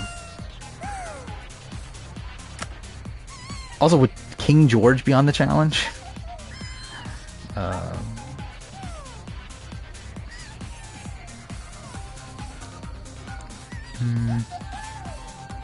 Actually, I wonder if Anthony's gonna be on 41. I hope there is a BB Cam person 41. Because I can't believe there hasn't been a BB Cam person yet.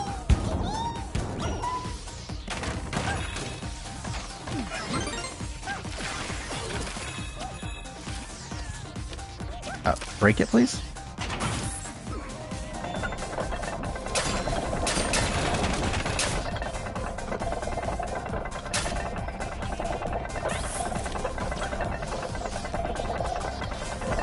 Oh, fuck me.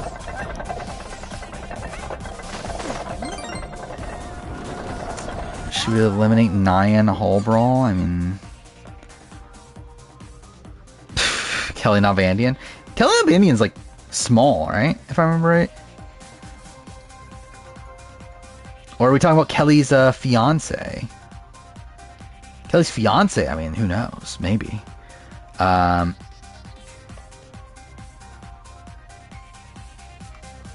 That was kind of a weird, like I looked at her like her Instagram page. It's like one of her most recent pictures of Nally Anderson. That kind of like threw me for a bit. I was like, wait, why the fuck? He's like, I was like expecting it to be her fiance next to her. I was like, oh wait, it's fucking Nally Anderson.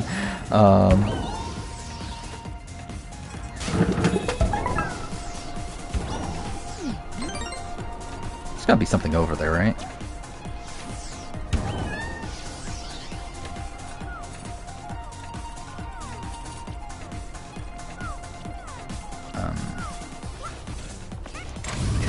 Oh, there we go. Naya's low-key bad? Yeah. I think she's like obviously like massive though, and like she's like good at like super physical stuff just because she's bigger than other people, but I think like yeah, most of the time she's just genuinely kind of bad. I don't feel it.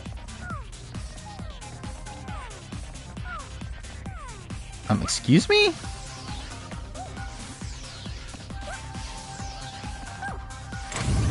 Okay, cool.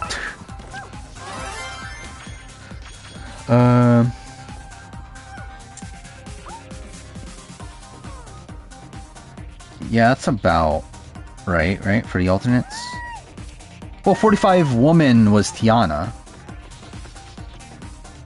I'm trying to think, do we know 44? Maybe we don't. Oh no, Gio was the man alternate for 43. Because Gio was an alternate. Outside, I think that's all I know.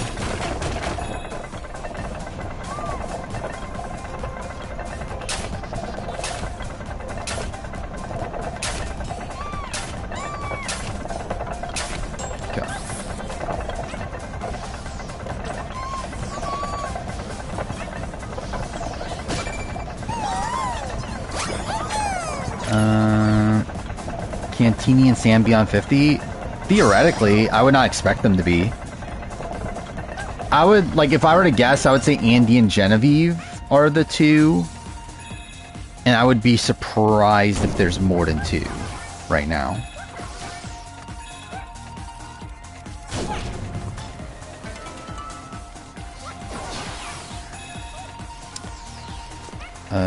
Who are like more?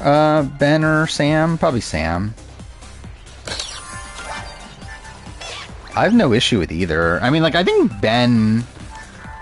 Like, I think if we're talking about, like, character moments, I think Ben has, like, the best character moment of the two. Like, I think Ben, like, when Banu's having his meltdown, Ben saying, "That does not rock," I think that's, like, probably one of the funniest, like, scenes in Modern Survivor for me. But I think, like, Sam as a whole is, like, a more interesting, like, TV presence.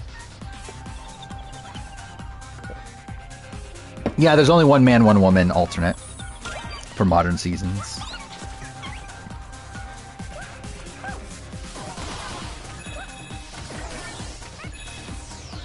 I'm not sure how it used to work, though.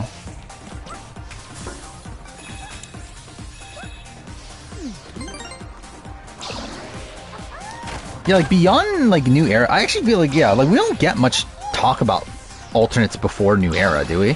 Because, like, I know, like, the alternates for, like, returnee seasons most times. But, yeah, like, I don't feel like we know much about, like, the alternates that didn't get on. Like, earlier on. Like, I know, actually, no, Tina was an alternate, right, for Australian Outback. Who else? I think there's a few here and there.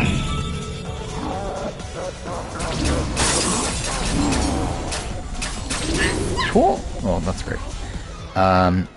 Religious mother, is that a thing that goes together? Tasha, sure. Good for her.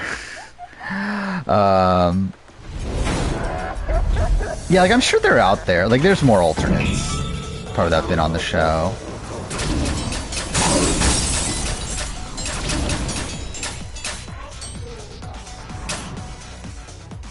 Come back, please.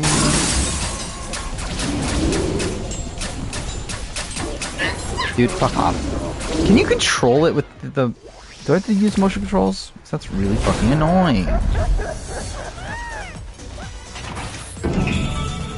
Maze Race 19 is underrated? Probably.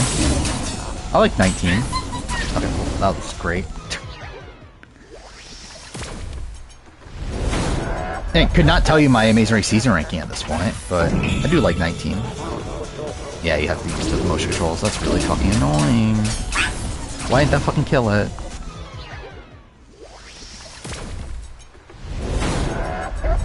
Yeah, I still need to work on my Amazing Race 7 script at some point in my life. That's also a thing I have to work on.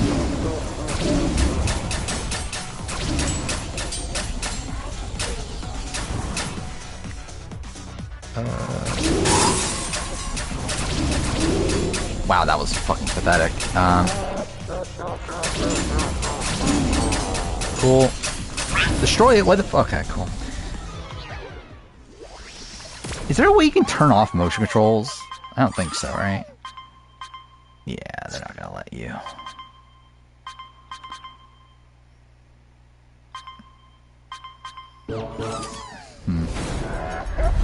Dark Heart will ever win the challenge again? I doubt she'll win the mainline show again. I think she could win All-Stars again.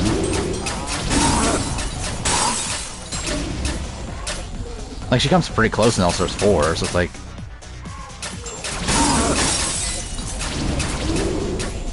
So like, I think All-Stars for sure, but yeah, mainline, I think she's kind of outclassed at this point. Okay, cool. Dude.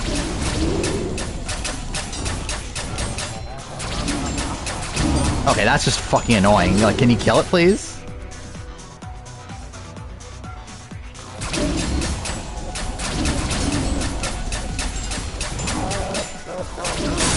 There we go. Fuck me.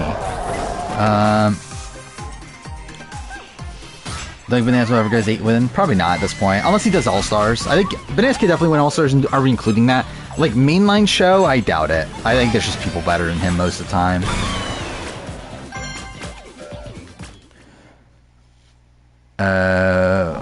Wish Queen Miriam is on 50. You're talking about Traitors Quebec Miriam? Or which one?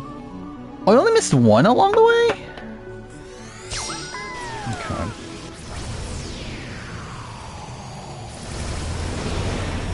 It's bot 3, right?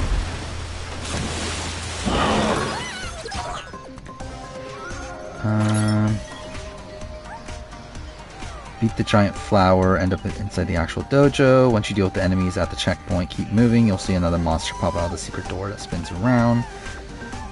Okay.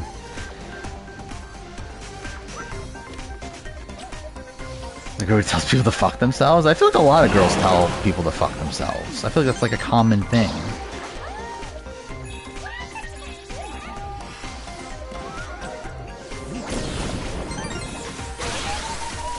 Do you think Kylan will eventually win the challenge? Probably, yeah. Like, obviously, I mean, this final didn't go well for him, but I think this was, like, just a very unique final. Like, the fact that it was, like, so swimming-focused. Actually, I didn't even see the... Like, how was the final formatted in part 2? Like, was it still just more swimming, or what? How did... Okay. I'm surprised I didn't die there.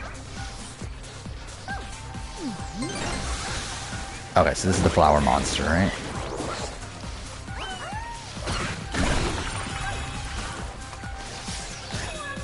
Cool.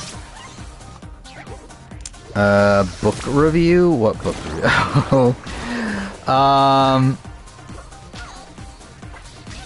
Oh wait, I was thinking this was okay. What is this book? The Alternate Survivor is what about? Oh, this is about the person that was supposed to be on Australian Outback? Is that what it is?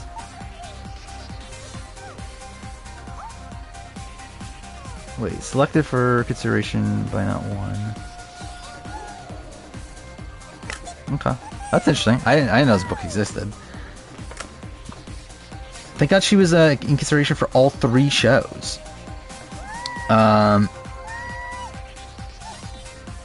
What's it called? eBay. Fuck me. Oh, I just like blanked on the name of the website. I want to see if there's like a cheap copy. Oh no, they're all $24.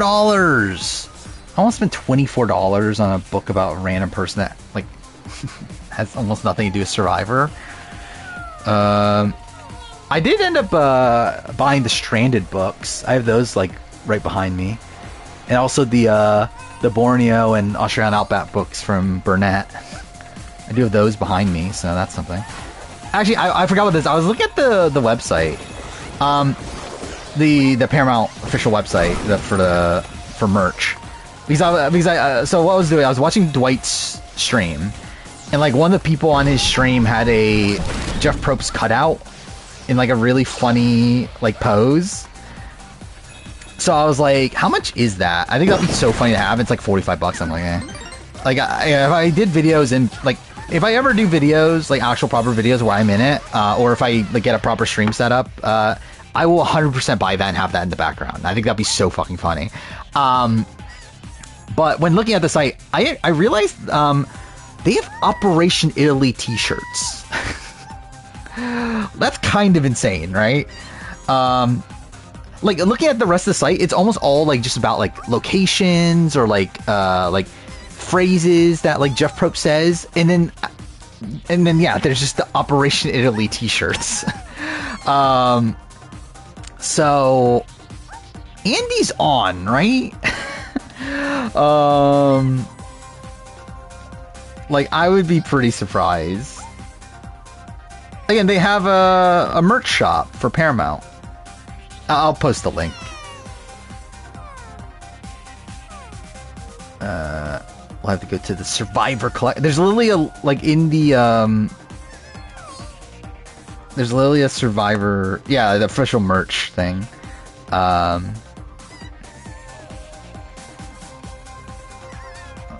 Let's see, is there clothing?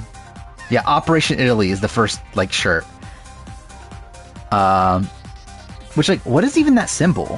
What is the background of that? What is that symbol? I don't even know what the symbol is. Is that just like Fijian letters? I don't know, whatever. Then there's a Jeff Probst Heartthrob shirt. Thank God. Yeah, just a whole bunch of ones with Survivor logos. The tribe has spoken. I love my tribe. Future Soul Survivor. Take risk, play the win. That's a fucking shirt. Who's ever even said that? Sorry for you is a shirt.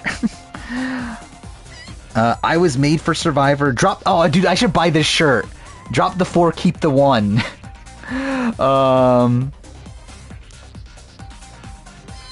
But yeah, I was like, look at the Survivor shirts, and like, there's literally a fucking Operation Italy t-shirt. Why does this exist?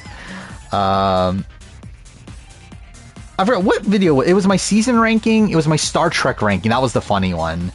It was my Big Brother and Survivor season ranking, and then yeah, it was my Star Trek ranking. Was it my challenge? I don't remember if the challenge was also there.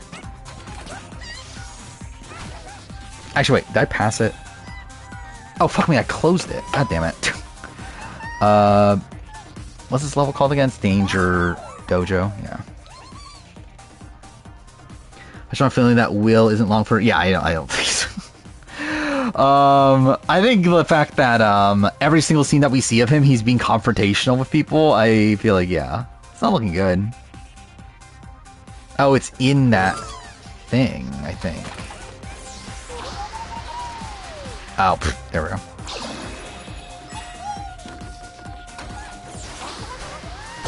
There we go. A pirate and a samurai. Who is that? Western warrior.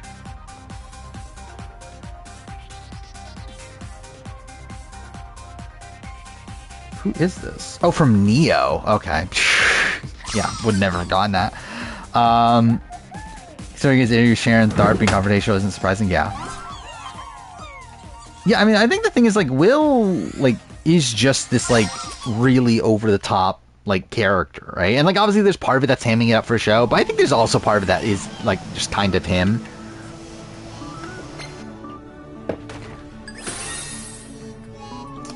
Okay, so that's everything, right?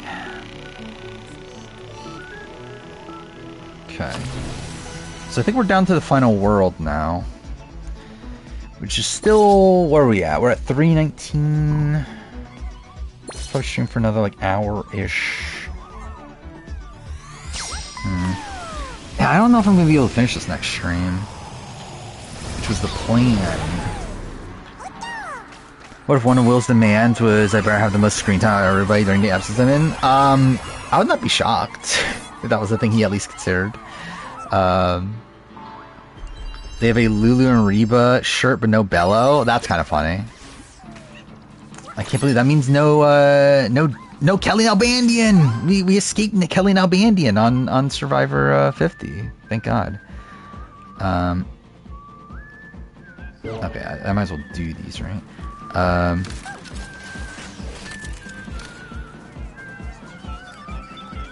Wait, are any of these new? Did I ever go to this? Oh yeah, I did. Okay. I think all this is for Samoa, where Ashley and Eric in the production decided last minute. Yeah, I believe that is the story.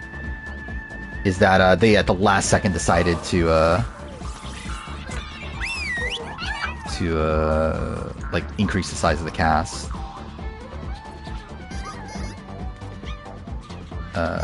When the fuck is anyone on Survivor's phrase "sorry for you"? That's Jeff says it. Like Jeff says "sorry for you" when they lose their Flint. That's what it is. You understand how iconic of a phrase that is. Did I even go to the right one? I didn't. Cool. Oh, can I go? Okay, you know what? Yeah, actually, whatever. It's probably faster to just go out and... Yeah, I mean, he's said that since 41, hasn't he? I think he's literally said that the entire new era. Like, I know, Rob Sosnino on RGP, like, talks about it a lot.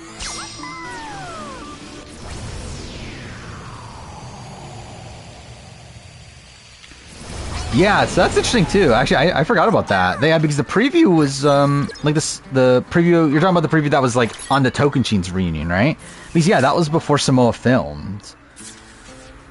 So yeah, I guess that would line up.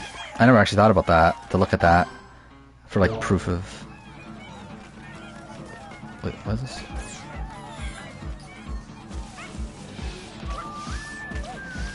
I wonder if Will is going to do the after show. I think that'll be fun, right? If that's the case. See Will and Rob together.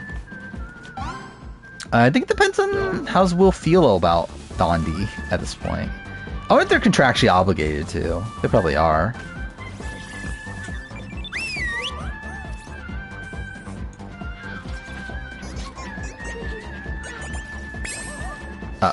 Excuse me?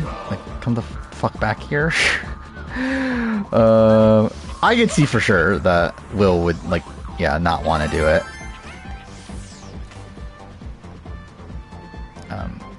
Okay, why does it have to be swinging like that? Like, why couldn't I just, like, swing on it like a rope or something instead of, like, having to wait for it to come back? Okay, so go to the ice one.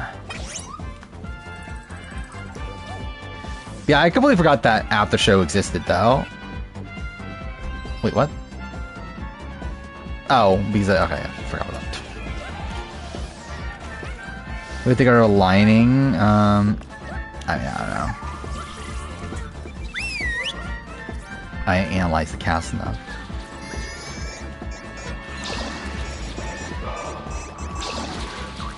Okay, why does it take so long for them to come? Like, they're literally just hanging around, right? Like, why aren't they just, like, teleporting straight to the area that I want them to be? Others really shit? I mean, how dare you say something that involves Boston Rob is shit? Wait, where's this one?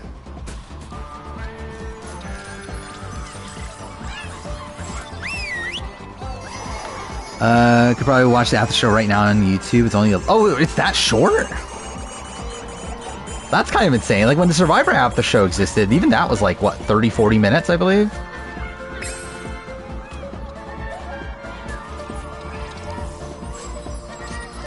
Wait, where am I supposed to be doing this from?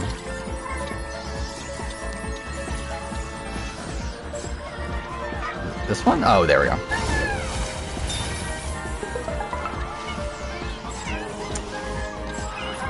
Yeah, remember when Bill Posley hosted the Survivor after show?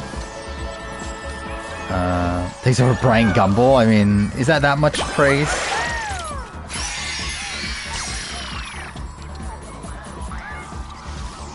Rob's real name is Miami Rob, yeah. Or is it Pensacola Rob? It's my favorite Rob. Oh, I didn't realize those were enemies. Yeah, it is insane that they picked Bill Posley, of all people, to host the Survivor after show. Which, like, I get it, he's in LA and he is a host and everything, but still, that is so funny they did that. Does Jeff remember Bill Posley? I feel like that's a big maybe. I would assume no. Especially by name, I would say no. Like, I think he probably remembers, like, him as, like, the guy that Colton, like, said bad things about. But yeah, I feel like it would be tough for him to remember his name.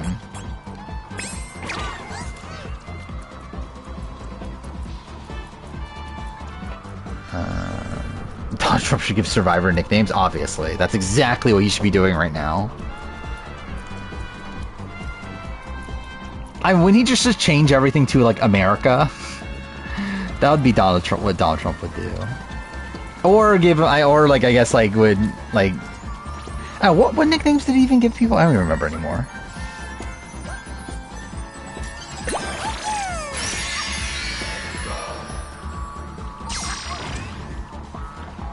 Slimy Sandra? Yeah, my favorite. 100% Jeff Rose would hate Sandra. Or Jeff Rose, Donald Trump would hate Sandra, right? Wait, there's another 100 one?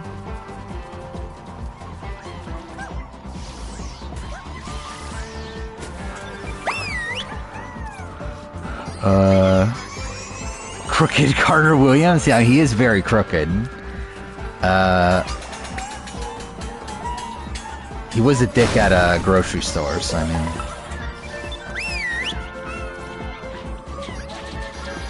Hates Tom Green? I feel like that's a random person, isn't it?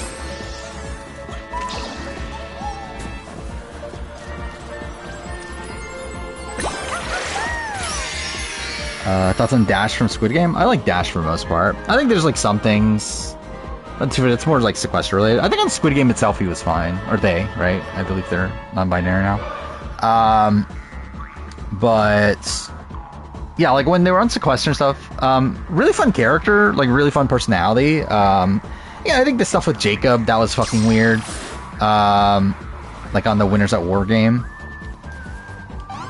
But outside that seemed fine. Because I'm still missing something here. What am I missing?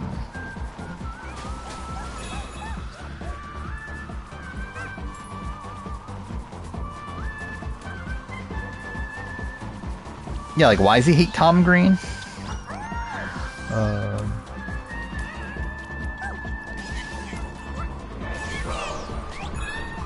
Deranged Tevin, obviously. That's definitely the person that, well, actually, I guess maybe, like, considering, Tevin was a Kamala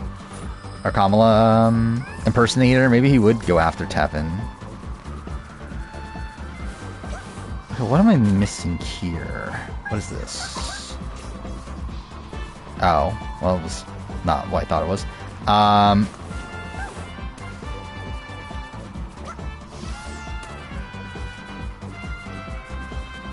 I mean, I don't think anybody... Like, who wants Canada to be the 51st state? Outside of Donald Trump, I guess.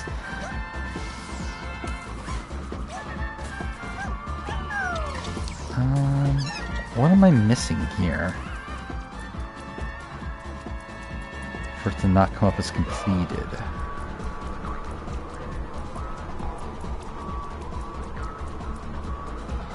So I don't see anything.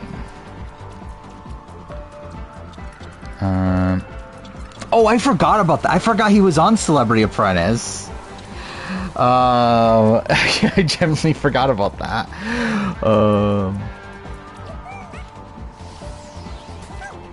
Well, stuff with Jacob on the Winners at War game. So Jacob Jones, who is like an RGB podcaster now, he was a 2-time sequester mini winner. He won Winners at War. He was on the proper show season 4. But yeah, like there's this weird thing of like Jacob was like flirting with Dash, and at the time Jacob had a girlfriend, and like Dash like accused him of like I forgot what the exact thing is, but like pretending that he's like gay to, I don't know, whatever. It's like weird stuff. Oh, we need Canada to be fit for state, so we have Canadian players with Big Brother US? Obviously, exactly. That's the only reason. Okay, legitimately, what am I missing here? Like, why is this not complete? Oh, it is complete now. What the fuck? It didn't have complete before, did it? Whatever. Queer baiting, yes, that's probably the term, yeah.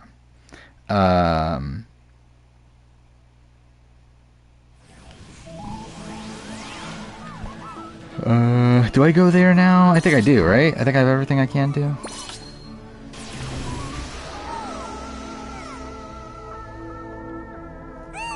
Well, yeah, I'm assuming Canadians don't want it for sure, right? And, like, I don't know any of, like, I don't know anyone, like, I don't know anybody that would want that, I guess.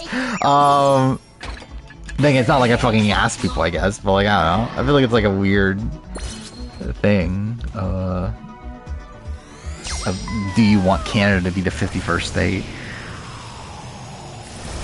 See if there's a better chance at winning Beast Games than being on 50. I mean, he's right out of Beast Games, but yeah. Like, he has a better chance at, like, getting brought back into the game. Okay, well, I fucked that up. He has more of a chance of, like, somehow, like, coming back into the game in Beast Games than he does coming back to Sprout 50. 13% of Canadians want it? I mean, that's not that high. I feel like you'll see, like, a lot of, like, insane things that 13% of a population would want. I have no memory of this level. Oh, perfect.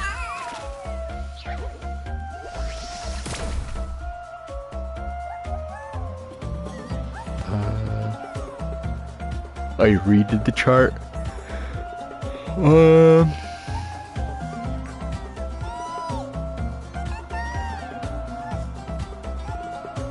I think he's, yeah, he essentially just did the things I said for the most part, right?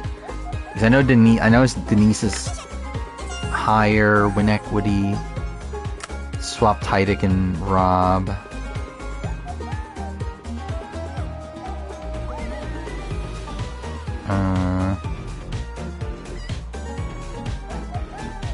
Yeah, I think everything, like Danny's lower, right?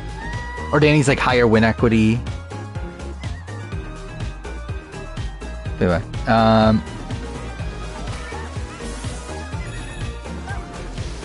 but I didn't talk about this. Not that that's that relevant, but something I did decide to do today, or like not something I decided on today, I should say, is that I think I'm gonna make a my year in gaming video for next year. Right, I talked about this before, that like, so initially it was like, the idea was that like, because it takes so long to do the year in gaming videos where like I rank every game from the previous year, that I thought about like, well, maybe I just don't do those anymore. Instead I transition to like my year in gaming, where like I talk about the games I played during that year. And I was thinking about like earlier today, I was like, well, I could just do both, right? And like now, especially now that I'm keeping track of like what games I play and like on what days and that sort of thing with backlogged, it's like I can just do both. So I think I'm probably gonna do both. So I'll do like I don't know what I don't know if it'll actually called my year game. Like, dude, I think in retrospect I should have changed the name of the year in gaming video. But yeah, I'll probably end up doing like that video in January, which will be like me running through all the games I played the previous year, and like more so like a more like personalized video of talking about like my actual experiences playing those games, like new, especially because like I replay some games here and there, and talking about like there are any like new opinions on those sort of things. And then like obviously still like at the midpoint of the year, then I do the year in gaming video where I talk about all, like where I rank all the games from the previous year. I think the only, not the only issue, but like I think one of the issues obviously is the fact that there'll be a lot of repeated material in terms of the same sort of games on both lists or both videos, but I feel like I still want to, I'll at least try it out for 2025 because I actually want to do it. Stream Kunoichi, I'm not sure. Yeah, because that would be next stream. I think it's on the day of Kunoichi. But yeah, I'm not sure. I shouldn't, but I'm not sure if I will anyway. Because I do have a doctor's appointment later that day. Cool. To where probably ideally I'm not like realistically I shouldn't stay up to watch Kunoichi. I think it's probably the better thing to say. more so than the streaming aspect of it.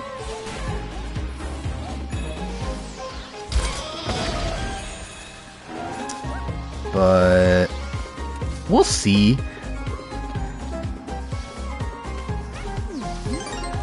I'm leaning no, though. But yeah, we'll see, though.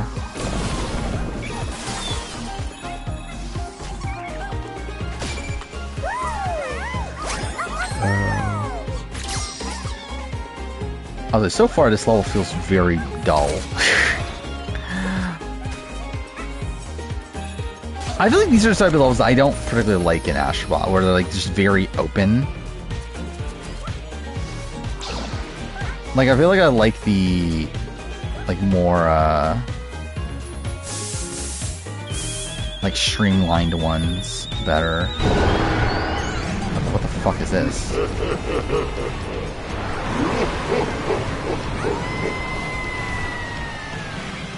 How do I have like no memory of this? Oh. Okay, maybe this part's better then.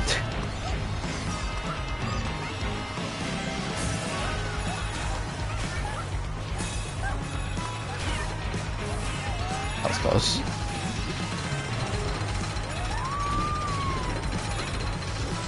Okay, fuck me. How the fuck did I survive that? And died anyway. But yeah, I'm hoping by next stream I'm caught up on the Plow Retrospect, at least in terms of the writing of it. We'll see.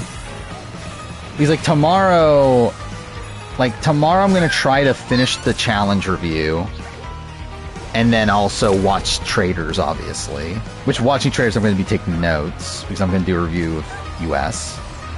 I was like, in retrospect, I wish I did a review of Dondi at this point. I wish I do and I don't. Obviously, like I don't have the time to, but like also, oh, it's Cat, right, from Gravity Rush. But like in an ideal world, I would have done a review of Dondi, but yeah, I'm just not at this point. Oh yeah, I did watch. I did finish House of the Dragon, which I liked for the most part. I think I liked season 1 more. At least I remember coming out of season 1 being a lot higher on it. I still like season 2 though. I think it's fine. I do wish personally there was a bit more like plot progression, where a lot of it just feels like setup, and like it's good setup, and there's like some like character arcs that are pretty good, but like I feel like I kind of wish there was like more to it though.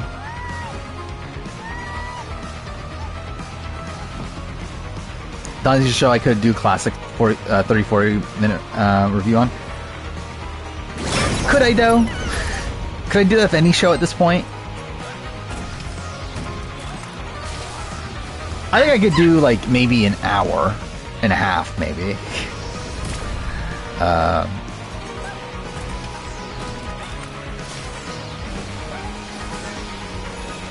But yeah, I mean, if it was 2019 though, I mean, 100% I'll be doing Dondi reviews. But I think the thing that feels weird to me is that I'm not doing Dondi reviews when I did Circle reviews at a point. I think that's the thing that feels weird to me, is that, because like obviously like I feel like Dondi is a show that like more people care about seemingly than Circle. Oh, pfft, I just did the same thing again.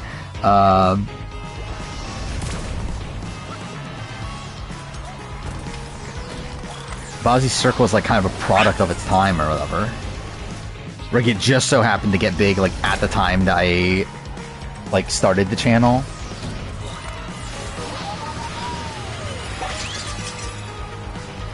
Anonymous. Yeah, I mean, like if it was 2019, I probably would have. There we go. But probably not any time after that, though. I think Anonymous was never really. No. I think the only time I would have done it is back when I was just doing everything. I think even by like 2020. Actually, no, maybe 2020 I would have. But also, like 2020, I might have just not watched the Anonymous. I think is the thing. Because like 2020, I believe I still did reviews of every show I watch. I just didn't watch that much. And I think it's 2021, I believe, is the year where I finally didn't, I believe. Actually, let's look this up. My year in gaming, or year in reality TV videos.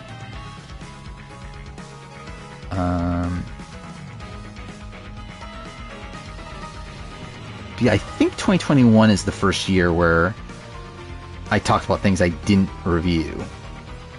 And that's because, like, simply, like, that was the first year where, like, I actually watched things I didn't review. Or maybe not? No, I think I did review everything. Yeah, okay, I did. Wow, it really wasn't until 2022?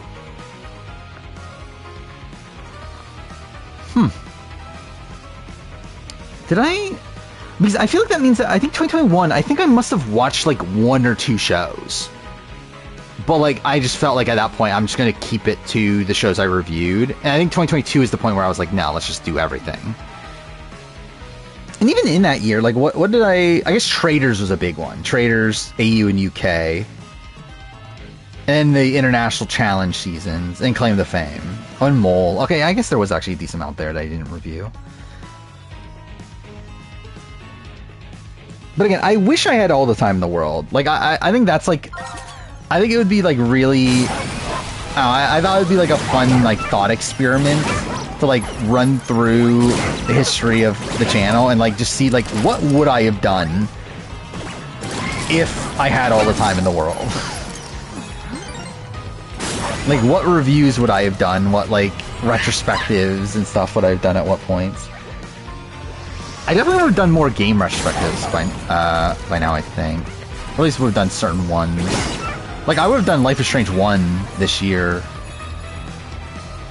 Like, redid it. Because my old one's not that good.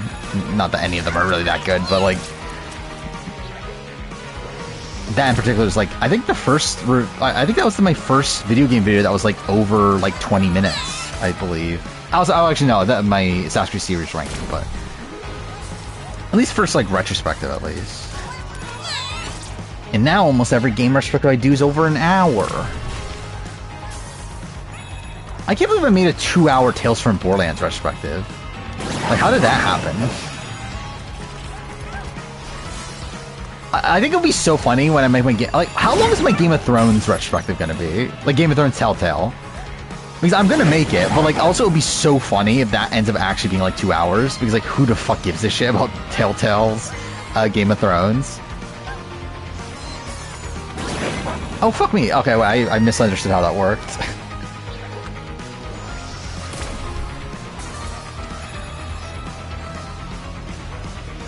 Oh, I'm dumb. I didn't even see this. Okay, I did not see them either. What the fuck?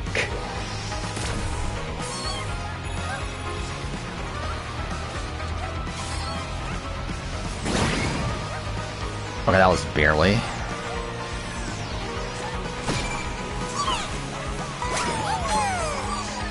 The Game of Thrones TV show retrospective, I wouldn't be opposed to it for down the road, just I don't have the time. Like Game of Thrones, I really wanted to do Lost.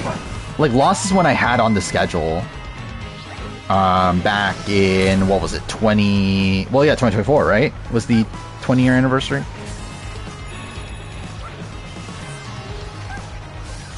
So yeah, I had it on the schedule at a point, but obviously just don't have the time.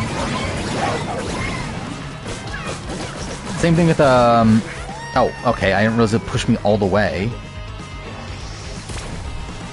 I would love to read the books, actually. I've never read the books, so... Like, I've done a lot of research into it and, like, reading up what happens in them.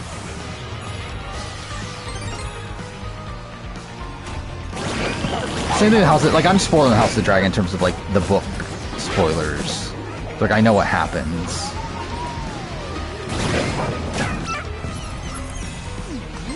But yeah, like, I've read up on a lot of, like, that sort of stuff.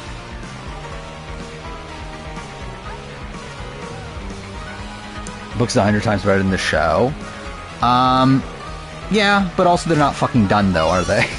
And they're probably never going to be done at this point. Yeah, like, what the fuck is George R.R. Martin doing? Like, how the fuck has he not finished a single fucking, like, main series book in like how many years? Like it's like 12 years now, right? Or no, more than that, right? Wasn't it like 2011 the last proper book came out?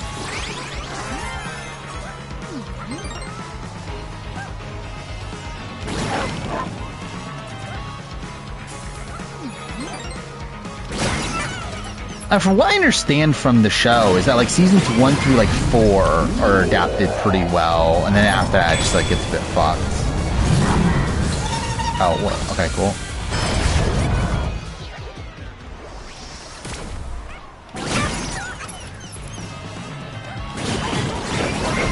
I also want to read the Witcher books. That's another thing I want to read at some point.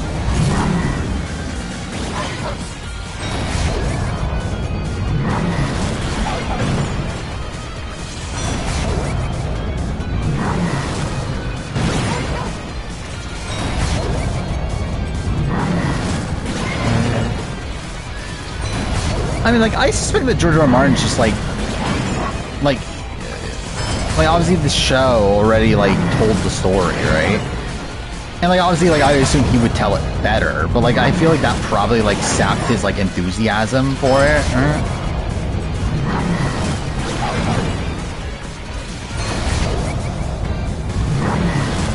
Because, like, I do feel like, as fucked as Game of Thrones Season 8 is, I think in terms of, like, the broad plot points, I feel like that is what's gonna happen. Like, obviously, I assume he's gonna handle them better. What am I meant to be doing here? I'm meant to be, like, running into it? Oh, okay.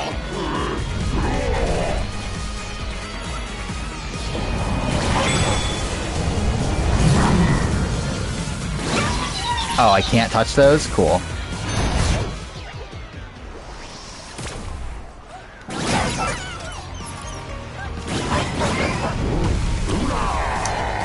I know, like, one of the... Was it 4, 5, and 6? I thought it was, 3 and 4, wasn't it? Or is he also doing it for 5 and 6? But I thought 3 and 4 were supposed to have, like, a time skip that he didn't end up doing.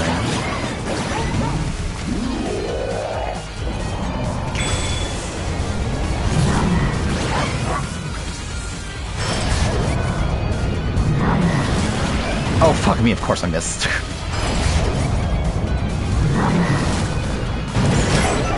And what, like 4 and 5 were like supposed to be like one book, right? But then they ended up splitting the two because it was so long. Fuck me.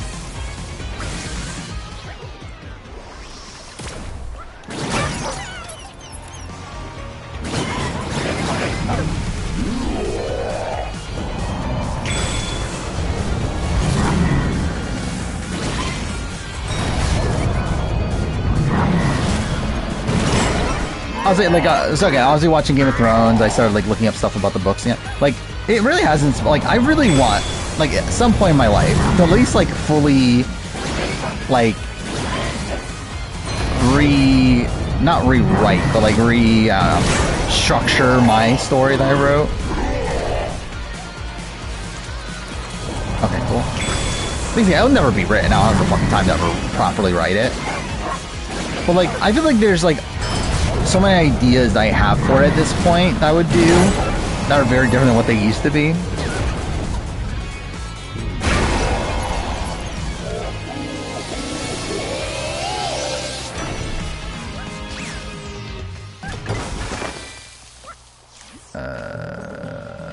Is there anything here? I would think there would be, right?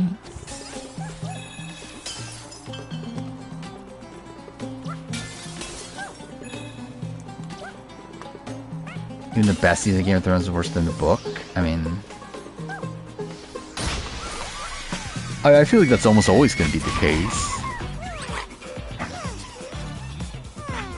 The original is, especially like in something like that, is going to be better than like the adapted version of it. Or again, it's like Last of Us, where Last of Us 1's a billion times better than the fucking TV show. By the way, there was a Last of Us 2 trailer. Actually, we have a date now of April for Last of Us 2, which that's gonna happen.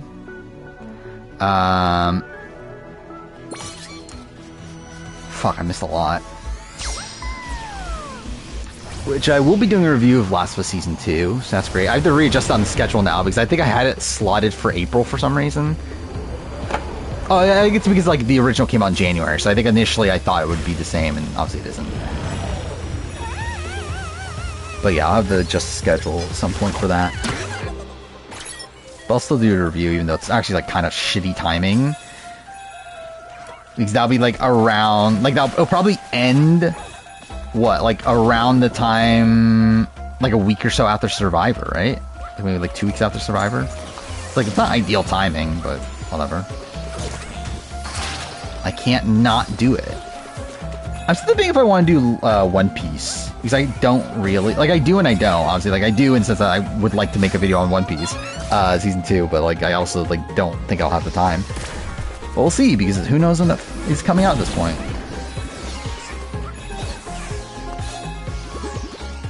Kill him, please? Fucking kill him. Wait, I just realized I didn't get the thing.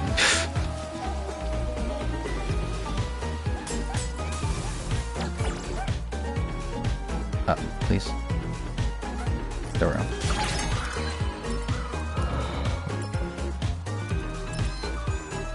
Oh, it's literally right up there.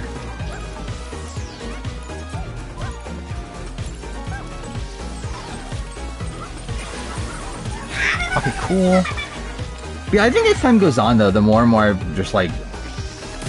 Like, I feel like most times that there's, like, an adaptation of something, it's almost always just gonna be worse.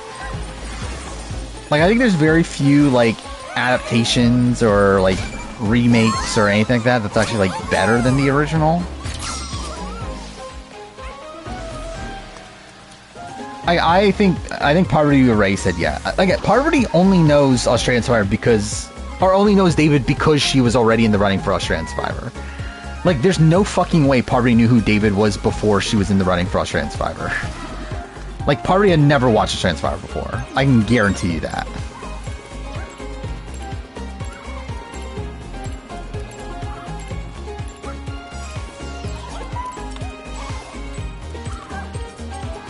And again, like, by the way that things line up, like, there's no way that she wasn't already in talks to be in A vs. the World before Deal or No Deal Island.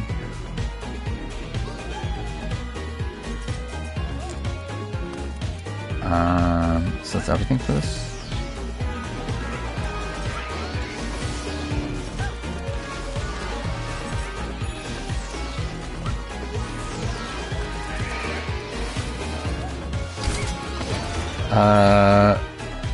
In the show, Jeffrey being a monster is why he dies while in the book he's killed by accident.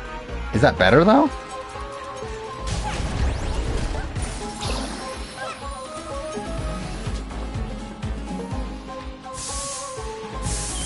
Like, isn't him dying by accident just kind of dumb?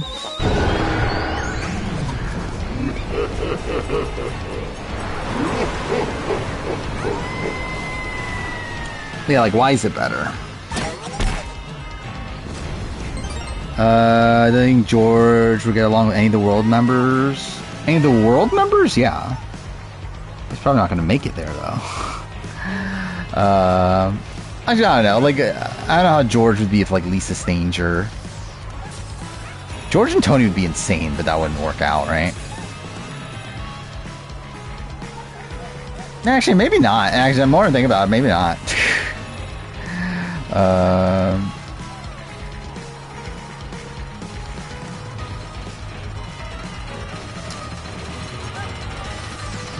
I don't remember Game of Thrones well enough to actually...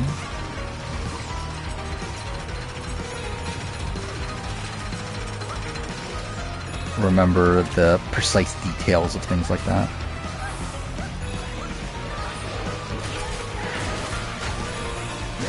Oh, fuck me. Of course I died there.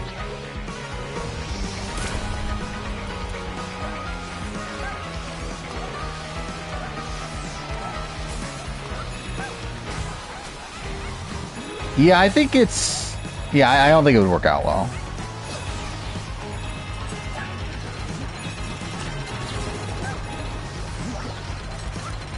Okay, what the fuck is happening? Let me climb back up. No? Thank you.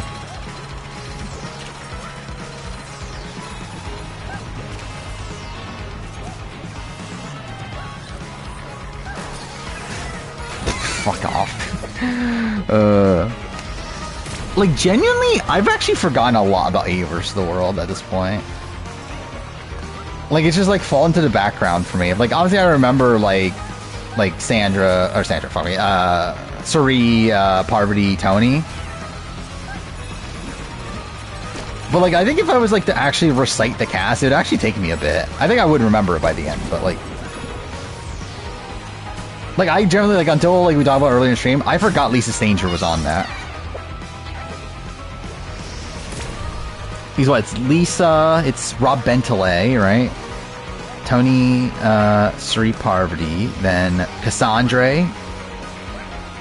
And was it Tommy? Is that the Finland guy? Okay, cool.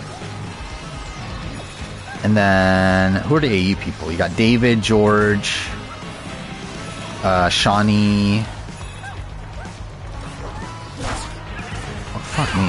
Janine, Sarah, Luke, and who's the other one? Who am I? Oh, Kirby. Kirby's there.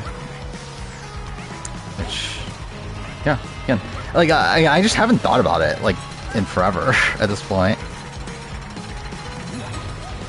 I learned a new bit of info from it from Twitter yesterday. About what? AU vs. the World?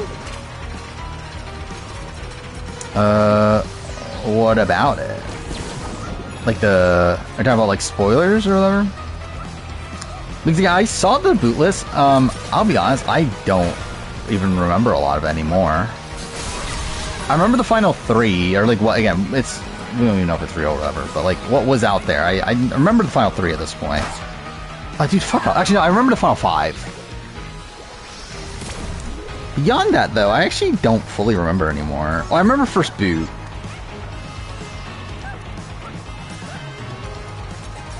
But yeah. I don't think I can remember the entire rumored list.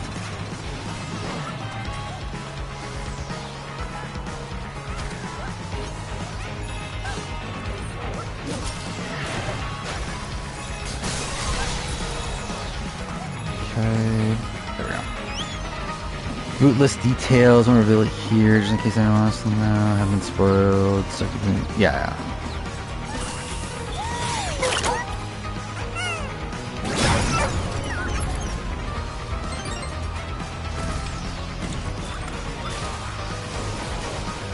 But yeah, I don't think the spoilers don't even come from like a reliable source, right? If I'm right. Though, like, I think the person who is reliable for Australian Survivor like said similar-ish things, if I remember right. Isn't that a thing?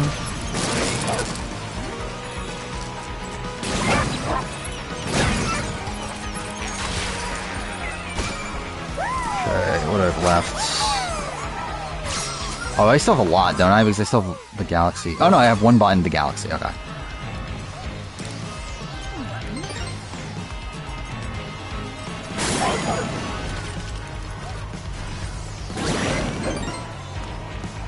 It is weird how, like, spoiler-heavy Twitter is nowadays, though.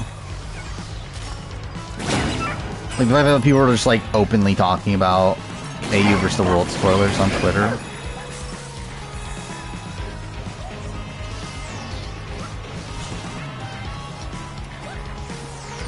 Kill him, please? What the fuck?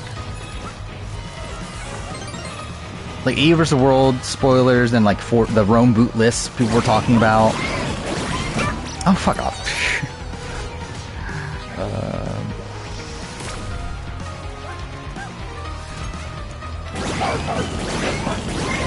Dude, okay, cool.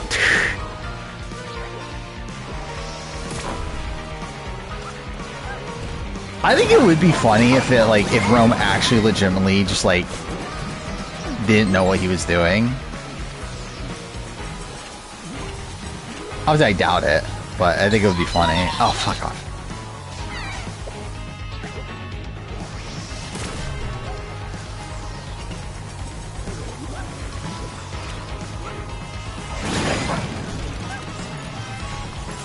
Where's that? Up there?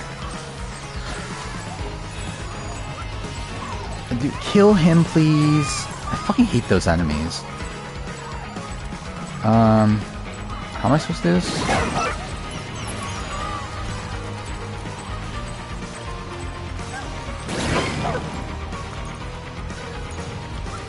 Oh, okay, there's platforms. Rome at least won't ever be on CBS again. I think there's a world where he gets on, like, some other random show. Speaking of random, I saw this Santina is gonna be on, what was it, Canada's Challenge? That show that, like, Adam was on? I think that's very random.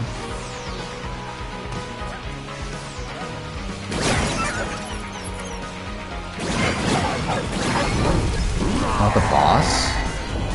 Did I miss it, or is it legitimate here? Well, that's perfect. If I was making a third boot ranking, do I think Rob Sino would be one, or Yaman? I mean, we'll get to it when I make my third boot ranking in, like, 3 years or something. Realistically, I think, I think it's tough. I think Rob was more fucked coming into the season. But I think also probably does more wrong. Cool. So... yeah, not fully sure. I think I might have Yao-Man above. Yeah, I think that's the thing. Yeah, Yao-Man plays better. I think Rob had, like... okay, fuck me. Had more of an uphill battle.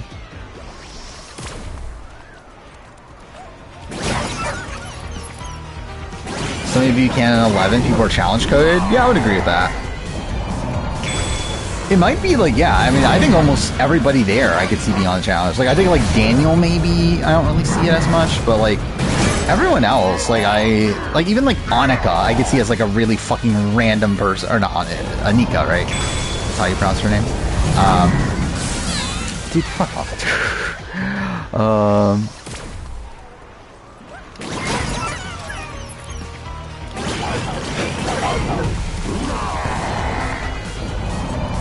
Zach Nielsen, I can't wait.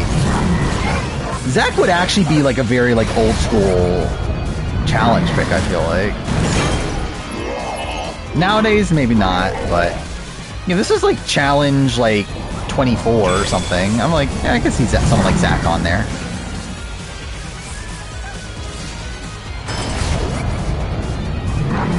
Watch me do this boss for like no reason. Oh, cool. No, are you serious? Ah, oh, dude, fuck off.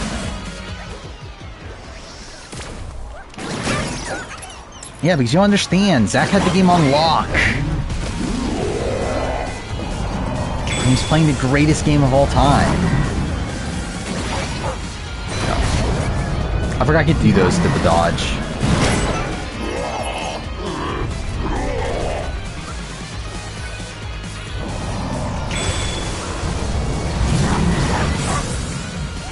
No! Oh, I legitimately just didn't even see that there. Fuck me. What time are we at? We're at 3:30-ish. Okay, cool. What the fuck was that? I forgot. Is this stream 4 or 5 of this? I legitimately don't remember anymore.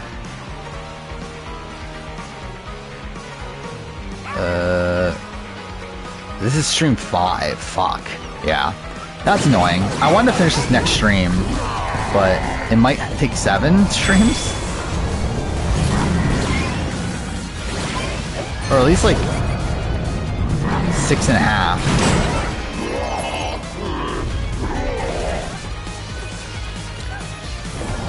I still think I have some other trophies. Dude, fuck off. I have other trophies I still need to get to. Like some of the levels I did already beat.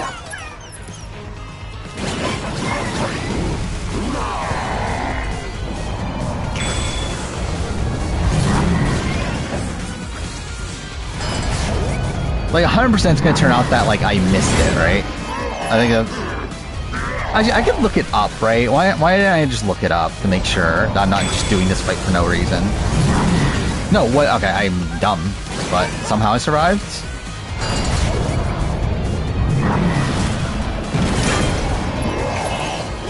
Alright, one more, right? Dude, okay, well, how did I not die?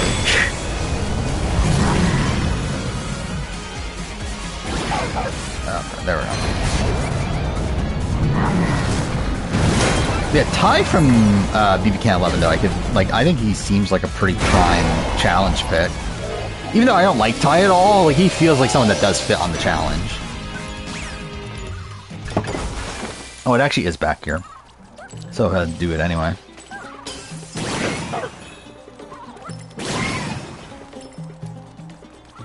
Wait, what? Oh. Wait, how am I supposed to see this? Oh. Wait, what?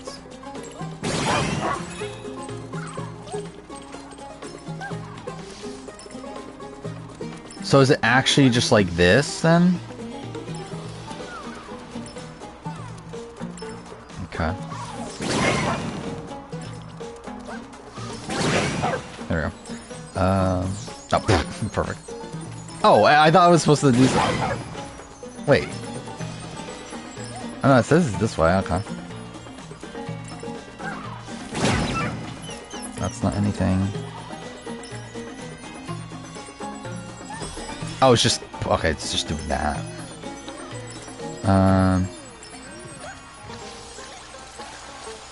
That's an elephant.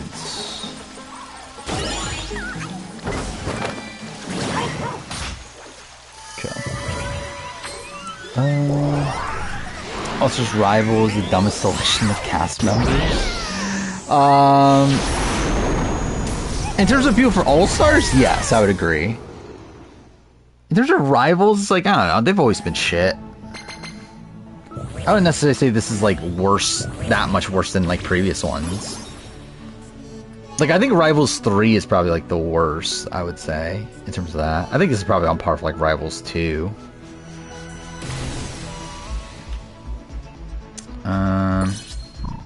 Do that one later. Do I do another level?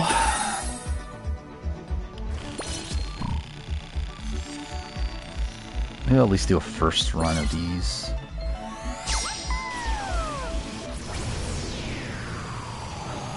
Nisa and Ashley M. I'm sure they have a BS explanation for it, right? I couldn't tell you personally, but I'm sure they have like some dumb excuse for it.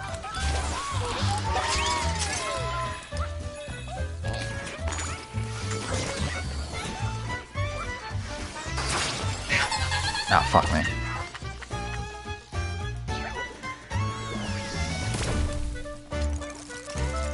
Passed a lot. Like, I'm just gonna do it next time. Well, unless it's like, you mean like the ride in? If it's on the ride in, I guess I'll do it now.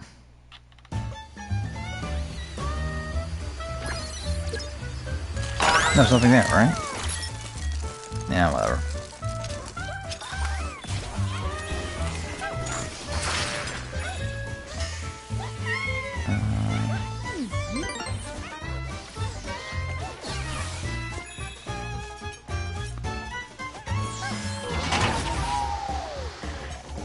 I have no memory of this level either. Like, I maybe just didn't pay that much of attention to, like, the back portions of the playthrough. But again, for my first playthrough of the levels, I'm just trying to get through it and just, like, I'll pick up things if I see it, but, like, I'm not, like, really trying to complete it until the second time. How would I do this? Is it that? What's over here? That's something okay, yeah, I think it has to be that over there then, right?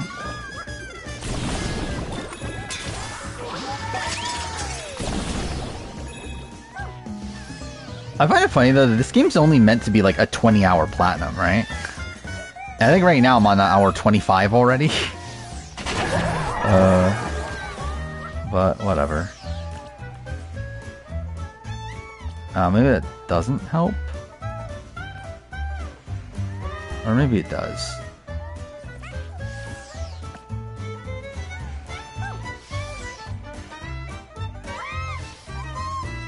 Oh, there's one here.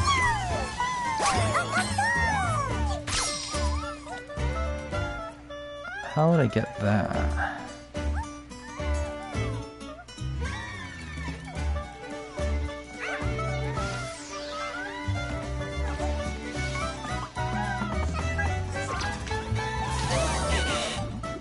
Oh, cool. Thank God they put that there. And maybe it's just not this. Or can you not undo it? Nah, whatever, I don't care. I'll do it again anyway.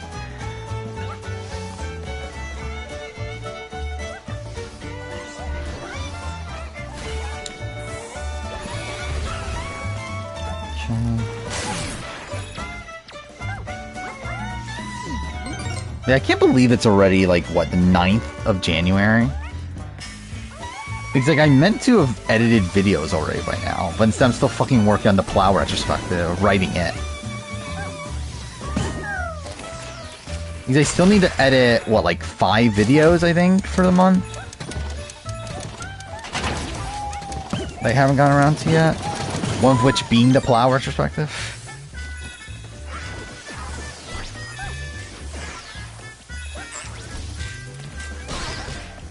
That was kind of lucky. Wait, I don't want that? Or do I? Oh, I want it for this.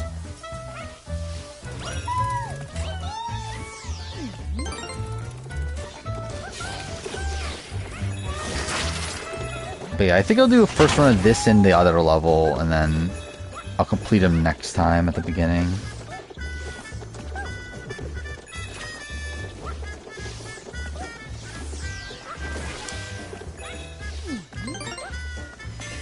Oh, fuck me. Almost typed there. Okay, fuck me. Okay.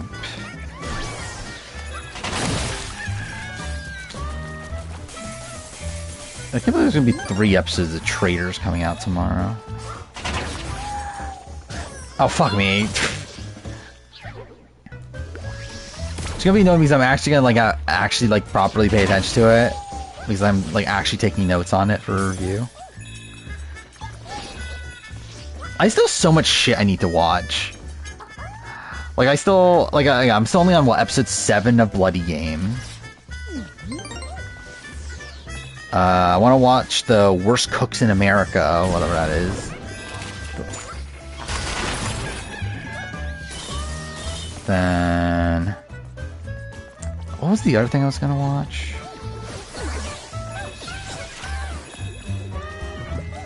There's a show I was gonna rewatch. Oh, fuck me.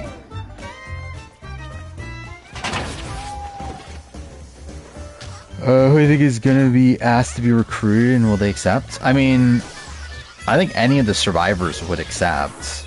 The question is, like, yeah, obviously I think, like, who gets recruited is based around who are the other ones that got picked.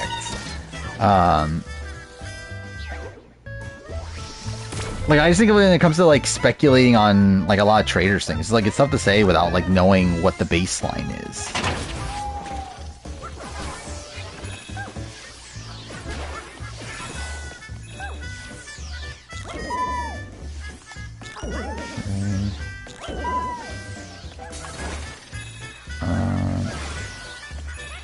Was Sangman in the first season? Actually, yeah, I did know that. Actually, I knew he was on a season. Which I do want to go back and watch the previous seasons at some point.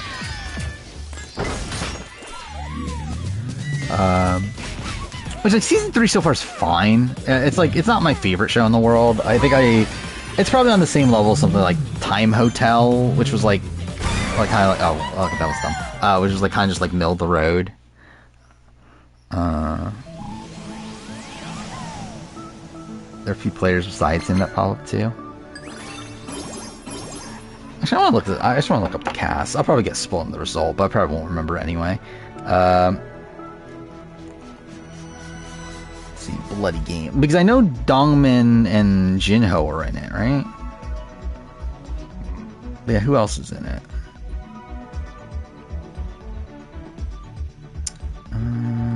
Sangman's there. Oh, Young Song. I forgot about Young Song, actually. Yeah, I actually did know that at a point.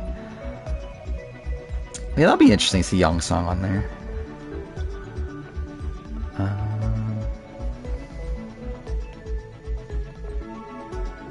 So is Jinho not in season 1? Was he only in season 2 then? By the way, spoiler alert for Bloody Games episode 7. Which, again, elimination-based spoiler. Pretty lackluster performance for Kyungran. The fact that she's... Like, was she, like, the 3rd boot of the season or something at that point? Which is actually kind of insane that it's been, like, on for 7 episodes. Only, like, 3 people have, like, formally gone home, I think. If even that. I actually don't even remember. Like, I would look it up right now, but obviously I don't want to get spoiled on something I'm, like, currently watching. But, like, I feel like almost nobody's been eliminated.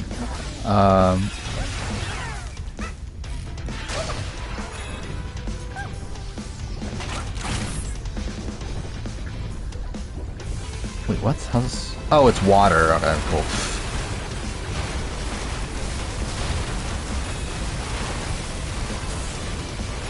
Kinda got that this thing, she was less prominent in trailers. Yeah, and she also just didn't get that big of an edit, too. Like, it's just like Dongman's like... Dongman's like all over the show. Jinho's like... was early on, like, at the point that I'm at now, like, he hasn't been as prominent recently. I did actually get, like, kind of, they did a, like, genius, so, like, there was, like, a, like, essentially the main match that they were doing was, like, the 3 teams against each other, and, like, each team had one of Dongmin, Jinho, and Kyungran, and, like, one of the rounds they did was, like, Dongmin, Jinho versus Kyungran. Oh, it disappears after a while. And then they they played the Genius music, while they were playing. Like, that was cool. Yeah, for no real reason outside the fact that I just think it's cool to reference the Genius. But yeah, I thought that was a fun moment.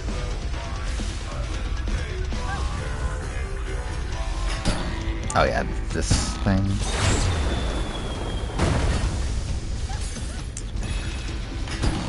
Yeah, Cameron just kind of, like, peters out on the season. Like, she had a pretty good, like, premiere.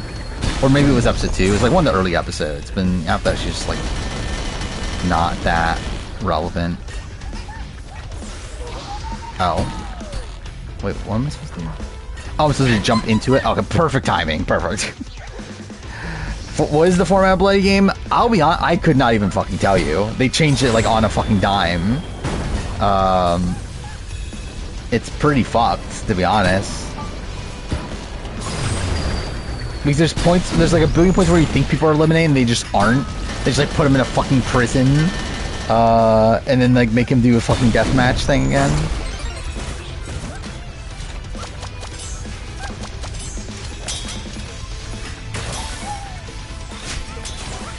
Yeah, because there's like a guy who's like been eliminated, I think like twice, and is still in the fucking game.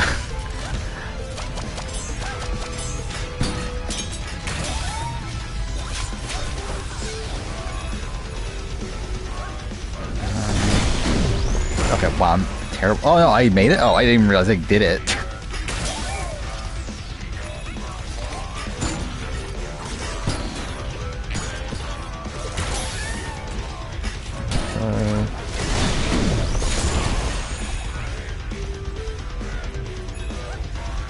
Yeah, I don't even know which way is the right way. There's a puzzle piece there. Which kind of makes me think this is the wrong way. Or this is the right way, but like not the right way if I want to get collectibles.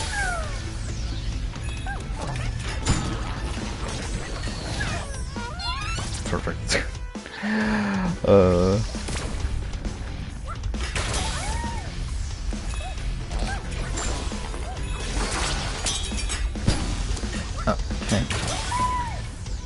Oh yeah, there's a save point. Yeah, so that is the right way then.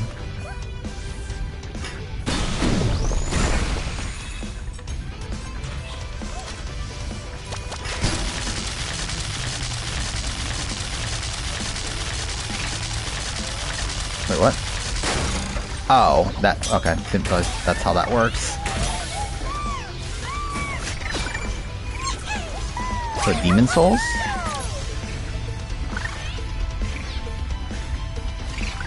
Tendency to see things in black and white.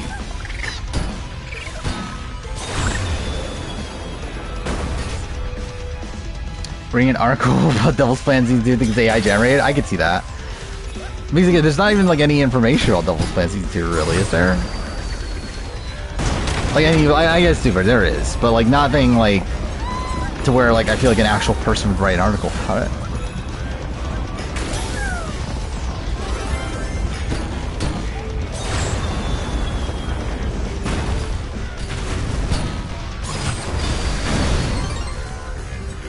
But yeah, I mean, Devil's Plan I do want to rewatch actually. I do intend on rewatching Devil's Plan before season 2. Actually, I want to rewatch Squid Game: The Challenge, but I don't really have a reason to. There's actually like a decent amount of things I want to rewatch. Like Squid Game: The Challenge. I want to rewatch Survivor Michigan All Stars. I've always wanted to rewatch Survivor Maryland All Stars, just never got around to it.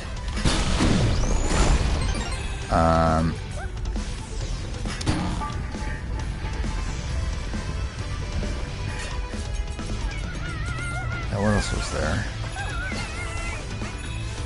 Oh, Traitors US Season 2 I meant to rewatch and I just never did, and I probably won't at this point. Or at least not until probably right before I do my season ranking.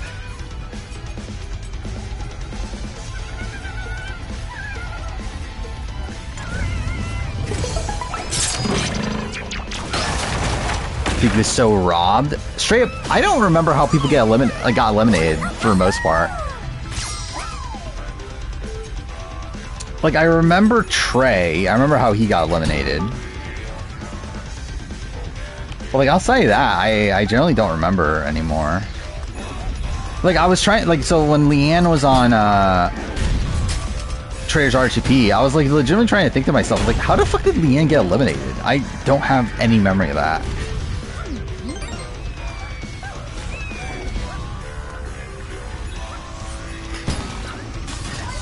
Yeah, I think watching Squid Game, or not Squid Game, well, I mean, yeah, Squid Game, but, like, also watching Beast Games has made me, want to go back and see how, like, Squid Game: The Challenge did it better. Oh, did she get eliminated in Marbles? A travesty.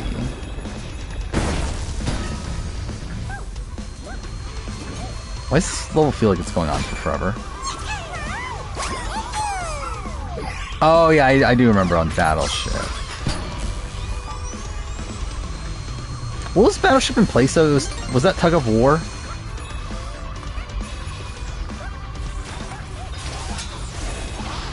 I still can't believe they did rock, paper, scissors or whatever for the final game, right? That's what they did?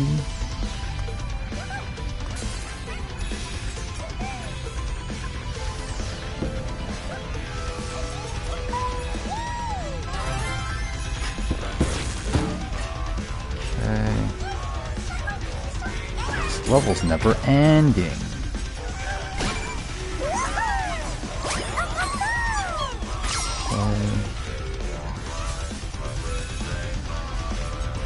Queen Mai? I'll be honest, I barely remember her. I remember she won. That's about it though.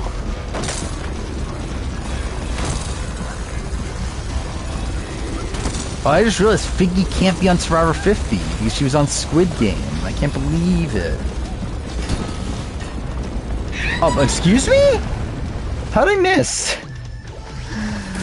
Big idea, comparison. Yeah, I mean, that could be fun, actually. Especially the shit on Beast Games. That'd be cool.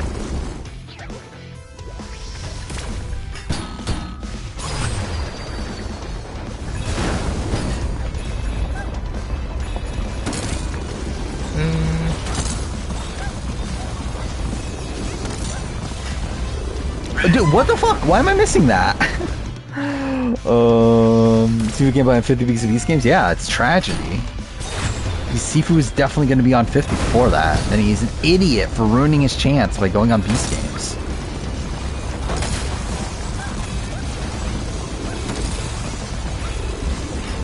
There we go. Maya shown in either episode 1 or 2 saying you have to have faith with mustard seed. Is that a thing? Wait, there's an actual boss here?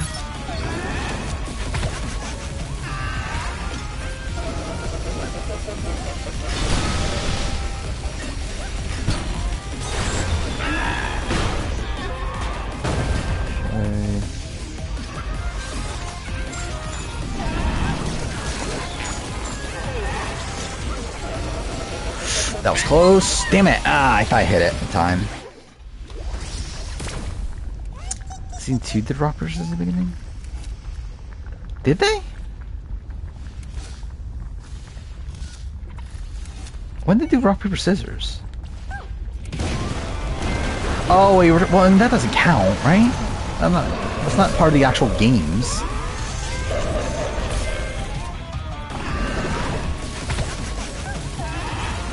And that's also not to determine the fucking winner.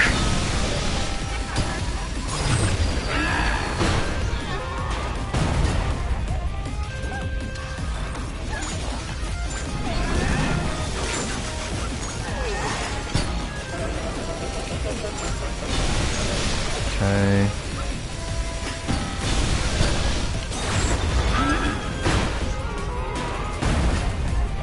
Imagine if that was the final game on Squid Game. Oh shit. Okay, that's a lot. What the fuck?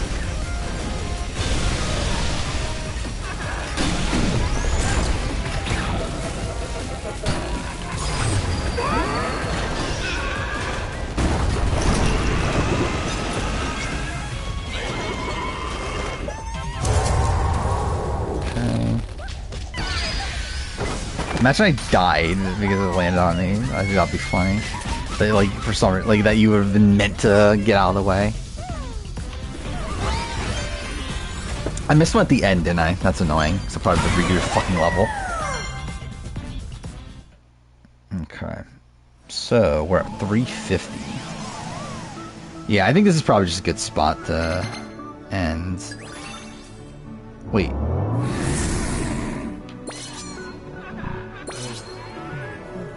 Oh, did I just miss that one? I didn't even notice that one was even there. Either way, I think we'll end here against rate fucking 350. If it was a little bit earlier, I probably would have just tried to do all these levels. But yeah, it's not looking good for finishing this game next stream, which was the initial plan. But I think we'll finish it the following one after that. And then, I'll be honest, I actually don't even know what I'm gonna play next. Like, I have a good list of, like, games to play. I just don't know which one I want to do next. Like, whether it's Lego Horizon or Dragon Ball. I probably won't do Lego Horizon because I think it's, like, kind of similar-ish games. Maybe I'll do Dragon Ball. Sparking Zero. I doubt it's going to win any awards, but it was good, though. I think it was a very good performance. Yeah, where's my list of games? Yeah, Dragon Ball Sparking Zero, Lego Horizon, Tales of Gonzera, Star Wars Outlaws, I forgot about that, and then Shadow Generations. Those are like the definite plays. See, I think I'll do Dragon Ball. I think I'll do Dragon Ball first, then I'll probably do Lego Horizon. Yeah, I think I structured this already in a way that I would probably do it. Maybe Star Wars Outlaws after Lego Horizon, and then Sonic, then Tales of Gonzera. Maybe that's the order, but I think it'll be something like that.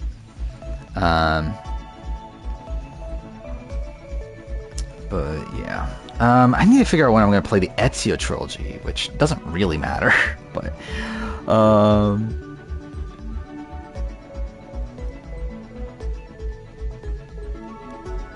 actually, I forgot what Death Stranding is coming out this year. Oh, I forgot I wanted to play Red Dead.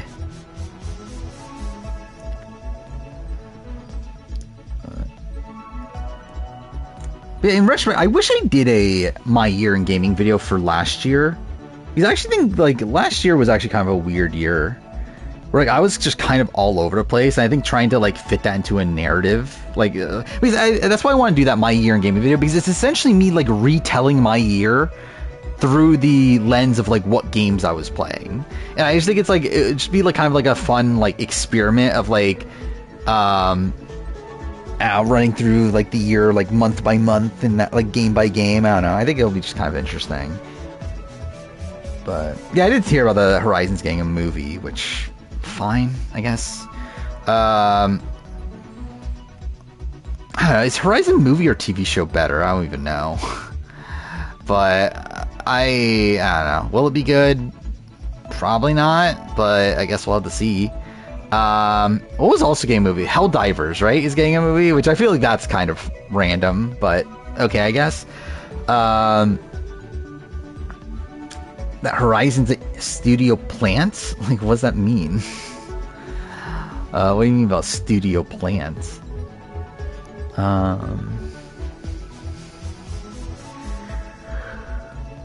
But I think Horizon as a franchise gets shit on a bit too much. And too bad, I think it's because a lot of people just like want to compare it to Ubisoft, which is like funny considering like fucking like Ghost of Tsushima's fucking adored by people, and it's like it's fucking even more of a Ubisoft clone. But whatever. Oh yeah, I forgot about Until Dawn. Yeah, they revealed that's like gonna be new characters and stuff, which is like, what's the point then? Not that I like really wanted a fucking Until Dawn movie, but like, why is this even an Until Dawn movie then? And like, obviously, it's like because they want to fucking make money off of the brand and everything. But like, still, it's like, what's the point? Like, who wanted this?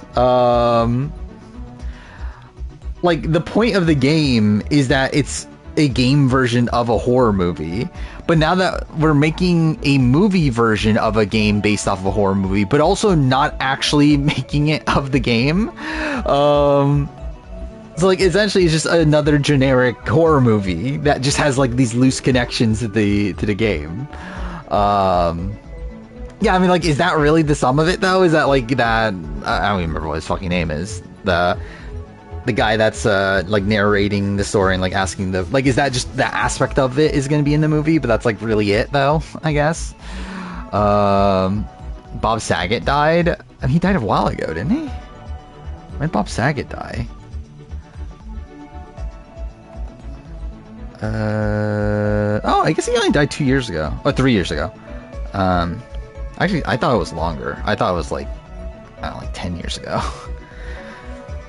But also, I know very little about Bob Saget anyway. But yeah, who's I? There's somebody I was thinking of recently that like I didn't realize they had died. Like recently, like I thought they died like years ago, but it turned out they just like died like a year ago or something. But I don't know. Yeah, we'll end here. Next stream will be after Traitors. That'll be something.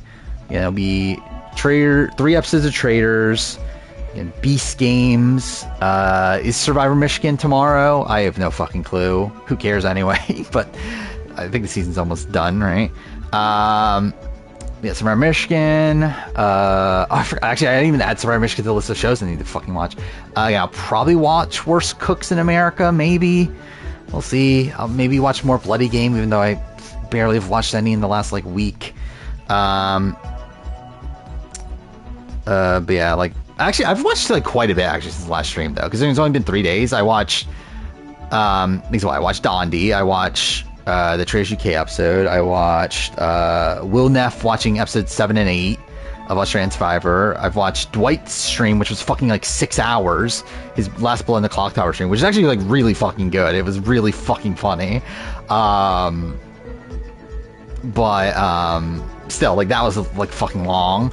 What else have I watched? I've watched like parts of Laser's Metaphor playthrough. I've watched like half of it, half of his first episode, which I've gotten to the point, like I've gotten beyond his first part at this point, which obviously I'll play more Metaphor, which I'm excited for because it's actually fucking good. I've actually been pretty excited to be playing Astrobot too, like every stream. Even though I'm like half paying attention most of the time, but I do have fun playing Astrobot though. I think in a year that didn't have like something like Metaphor and Persona 3, like Astrobot would have been my game of the year. I think that would have been cool to have Astrobot as my game of the year, but more likely it won't happen at this point. And actually, again, I think Persona 3 just will.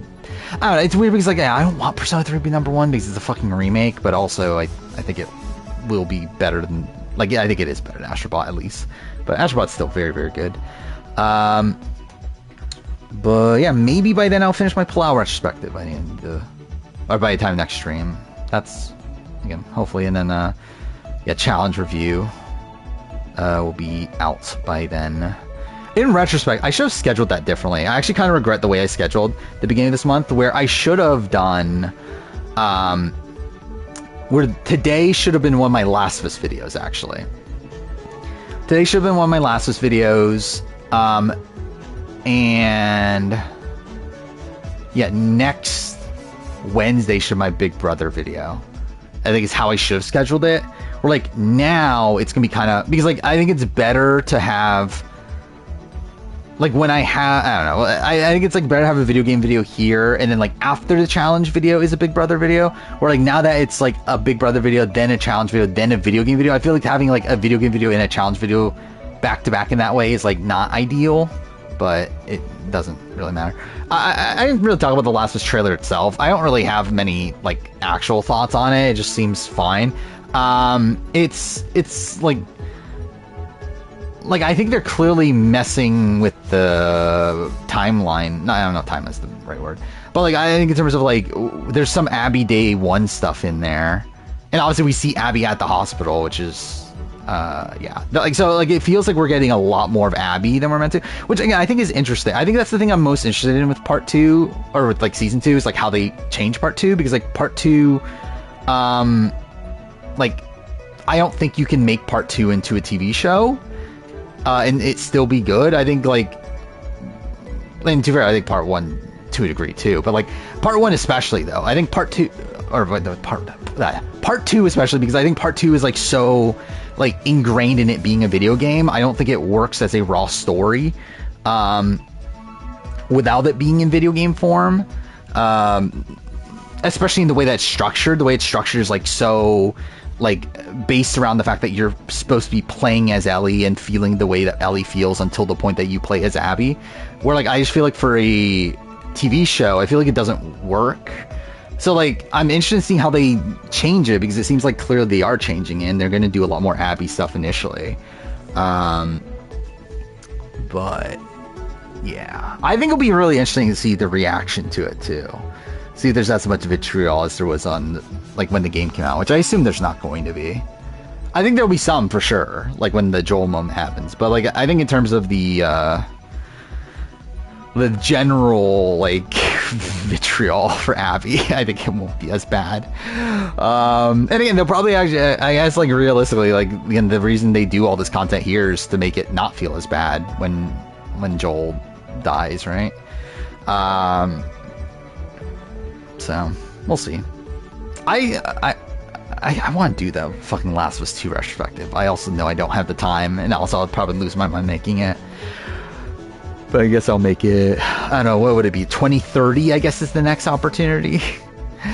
Which would be fucking insane if I'm still doing this in 2030, but we'll see.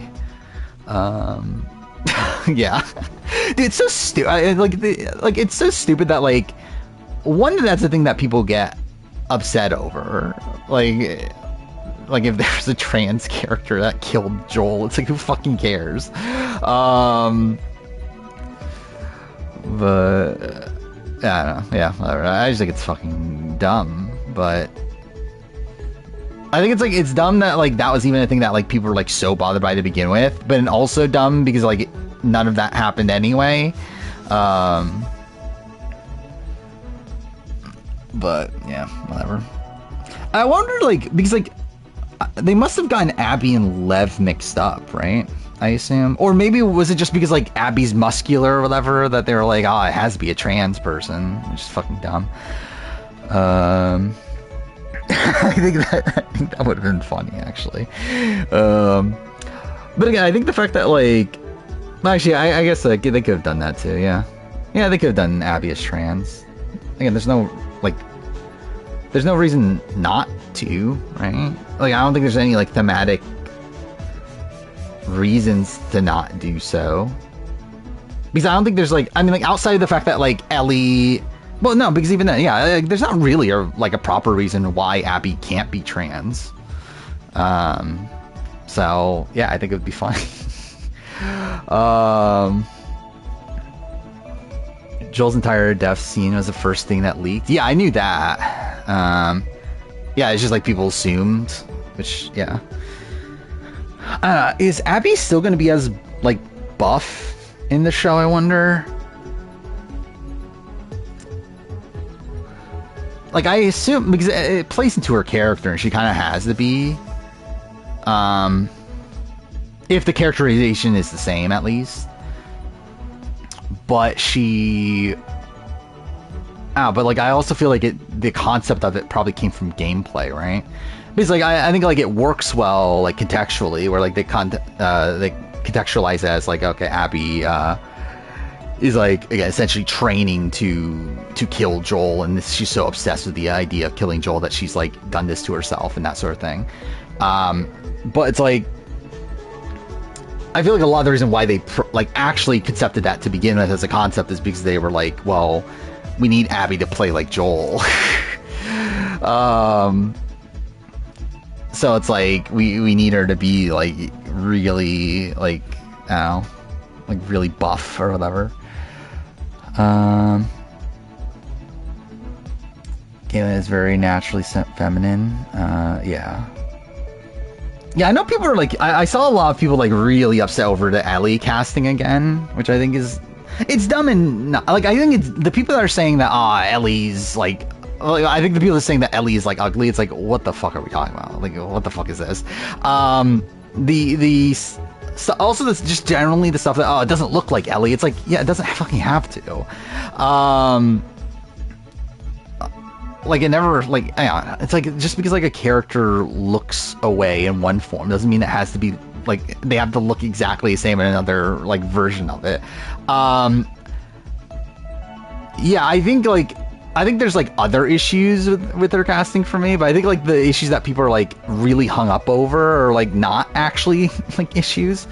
I think I more so have issues with like her direction more so than because I think Bella Ramsey's like a very good actress, and I think she's doing well with like what she is seemingly meant to be doing, but I just don't think what she's meant to be doing is what I would want her to do in the role of Ellie.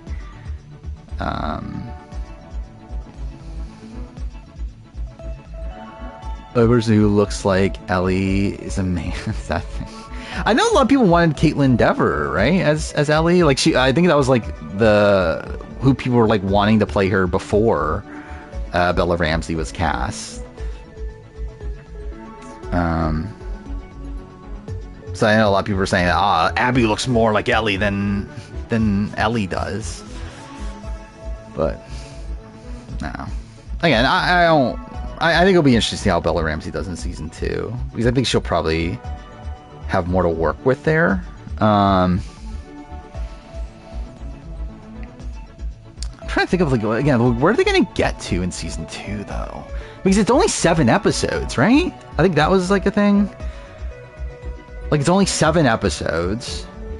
Like, we know they get to at least the well, I guess obviously the timeline's weird, but like we saw footage from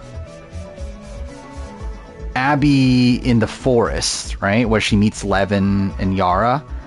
Like, that was in the new trailer. There's a shot of that. So like, that's the first I think we see of Abby. And then Ellie, we see her in the subway. So like, that's towards the end of Ellie Day 1. So like, I assume we're gonna get day 1s of most of them, of both characters, maybe. But I feel like that's a lot to fit in 7 episodes. Because like, because we also know, like, we're gonna have to get all the Jackson. We're gonna have to get Like we know we're gonna get the dance sequence, which, to be fair, that probably doesn't take that long, but like, I don't know. It feels like a lot to fit in 7 episodes. That's really all they're gonna get that far, both characters. Do you think they're gonna find a way to have Joel's death in the season finale? Potentially. I mean, like, I think there's a shot that they don't reveal Joel's death as the like the motive for everything until like the finale or something.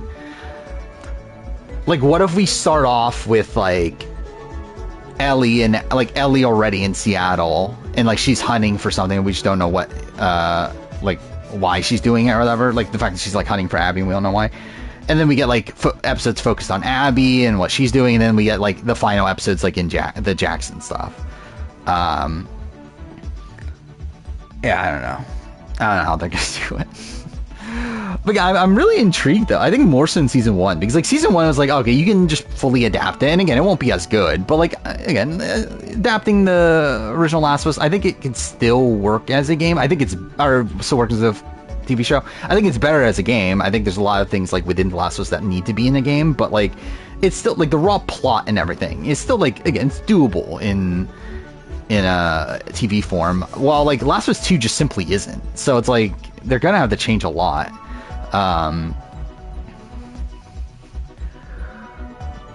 It's not a bad idea either. Yeah, I'll be interested in seeing how that plays out. I'm not against it. I think the thing about season 2 though is I don't think I'll really be able to wrap my head around it fully until we see the future season, what they do with all those too. Because I think there's just gonna be like so many changes to like how it's presented, at least.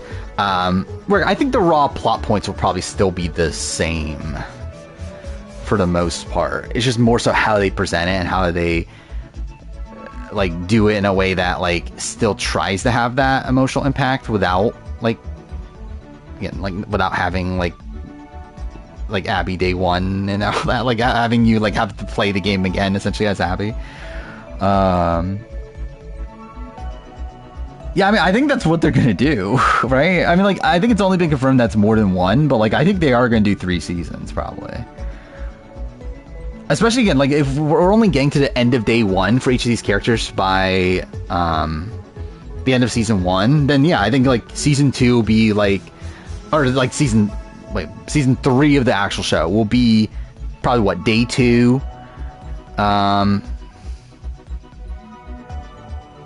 Actually, I don't know. They can skip a lot of day 2 though, can't they? Like, because day 2 of both characters are very gameplay focused. Because like day 2 of Ellie is Hillcrest, which you can like almost entirely cut out. Like that doesn't need to be in the show. Because it's really just her looking for Tommy and finding Jesse instead. That's something you can do in like 10 minutes on the show. And then you got her going for the Seraphites, right? Going to the hospital to find Abby, but also to find medicine, right? But it's like, that's also not that long. I mean, you would get more Seraphite stuff, but we're getting Seraphite stuff in season 1, right? They showed Seraphites, right? So yeah, it's like none of that needs to be that long. And then from the Abby, actually no, Abby has more to do in day 2, right? Because like actually, if the latest we're getting is the forest with Abby, there's a lot to do because you have a lot of the Levin Yara stuff. Yeah, Levin Yara, then going out for the medicine. Oh wait, no, it's Abby that goes. I'm fucking idiot. Ellie doesn't go for medicine, right? It's simply just Abby. Yeah, I think she just goes for Abby. Either way. But yeah, like obviously, Abby goes for medicine with Lev, and that's like a big moment there. Like all the skyscraper stuff. Which, like, do you need that though? I guess you do. Yeah, actually, you do. Kind of. I mean, again, obviously you could characterize Abby differently. But I think that's like such an integral moment from the show, or from the game, that I feel like it'll be weird to entirely cut that out of the show. Then you have the Rat King, which I assume they'll keep. But I don't know, is that like an entire season's worth? I'm not sure. Because if you bleed into day 3 with Ellie, like, there's not much plot in day 3 of Ellie at all. Maybe they get to... Actually, that might be how they do it, actually. They might do day 3 of... It might be day 2 of both in season 3, and then also day 3 of Ellie, but not of Abby. And then they end it with, like, the... Wait, no, because that doesn't work as well. Because that only works... So, like, the Ellie... Or, like... If you end it at the moment where Abby, like, points the gun at Ellie at the theaters as wait, what was the first, like, and you wasted it. What was the first fucking part? Either way. Like, if we get to that point, like, that only works because you don't know Abby at that point, and then now you get to know Abby. But if you just do it there, it doesn't work as well.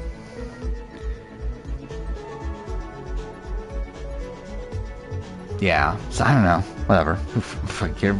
None of this fucking matters. Won't be for a few more years anyway. Making a map of every Survivor winner. Wait, a map of every Survivor winners from their winning season, their entire final 3 of Winners Award living. Yeah, you didn't know that? That was a big thing because, like, again, when I saw the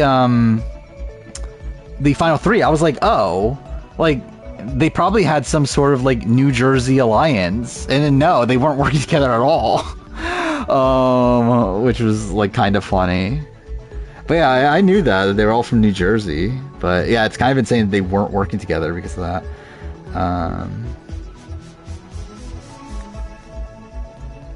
Yeah, it's kind of a random state. It's also really random. So, like, something about Palau is that 3 of the Oolong members are all from Alabama. 3 of the final 4 Oolong members are from Alabama. That Bobby, John, Ibrahim, and James are all from Alabama. It's like, how the fuck did that happen?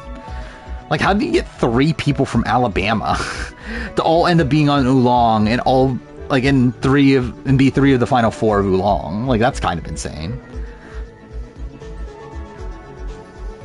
But yeah, alright, I really need to end. It's fucking 4:15 in the morning. So yeah, again, we'll be back on Sunday. We'll talk about Traitors, so that'd be something. But yeah, see you guys next time.